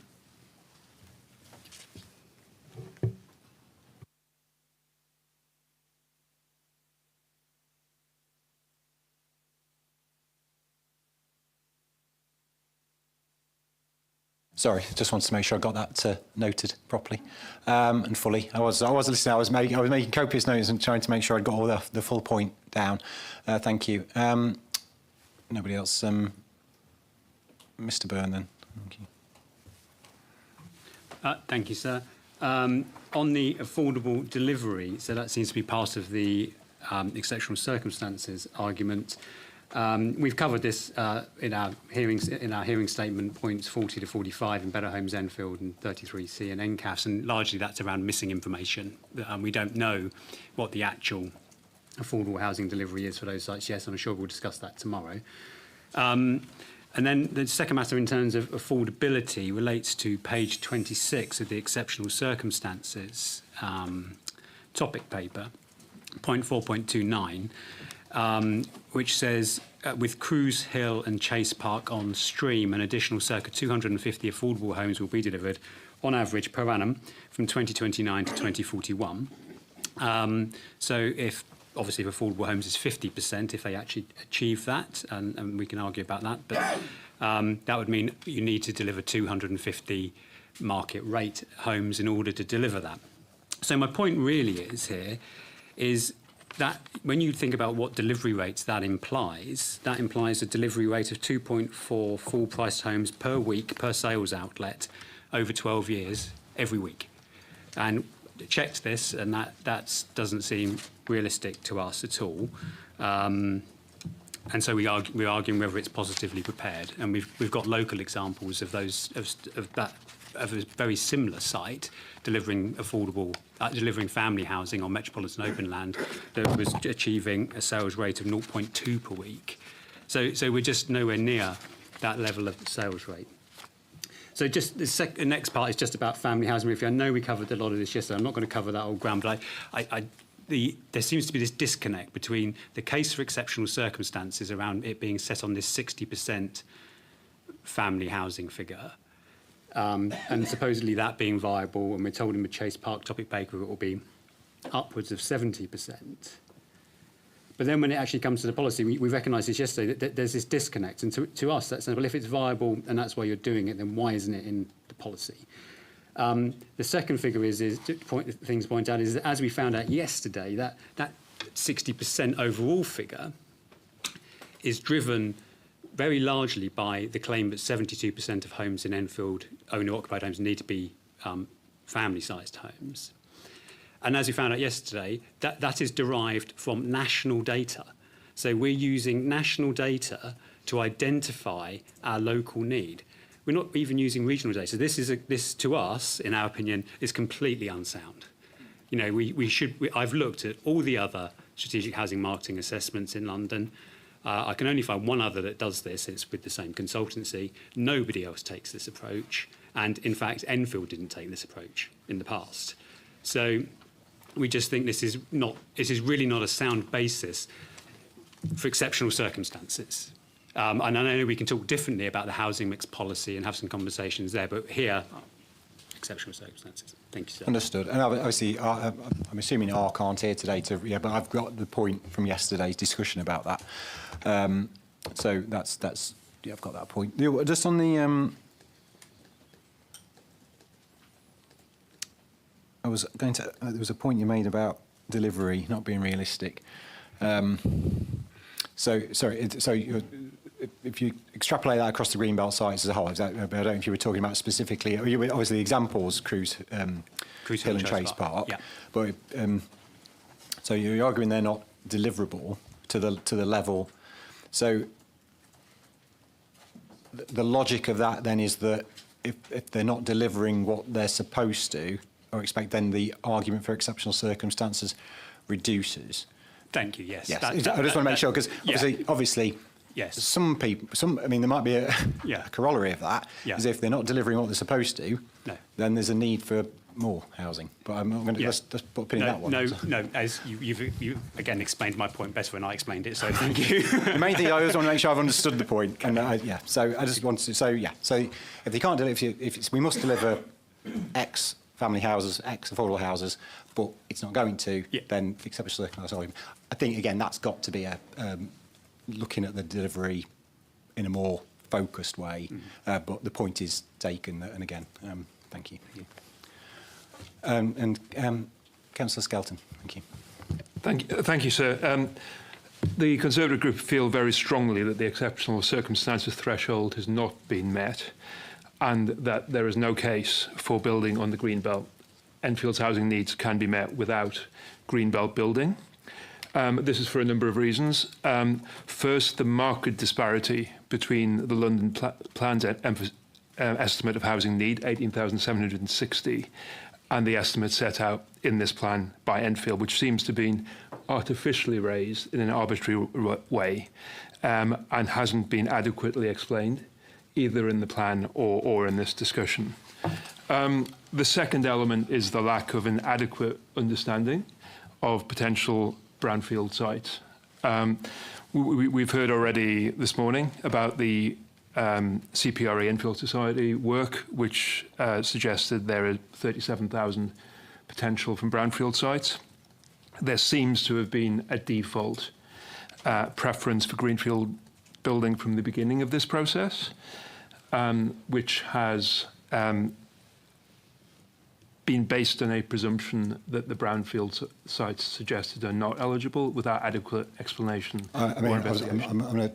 I said right at the start about repetition. I mean, a lot of this is what I've already heard. So I'm saying it's the first time you've been to the table, but a lot of the points you're raising have been raised. So my apologies, sir. I will rattle on much more quickly. The numbers in Meridian Water, obviously also a key point, 10,000 versus 350 by the end of next year, which we were told was ambitious. So we really believe that these kind of sites should be considered before any greenbelt development. The third point, which is very important, is it would be highly premature to allocate greenfield sites in advance of the London-wide Green Belt Review and any updates to the London plan. Just to reiterate what was said before, Enfield should not be jumping the gun on this. And the fourth point is the historic nature of the Green Belt, which is crucial to the nature and the character of the borough, brings huge value to citizens right across the borough, and the nature of the Green Belt would be fundamentally changed by these proposals. This is also a high-performing Green Belt with high biodiversity elements. For example, the wildlife area around Cruise Hill Golf Club and Kings Oak Plain, which has only recently been improved in terms of biodiversity. And we believe that these plans also increase urban sprawl, which is the very point of the Green Belt not to have that in place. And should also be noted, it was acknowledged even today that elements of these plans will cause very high harm to the Green Belt. Thank you. Thank you very much. Thank you, everyone. Is that a new point at the end of the room there? Yeah. Thank you. Very quickly. Yeah, sorry, very quickly. Councillor giving one of the reasons for exceptional circumstances being the delivery of 50% affordable housing on the Greenbelt sites. But we already know from TfL that in their view, those sites cannot afford to pay for the public transport improvements that are required for those sites to actually be developed. That then leads me to believe that if that's the basis, then the only way you're going to get those sites to be developed are you're going to have to reduce the amount of affordable housing down from 50%, all the way down if it's viable. The only viable is 0%, then you'll deliver no affordable housing. And then you've lost one of the main arguments as to why you were arguing for exceptional circumstances in the first place. Okay, thank you. Something something will be has been raised before in terms of overall viability and deliverability. Multifaceted points. Finally. So, I'm sorry. I know you said the TfL point was not relevant, but having heard some of the arguments, I'd just like to make it because I think it is quite helpful. That is, in terms of when we saw the TfL paper and suggesting a delivery of many more homes at 110 dwellings per hectare, the response of Fairview is that development would not be delivered by them, because they're not looking to deliver flatted developments on this site, because it's not, well, they're not looking to deliver I'm not getting into that. There's no need for me to get into that. What I'm saying is that Fairview are very committed to delivering the mix of houses and flats that is currently proposed. Going above that density is not something that would be saleable in the area. I'm just trying to give you that comfort that the developer is very committed. Don't worry about giving TfL comfort. You can have a meeting with TfL outside this. It's me who you should be giving comfort to. Yeah, no, that's what I'm saying. I just want to give you the comfort that we are very committed to the mix of houses and flats of the scale that's set out in the placemaking vision. Okay, fine, thank you. I assume that's an old sign. Thank you. So, Council, if there's anything you want to run through, any of those points? Very briefly, nothing that needs to take up very much time, I don't think. The Greenbelt Council's observations in relation to 464 of the MIQ responses. There was a comment on option 3A and that it would result in a very high density development. But of course, well, so you know that was one of the discounted options that was being considered. The optimisation of the sites has been undertaken for the reasons that you've heard already. So that deals with that point. Ms. Fisk's point, we had a debate earlier on, sir, of the degree to which we take into account, or one could take into account, the overarching needs of London as a whole.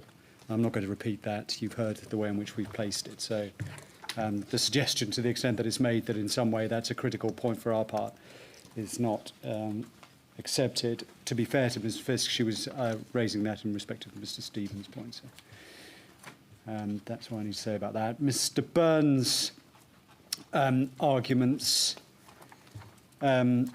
with regard to the question of affordable housing levels in relation to Cruise Hill and Chase Park, we've already dealt with that in part, and we'll come back to that tomorrow. Delivery rates, equally, he relies on 429 of the exceptional circumstances topic paper, and he's obviously worked through the calculations that one would derive from those figures. As to the realism of that, again, I'm not going to respond at this stage, and we'll deal with that at an appropriate time. The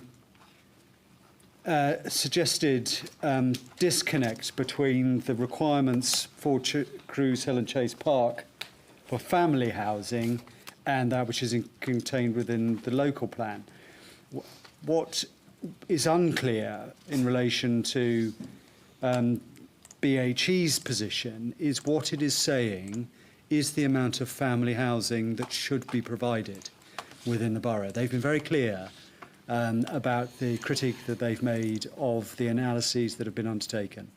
But I don't think, I could be wrong, but I don't think they actually say in terms what figure should be arrived at and should be achieved. And I might have missed it, in which case, very happy to have clarification from Mr. Byrne with regard to that. But the simple point is that they recognise the need for family housing. I think just from the disconnect point is, if I'm summing up, if I was to sum up all of the arguments as to why family housing has been put forward, it is the question of, I think, just very simply, is it? Am I looking at what the policy says? The argument is, it's no matter what aspirations you've got or what idea you could deliver, the exceptional circumstance argument is predicated on the fact you can deliver 40% as a minimum, as per the policy, or am I predicating it on the argument that it's 60%, or am I predicating on the argument it's 71% on those sites? And I think some clarity on that would actually be quite helpful. Yes. But just, I know, whatever you might, what is the minimum basis on which exceptional circumstances are being argued? I think that would be clear. Of course, sir. The minimum basis is that which is set out in the policy position, but that isn't just the aspiration. The aspiration is higher than that. Of course, any higher you go, the greater the justification for release. Well, we'll just say, sorry to get into a debate on this, the justification for release has to be based on what's in the policy, doesn't it? Because it has to be, I have to have some comfort or there has to be some comfort about what's being delivered. So if it was a case of being released on the back of 60%, say, and that was in the policy, then I'd have to have that. That'd have to be delivered. If it's 40%, that has to be the comfort. So it can't be, I don't think, a case of, or it can't necessarily be a case of we aspire to 60 and that's our argument for why it's exceptional circumstances, but the policy only talks about 40 because that would be, then there's a sort of hope issue that obviously that's an exceptional circumstances, we know it's a high bar, isn't it? So it's a relatively high bar. So you understand where I'm just wanting that clarity. Absolutely, sir. Yeah, okay. And of course, by the same token, if it's necessary to consider some higher figure, or if it's appropriate to consider some higher figure on the basis of any evidence that subsequently emerges, well, that adds to the case that is in support of the exceptional release. There is also a factual background point, which is that if the work that's been undertaken shows that the placemaking ambitions of the developers are in favour of a higher level, then that evidential basis can also be taken into account as part of the case. But I accept that the principal position is that which is set out in the policy as well. The last point arising from Mr. Burns' arguments concern what he says is a completely unsound approach towards the local housing needs assessment in the context of family housing, but I think it's more general as well, by using national data rather than using local data. And we did have that debate, but as part of that debate, you'll remember that Mr. Bullock's conclusion was that the assessment was appropriate. And he's the expert dealing with local housing needs assessment. In fact, he is, with regard to that issue, the only expert giving evidence on that. That's all I'd say in response. Okay. Okay, Mr. Byrne, do you want to... New points again only? Can I respond? Yeah, okay. Thank you. Just to point out that my career is in understanding statistics and population estimates. Over 30 years, I've owned several companies. My master's dissertation is in sustainable development, involved me understanding the housing and family needs of London. That involved me reading and reviewing 60 strategic housing marketing assessments. So I guess that I have a level of understanding of this. You asked me what figure I thought it should be, and to an extent this is already contained within the local housing needs assessment because it actually specifies alternative scenarios which give a need of 44% overall as opposed to 60% overall. But I can work through the figures in various different ways and make comparisons to different methodologies, and compared to the 60% figure Enfield gets, I get a figure ranging between 36 and 46% overall. Big caveat, I would just prefer to have an updated usable local housing needs assessment than me sitting here saying this, but that's my response. Thank you. Okay, and there was a talk yesterday, and I don't need to rehash that, about, well, if it's 46%, the policy's 40%. If it's 60%, the policy's 40%. So there's an element of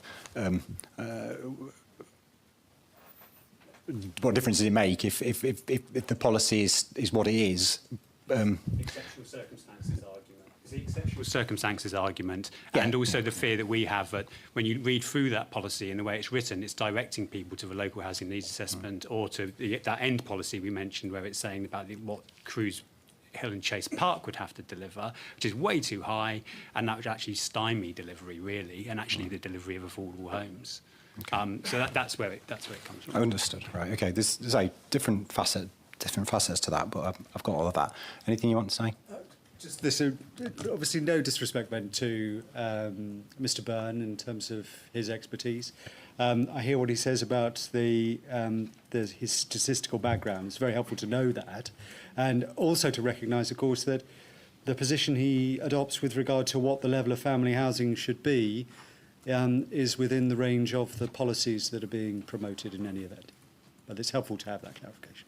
Okay. And I think there is a subtle but important difference between what we were talking about in terms of policy H3 and the exceptional circumstance. So it might come from the same route, but I understand the subtleties of that, or at least I hope I do.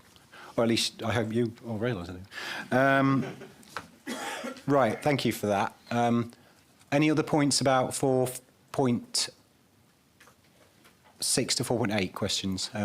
Thank you for that, because it's quite useful, because as I say, you've helped me out there, because obviously this is a cumulative process, this is, so I'm getting a lot of information that we've already, and I think you've all been very helpful in not going over old ground too much, so that's helpful. So I think we can continue for the moment. Maybe we can get compensatory features, compensatory improvements done by a break, and then we might even get onto issue 4.3. Should be nice. Which should be nice. So question 4.9 is around compensatory features, compensatory improvements, beg your pardon. I'm just lost my questions. Yes, the framework. So in terms of what the framework says about this, I can find the right paragraph.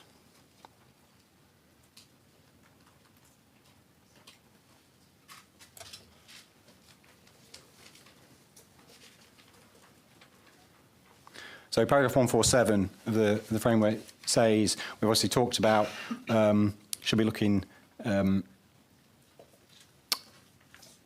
we've talked about what council will be looking at, where it's been concluded that it's necessary to release Greenbelt, first consideration of previous developed land well served by public transport, we've considered that.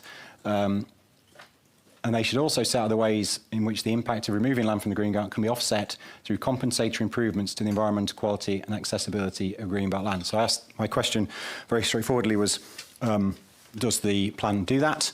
And to what extent the plan does that? I think the answer in broad, and again, I think there's again, as with all this, is an element of site specifics, but this is about, does the plan as a whole cover what it needs to, and if there's any deficiency in that, how would we go about dealing with it? My understanding of the response is that it's sort of twofold. One is what is set out in policy SS1 about a new country park. That's one significant aspect that's been proposed as a compensatory improvement. And then what is set out in policy BG7, there's a range of features and proposals and schemes that are set out in 147. Again, is there anything you just want an overview that you want to give, and I can pick out some of my key points? Not really. We've indicated the position with regard to the compensatory improvements. We recognise them and made provision in policy in the ways that you have identified, SS1 and PG7, both of which we consider to meet the relevant requirements of Para 147. So in terms of the country park, two aspects that I just want to qualify. And again, I imagine we'll get into the second point of this, the deliverability, when we look at the policy in detail. But there is two things. The first point is the country park relates to one of the placemaking areas. So in the context of Para 147 as is the argument that the country park is sort of compensatory improvements for all Greenbelt release, or is it purely the one in which it is adjacent to? So I think maybe... Yes, sir. I would say that it is in relation to both areas of Greenbelt. I mean, the country park is proposed in the area between the two site allocations, and it's obviously an approach that's been agreed with DEFRA. So we shouldn't lose sight of the fact, although there's a danger that often the discussion does focus entirely on Chase Park and Cruise Hill. We just said the two Greenbelt allocations, and there are more than two Greenbelt allocations. So I think the point would be is to what extent it provides compensatory improvements to the other Greenbelt locations as well. Yes, sir. Apologies. It is in relation just to the two primary greenbelt allocations. And of course, it's important to note here that this doesn't form part of the case for exceptional circumstances, as you well know, sir. The compensation can affect the planning balance for the discussion of the sites in question, but it cannot affect the exceptional circumstances case that's been made. I'm not suggesting that it would. I'm just asking whether or not the policy, national policy, has been met. This only kicks in once exceptional circumstances have been identified. So it is not it's not. In fact, you're absolutely right. If the argument was being made, we're providing a country park, thus it's okay to release the greenbelt, that would be I'd probably be raising an eyebrow at that. But I understand that's what you're not saying. But I just but I can take it that as what you said is okay. The country park is about Chase Park and Cruise Hill. What about the others then? Is that covered by BG7, or there aren't any compensatory improvements planned at the moment for the other greenbelt releases? At this stage, not through the plan, sir. We expect that it would be addressed through the development management process.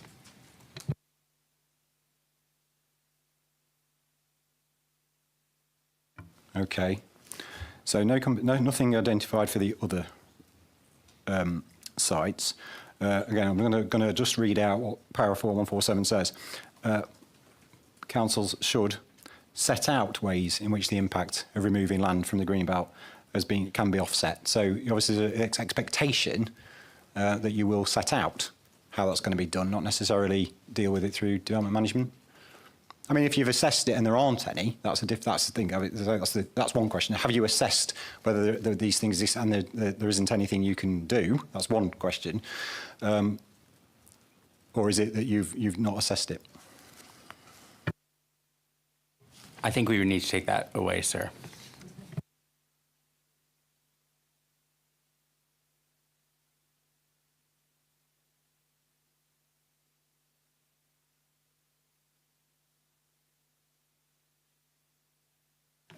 If I could just make an additional point, sir, though, if we look at the entirety of BG7, there are a number of specific measures referred to which are costed and identified, but there are actually more general measures referred to as well that open up the possibility of a wide range of different kinds of compensatory improvements. So I don't think that the policy precludes in any way the identification of additional measures. For example, Point A says compensatory improvements to remaining greenbelt and MOL land in an area identified for environmental improvements as part of the Council's green infrastructure audit and strategy and in line with the emerging spatial vision.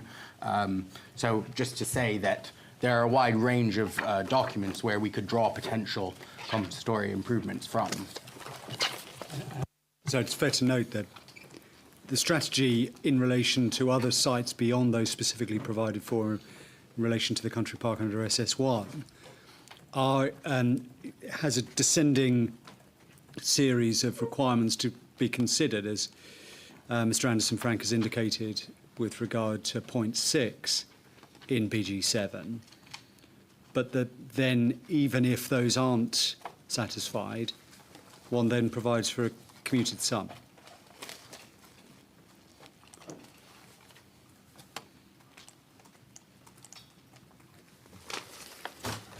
Yeah, it's a little bit confusing because the question was, have you identified anything for outside the country park? First answer was no. Have you assessed anything? The answer is no. But then when you point me to BG7, which has a policy that actually talks about any compensatory improvements not set out above. So the implication of that being, the logic being that the improvements set out above, in presumably paragraphs 1 to 5, are compensatory, or at least meant to be compensatory improvements for the greenbelt loss. So I'm a little bit confused. Yeah, I think the answer with regard to certainly the non-Cruise Hill Chase Park sites was, can I take that away? Right. Okay. So these are in addition to the country park, really, then, in terms of Chase Park and Cruise Hill. Yes, in terms of on the face of the policy, it's engaged in respect of any of those sites.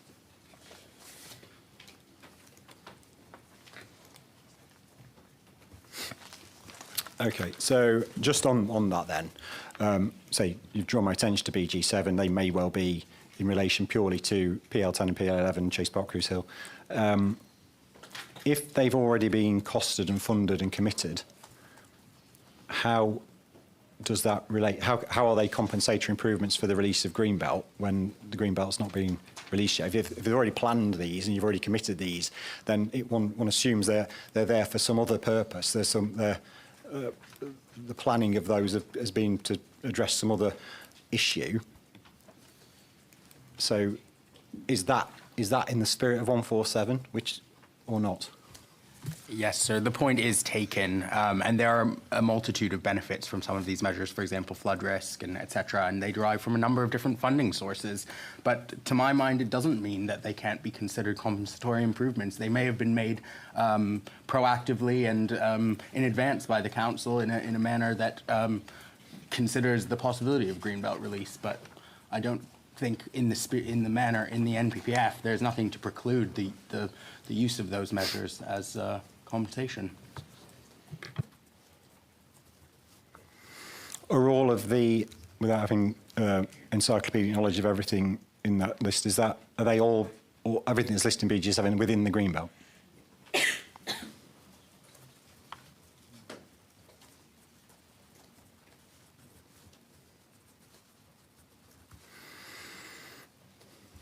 Okay, and I would say just on the country park, I'm aware that representations have been made about the delivery of the country park. Those making that point may wish to raise that, but I think that's something to delve into at a site-specific session rather than getting into it in detail now, because that's very much about that location. Okay, and some of the question about beach. Sorry, flitting around a little bit. Are all of the measures identified in BG7 the requirements in the framework are improvements to the environmental quality and accessibility of remaining greenbelt? So, is it the position that actually, as far as you're concerned, that they are all about environmental quality and accessibility? There's not other. Oh no, I think that's okay. Thank you. Anything else you want to say about that? Okay, I'll open that up then. Greenbelt Council, I think, first. Thank you, sir.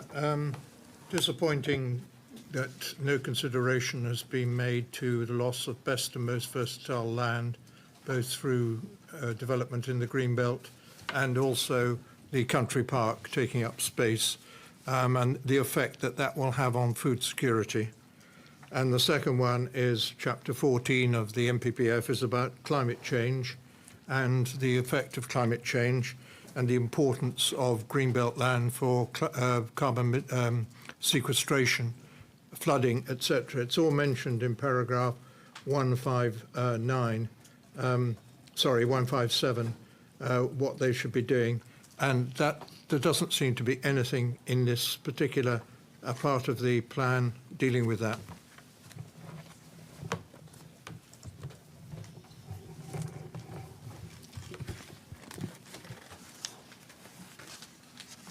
Thank you. Enfield Society, please. Oh, sorry, I beg your pardon, Enfield Road, Robert.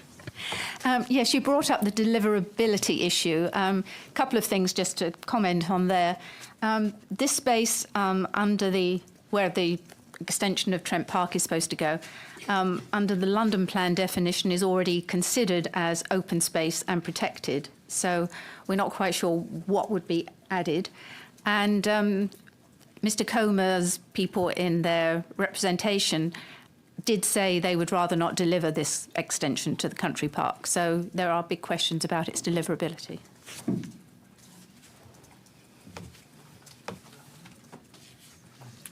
When you say it's open space, I mean, is it as in because is it agricultural at the moment? But is it classed as open space? Just it's open undeveloped? The London Plan classifies both private and public open space as open space. So it's private, but it's private.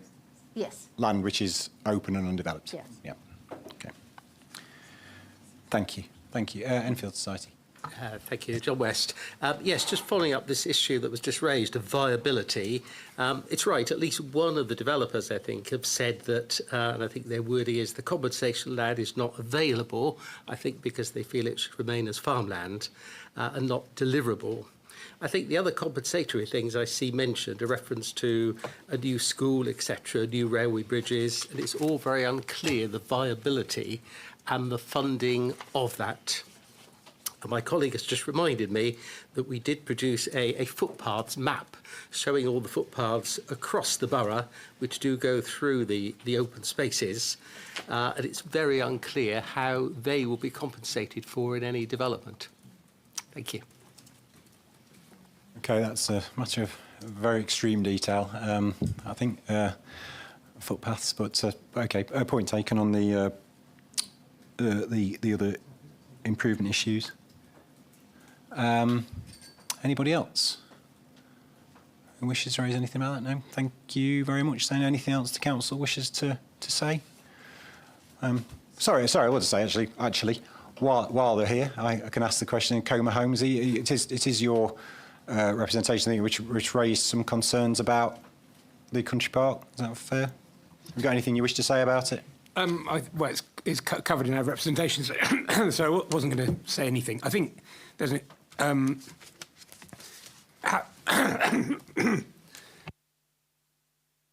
excuse me, sorry. The land is currently in a mix of agricultural use. It was the last used as a farm, and the anticipation is it stopped being used as a farm during Brexit. Following it wasn't required at that point. It's retained as a farm and an equestrian centre, and the ambition is it will be used as a farm again. However, there's a network of footpaths that cross it, and it's anticipated that as a result of the placemaking exercise, those footpaths could be improved, and even additional footpaths could be included within it. So it's, I suppose, an area that will be open to the public to walk across footpaths. It's not currently intended that it's kind of free roaming across the entire agricultural area, but there's no reason why people shouldn't walk through it on the sort of designated routes or permissive footpaths that will be negotiated as part of the wider development. Okay, thank you. So, yeah, I think anything the council wishes to raise on that? I think Mr Gillespie can deal with some of the matters arising with regard to the country park. Just very briefly, sir, there is some master planning work obviously ongoing as we look to progress Chase Park through the master planning work and then on to applications. But if I could just draw you to PLA 10, which is the Chase Park Spatial Framework, pages 40 and 41. There is the original proposal in there from Coma Homes, which identifies development on the country park area. So those discussions will continue, but the council's policy position, and indeed as set out in the plan, is that land is available as part of the overall development area, and the council is firmly of the view that should be as a country park and is to remain in the green belt. Hence the compensatory provision within the green belt of a country park. Could I just, yes, clarify, sir? Apologies, it is quite confusing because we're referring to 3 country parks here. There's the existing Trent Country Park, there's the proposed country park within the red line boundary of our friends Comer Homes site, and then there's the proposals for the remaining areas of the Greenbelt, which will remain in the Greenbelt and relate to the statutory landscape recovery scheme that I previously discussed. And there is indeed an ambition to bring forward further areas of country park, and of course the 3 areas are contiguous to create one single new country park, as you're aware. Okay, thank you. Thank you very much. Is that a new point? Oh, thank you very much. Oh, is that? Oh, and there's another point. Yeah. I need to clarify. We have no objection to that land remaining within the Greenbelt, okay. And there is no longer any intention to build on it. Okay, thank you. Right, it's 10 to 4. We'll have a 50. I think might be finished. It'll be a full day, but it'll be a good day. We'll come back at 10 past 4 and we'll wrap up with issue 4.3 as quickly as possibly can. Thank you very much. Thank you very much. Right, so I'm going to move on. Obviously there's question 4.10 about policies maps, but I'm content to move past that because I think as council's identified some errors that it can achieve. I don't think it's these don't speak to the principles, so I can cover that at another time. I have the proposed modifications before me. I can come to a view on those. I don't think there's much to be gained from having a discussion. So I'm going to move on to issue 4.3. Which was slightly different to the rest of the session today. Obviously, most of today, and why I wanted to focus on it was because it's about matters of principle in terms of exceptional circumstances. When I asked my questions, SAMIQs, I'd already asked under preliminary questions some clarification about these other proposals. So there was a little bit of crossover because I had to send them off, as you all know from why we're doing stage 1 and the timings. I had to send them off before I'd had a response. So the questions, my MIQs are effectively the same questions I'd set out in my preliminary questions, just to get some clarity. I think potentially a lot of this again, unfortunately, is about, or how he looks at how much we can get into today is about site specifics, and because some of these are quite sizable proposals, quite big issues, I think we still need to look at it on a side by side. But there are some in principle issues I may as well cover while I'm here, which is about, what are we talking about when we're talking about these? I think there are 3 other allocations within the Greenbelt, and whether in principle it's suitable and appropriate to be allocating land in the Greenbelt for other uses other than housing and employment, where you're not releasing, seeking to change the boundaries and so on. So and it might just help me again set some context for future discussions.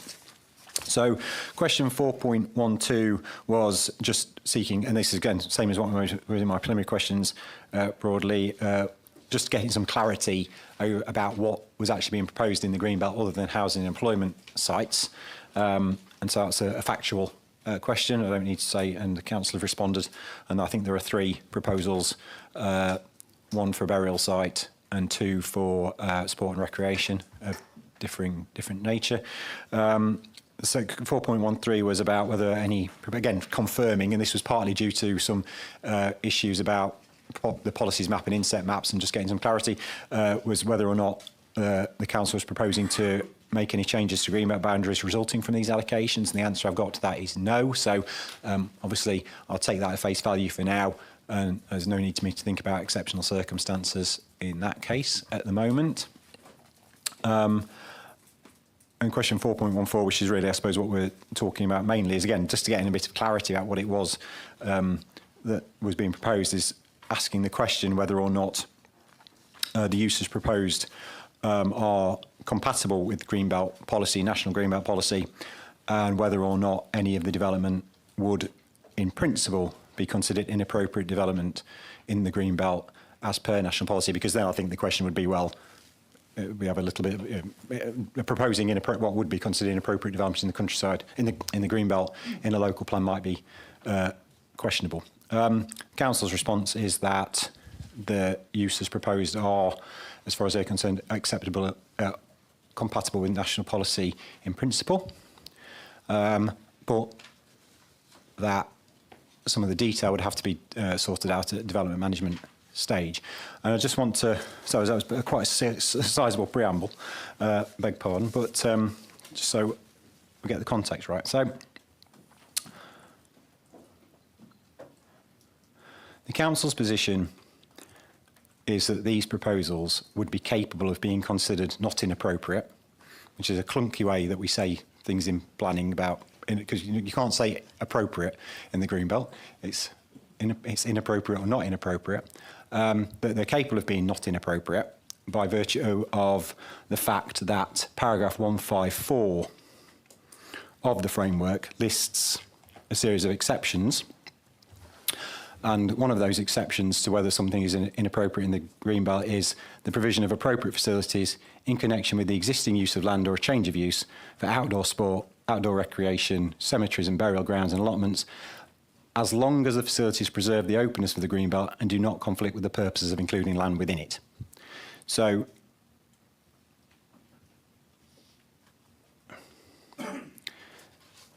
the logic then is that while the uses are ostensibly within that category, they are outdoor sport, outdoor recreation, burial, and there may be some built form with it, whether or not they are inappropriate or deemed inappropriate would only be able to be determined when an application was made. Is that? Dr. Jones will deal with it. Okay. Yes, sir, that's correct. And sorry. I'm sorry. Yes, sir, that's correct. Okay. And from my reading of the report, of your matter statement and the evidence, no such assessment has been carried out at the moment as to whether those they would be inappropriate, they would meet the requirement tests of openness and purposes, and the Greenbelt purposes. That's correct, yeah. So for the three allocations, it's kind of premature to judge whether they would be contrary to that part of the MPPF, simply because we've had a broad indication of kind of uses and activities, but no firm development proposals have come forward. Well, in the case of, I should restate that. So we're currently considering two planning applications, one at Tottenham Hotspur's Whiteweb site and one at Sloman's Farm. But that doesn't preclude, it would be premature for the local plan to kind of prejudge the nature of those particular applications in relation to the local plan development.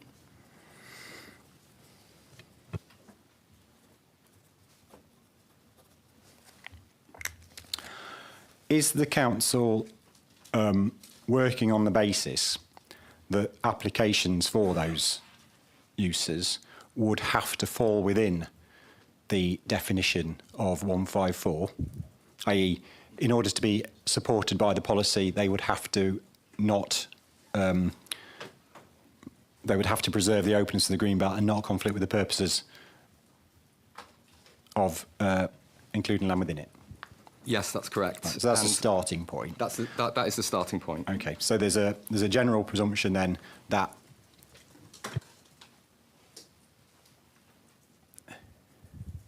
very special circumstances should not have to be identified, and that, shall we say, that assessment hasn't already been concluded, i.e., by virtue of the fact these sites are identified in the plan, there is an inbuilt assumption that very special circumstances exist by default.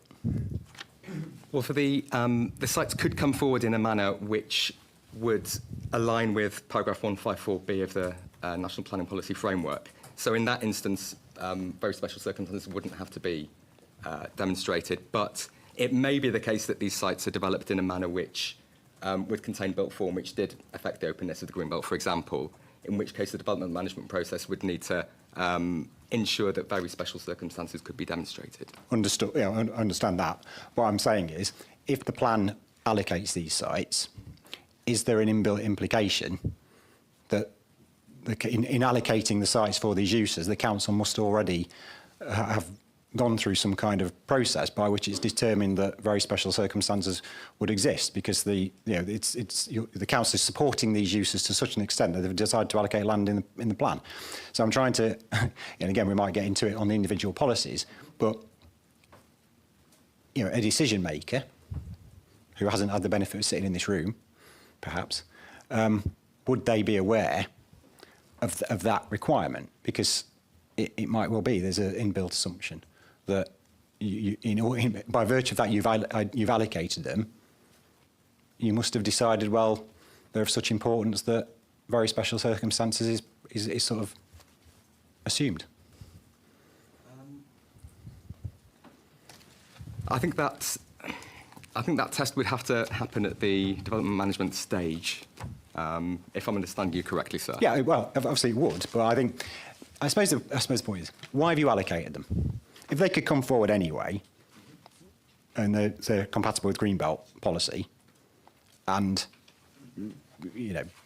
why allocate them? Usually, the point of allocating something in a plan is to either get something that something specific out of that allocation. It must deliver X, Y, Z that wouldn't maybe not normally happen, or it's on land where development wouldn't normally be considered acceptable, i.e. this is why you've allocated land for employment and housing, which is currently Greenbelt, because it wouldn't normally be acceptable there. So why are you allocating development in the Greenbelt, which can actually is compatible with development with Greenbelt purposes? So what's the purpose of doing it if you've not already taken some kind of assumption of the benefits or assessment of the benefits? So I don't know whether I can help with that. And so far as CL4 itself deals with the rationale behind it, as you say, a lot of these policies also explain partially the justification for why the allocations have been made. CL4 PDF 314 1B says development and investment decisions that align with the objectives of the Enfield Health and Wellbeing Strategy will be supported, particularly when they align with the following criteria.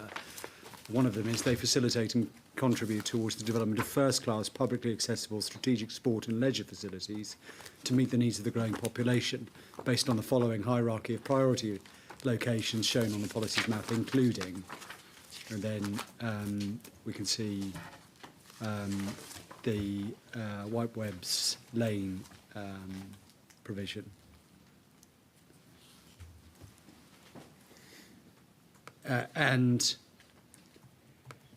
So there's an explanation in part as to what needs to happen as a result of that, or rather what they're seeking to achieve.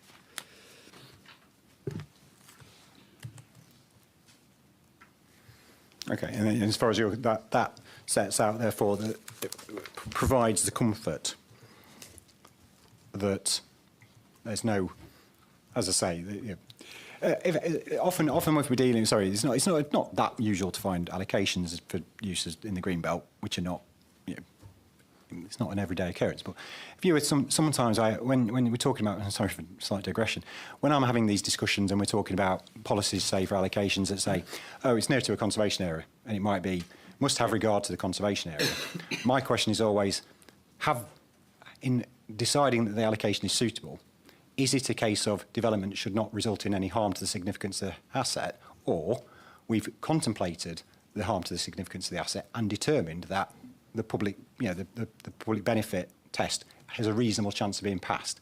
So I suppose what I'm asking here, as having allocating these sites, has the potential for them to be inappropriate? And they must have. I would assume there's some idea of the scale of developments being proposed, and bearing in mind it's in a plan, it'd be slightly strange if I dare say that you would have no clue at all as to what the form of development that might take. So, I find it a bit odd that there's been no sort of assessment of the potential for it to meet 154, but also then in the circumstance of if it were to breach 154, there's been no assessment of whether it's of such importance that very special circumstances would have a reasonable prospect of being passed, because otherwise I see why it's in the plan. Yes, but the point is, I think, that the purpose of the policy is to promote sporting excellence, and that's the support that's provided by way of CL4.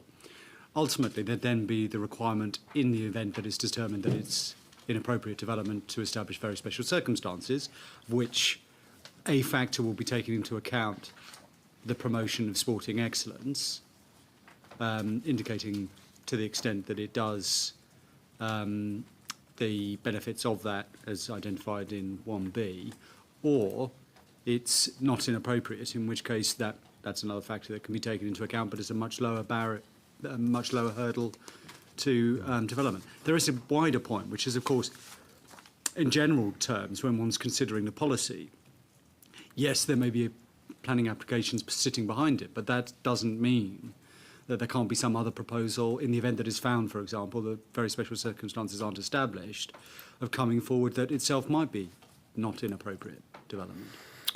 Yeah, and I'm not necessarily saying that any assessment should have been based on the planning application. I'm saying in determining whether or not it's appropriate to allocate a site in the green belt for any use, would perhaps expected there to be some assessment, albeit hypothetical. What is it? The matters statement does say in relation to the one of the schemes, that it's quite likely there will be a substantial amount of built form with it, but we're convinced that it could be okay. Well, on what basis has that been determined? I think, as I say, Dr. Jones can deal with the degree to which there has been an assessment of that potential, as set out in the MIQs, but the degree of assessment has to be related to the degree of support that's being proposed in the policy within the plan itself. And if the policy support is a general support, not by way of a particular proposal, and not predetermining the nature of that proposal, then less would be required to justify its terms. But it does mean to be fundamentally clear what the expectation is. I agree The with support only goes as far as what national policy would say about inappropriate development. So I agree with that. And if it's necessary to make a modification which does make clear that those issues are all for consideration in order to establish a positively prepared and effective policy, then no doubt the Council will consider that very carefully.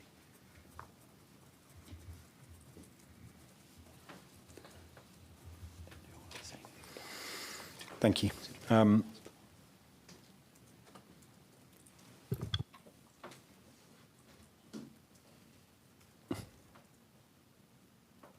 Okay, I think in a roundabout way most of my points have been picked up, and it may well be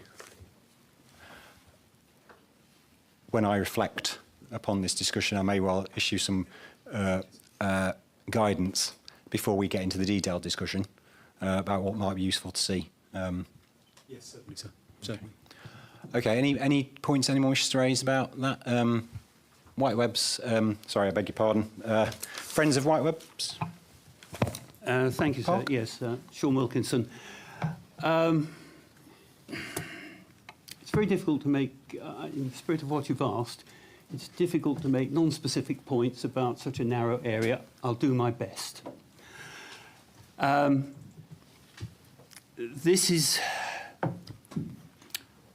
I'll start with the easy one.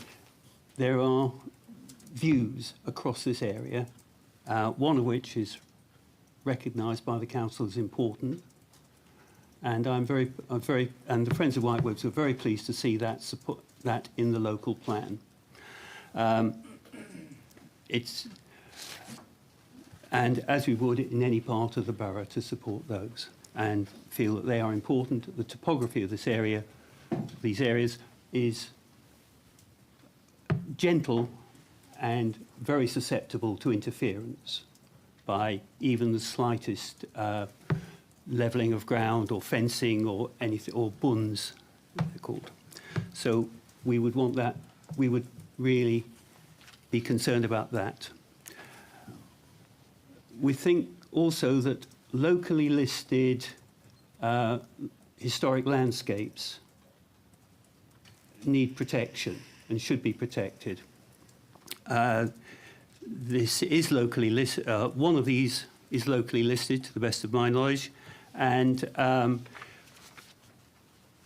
as it's green belt, we would not wish to see any major construction of this or irreparable construction work done to this landscape. We have photographic evidence of the nature of the landscapes, and this extensive permanent reconstruction would involve half of the open space there. It would also change the character, or could change the character of this space to a very great extent, making hypothetically a walled or fenced encampment covering half the land, totally out of character with the 19th century landscape in one of these areas. It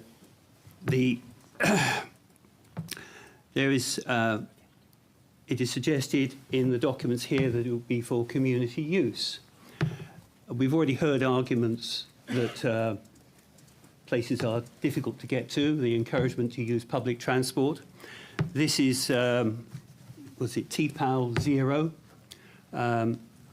Estimates based on information available from the Transport for London suggest that it would take the target audience of the community here, the 8 to 18-year-olds, an hour or more each way on public transport to get to it. So we really would want convincing the community that this was in reality for the community. There is the issue too of buildings, that inappropriate, even in some documentation we've seen, that buildings would be much larger than would be considered appropriate in the Greenbelt area, and we would not wish to see that.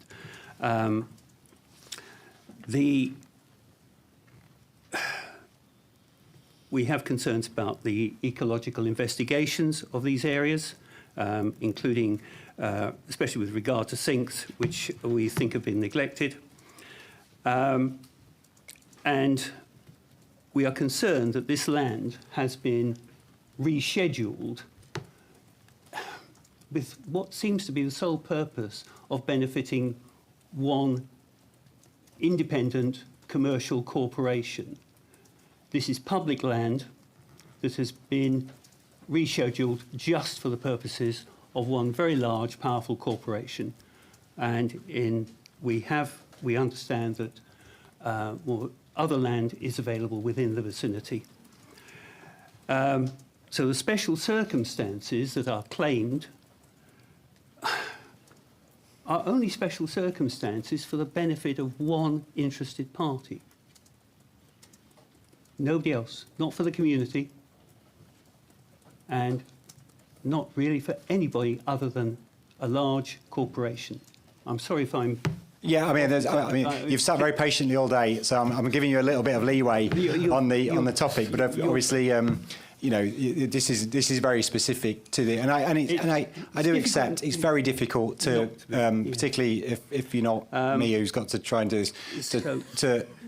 We've got views, we've got local listing of the landscape. Yeah, I've got all that. I've got, and these. Sorry, I'll just kind of stop you for a second because you're going what you said. I've got those points. I think they're important in terms of giving me a gateway into the site-specific issues you're concerned about. I think there are some points in there about the general principle of allocating such uses in the plan. You've talked about whether or not very special circumstances exist, and there's a whole debate there. We've just been having it about whether they have been assumed or not, and so on. And I've got all that. So I say I'll give it. There's a little. I absolutely accept that it's a bit difficult sometimes to know exactly where to raise some of these points, and there's an overlap and everything else. So I've accepted those. I've listened to those, made a note of them. But yeah, we are getting into some very detailed issues about that one particular site. When I'm trying to get an overview of Greenbelt strategy as a whole and how these fit into the overall, how these three sites fit into the overall approach to Greenbelt, rather than getting too deep into each one. Can I just add one point, that the development could be seen, and is seen by many, as a semi-industrial factory for a commercial project. And I think the point there is when I read, and one of the points I was trying to ask about is what assessment's been taken about all three of these proposals, not just the one you're talking about, particularly when the council's matters statement makes it clear and concludes that some of this suddenly becomes very significant built form. And so then there is a line between that statement and what the National Planning Policy frame states about preserving openness of the Greenbelt and not impacting on purposes. And so there is something there to think about, is that how one statement in the council's matter statement about was going to be significant built form correlates to paragraph 154 of the framework, correlates with the view that no assessment's been carried out of that. So I think that last point you've made about scale of buildings is one I'll take with me. Thank you. Thank you very much. I'll move on to Enfield Road Watch, please. Yes, just to add to what Sean said, there are a very detailed planning application for this site already, which had been scheduled to go before the planning committee on the 21st last week until it was cancelled. So there is the scheduling of this whole thing seems to be a bit out of kilter. It is not unusual, however you might look at it, for planning applications to precede local plans, and it is a constant, understandable point that's raised at a lot of examinations, where it's how is it possible that a planning application's come forward when it's still being considered through the plan, and because it is, and that's just the nature of the beast, and there's nothing stopping people putting planning applications in whenever they like. So again, the specifics of that application are outside my remit. I can't say or do anything about that, unfortunately. Enfield Society. Thank you. Yes. In terms of greenbelt release, I just wanted to raise the issue of the burial ground at Sloman's Farm. I don't have a problem in terms of the overall principle, but I just question the extent of the greenbelt release in terms of the evidence provided. I think the council have got their own burial needs study that's looking at about 15,000 plots over the next years up to 2036, but the site actually is going to provide 38,000. So in terms of overall justification, I think there is a question there. I think the council's own local plan, reference design principles, which is in the local plan, page 553, does say that a building on the site should be located close to the main vehicle access. If you look at the plans in the proposal, they're actually putting it on the ridge of the hill. Okay, So and again, I we're getting suggest into that's not the, if really the planning appropriate. application in, that's not for me. Sure. And technically speaking, I know it's a technical. There is no greenbelt release being proposed here, as far as the council's position. I understand you probably mean the scale of the site and the red line of it and the size of the allocation. Technically, but there is nothing. The boundaries are not being changed, or at least that's not what's being proposed. Whether or not. Well, that's what's been proposed anyway. So, and I have to take that as they are, and that's why I'm asking particular questions about whether or not the uses are inappropriate development in the greenbelt and how that's being assessed. Because obviously, if they are inappropriate development in the greenbelt, then logic dictates you would be changing greenbelt boundaries. So, sorry, it's Councillor Skelton, isn't it? Thank you, sir. Very quickly about the Whitewebs application. With relation to today's session, the application dramatically reduces public access to greenbelt land and to green spaces. As Mr Wilkinson pointed out, around half of the open space will be behind large fences, security guard patrolled. We would also argue that the nature of the development changes the landscape and changes the views in the area as well. And there has been considerable public opposition to this because of these issues. Okay, thank you. Sorry, is that Thames Water? Please. Thank you. I don't wish to comment on those three sites mentioned, but on another potential incompatible use in the Greenbelt, which relates to the North London waste sites, one particular site in the Greenbelt. For example, the land south of William Gurlin Reservoir, which is in the Greenbelt, is shown as a waste site on the proposals map, but our reading of the MPPF at paragraph 154 is that a waste use is inappropriate development in the Greenbelt. Therefore, our request is for the Greenbelt designation to be removed so that the existing lawful use is not inappropriate development in the Greenbelt. Way of getting an emission site in, wasn't it? You always tricked me there. I'm not going to get involved in that. There's not a proposal in the plan. It's not in the plan. I think if it's a pre-existing lawful, and just as a matter of fact, if it's a pre-existing lawful use in the greenbelt, you don't need to change greenbelt boundary to accommodate that. Greenbelt washes over many things all across the country. I mean, there's plenty of places where there's plenty of housing in the greenbelt which is just washed over. It's just how it is. So thank you, but it's not an issue for me. And your cunning plan to get me to consider an emission site has failed, I'm afraid. So thank you. Has the council got anything they wish to say about any of that? I mean, it might well be. We'll come back to it. I'm going to go away and look at what the policies say, and particularly CL4 and the three site-specific ones, and on the back of this, if I think there's something that I think ought to be at least considered by the council before we come back and talk about the sites or the allocations in detail, then I think I'll do that. Because I do have some lingering concerns about the juxtaposition of a plan which promotes so-called, a phrase I shouldn't use, forgive me, appropriate development in the greenbelt, where there is a chance it might be inappropriate. And that hasn't been determined one way or the other. Yeah. Yes, sir. I entirely accept that. You'll need to go away and consider that carefully. Can I just give you a couple of references when you're reading that? One of which is CL4 2A, which relates to the YWeb's site, and you'll see that it says the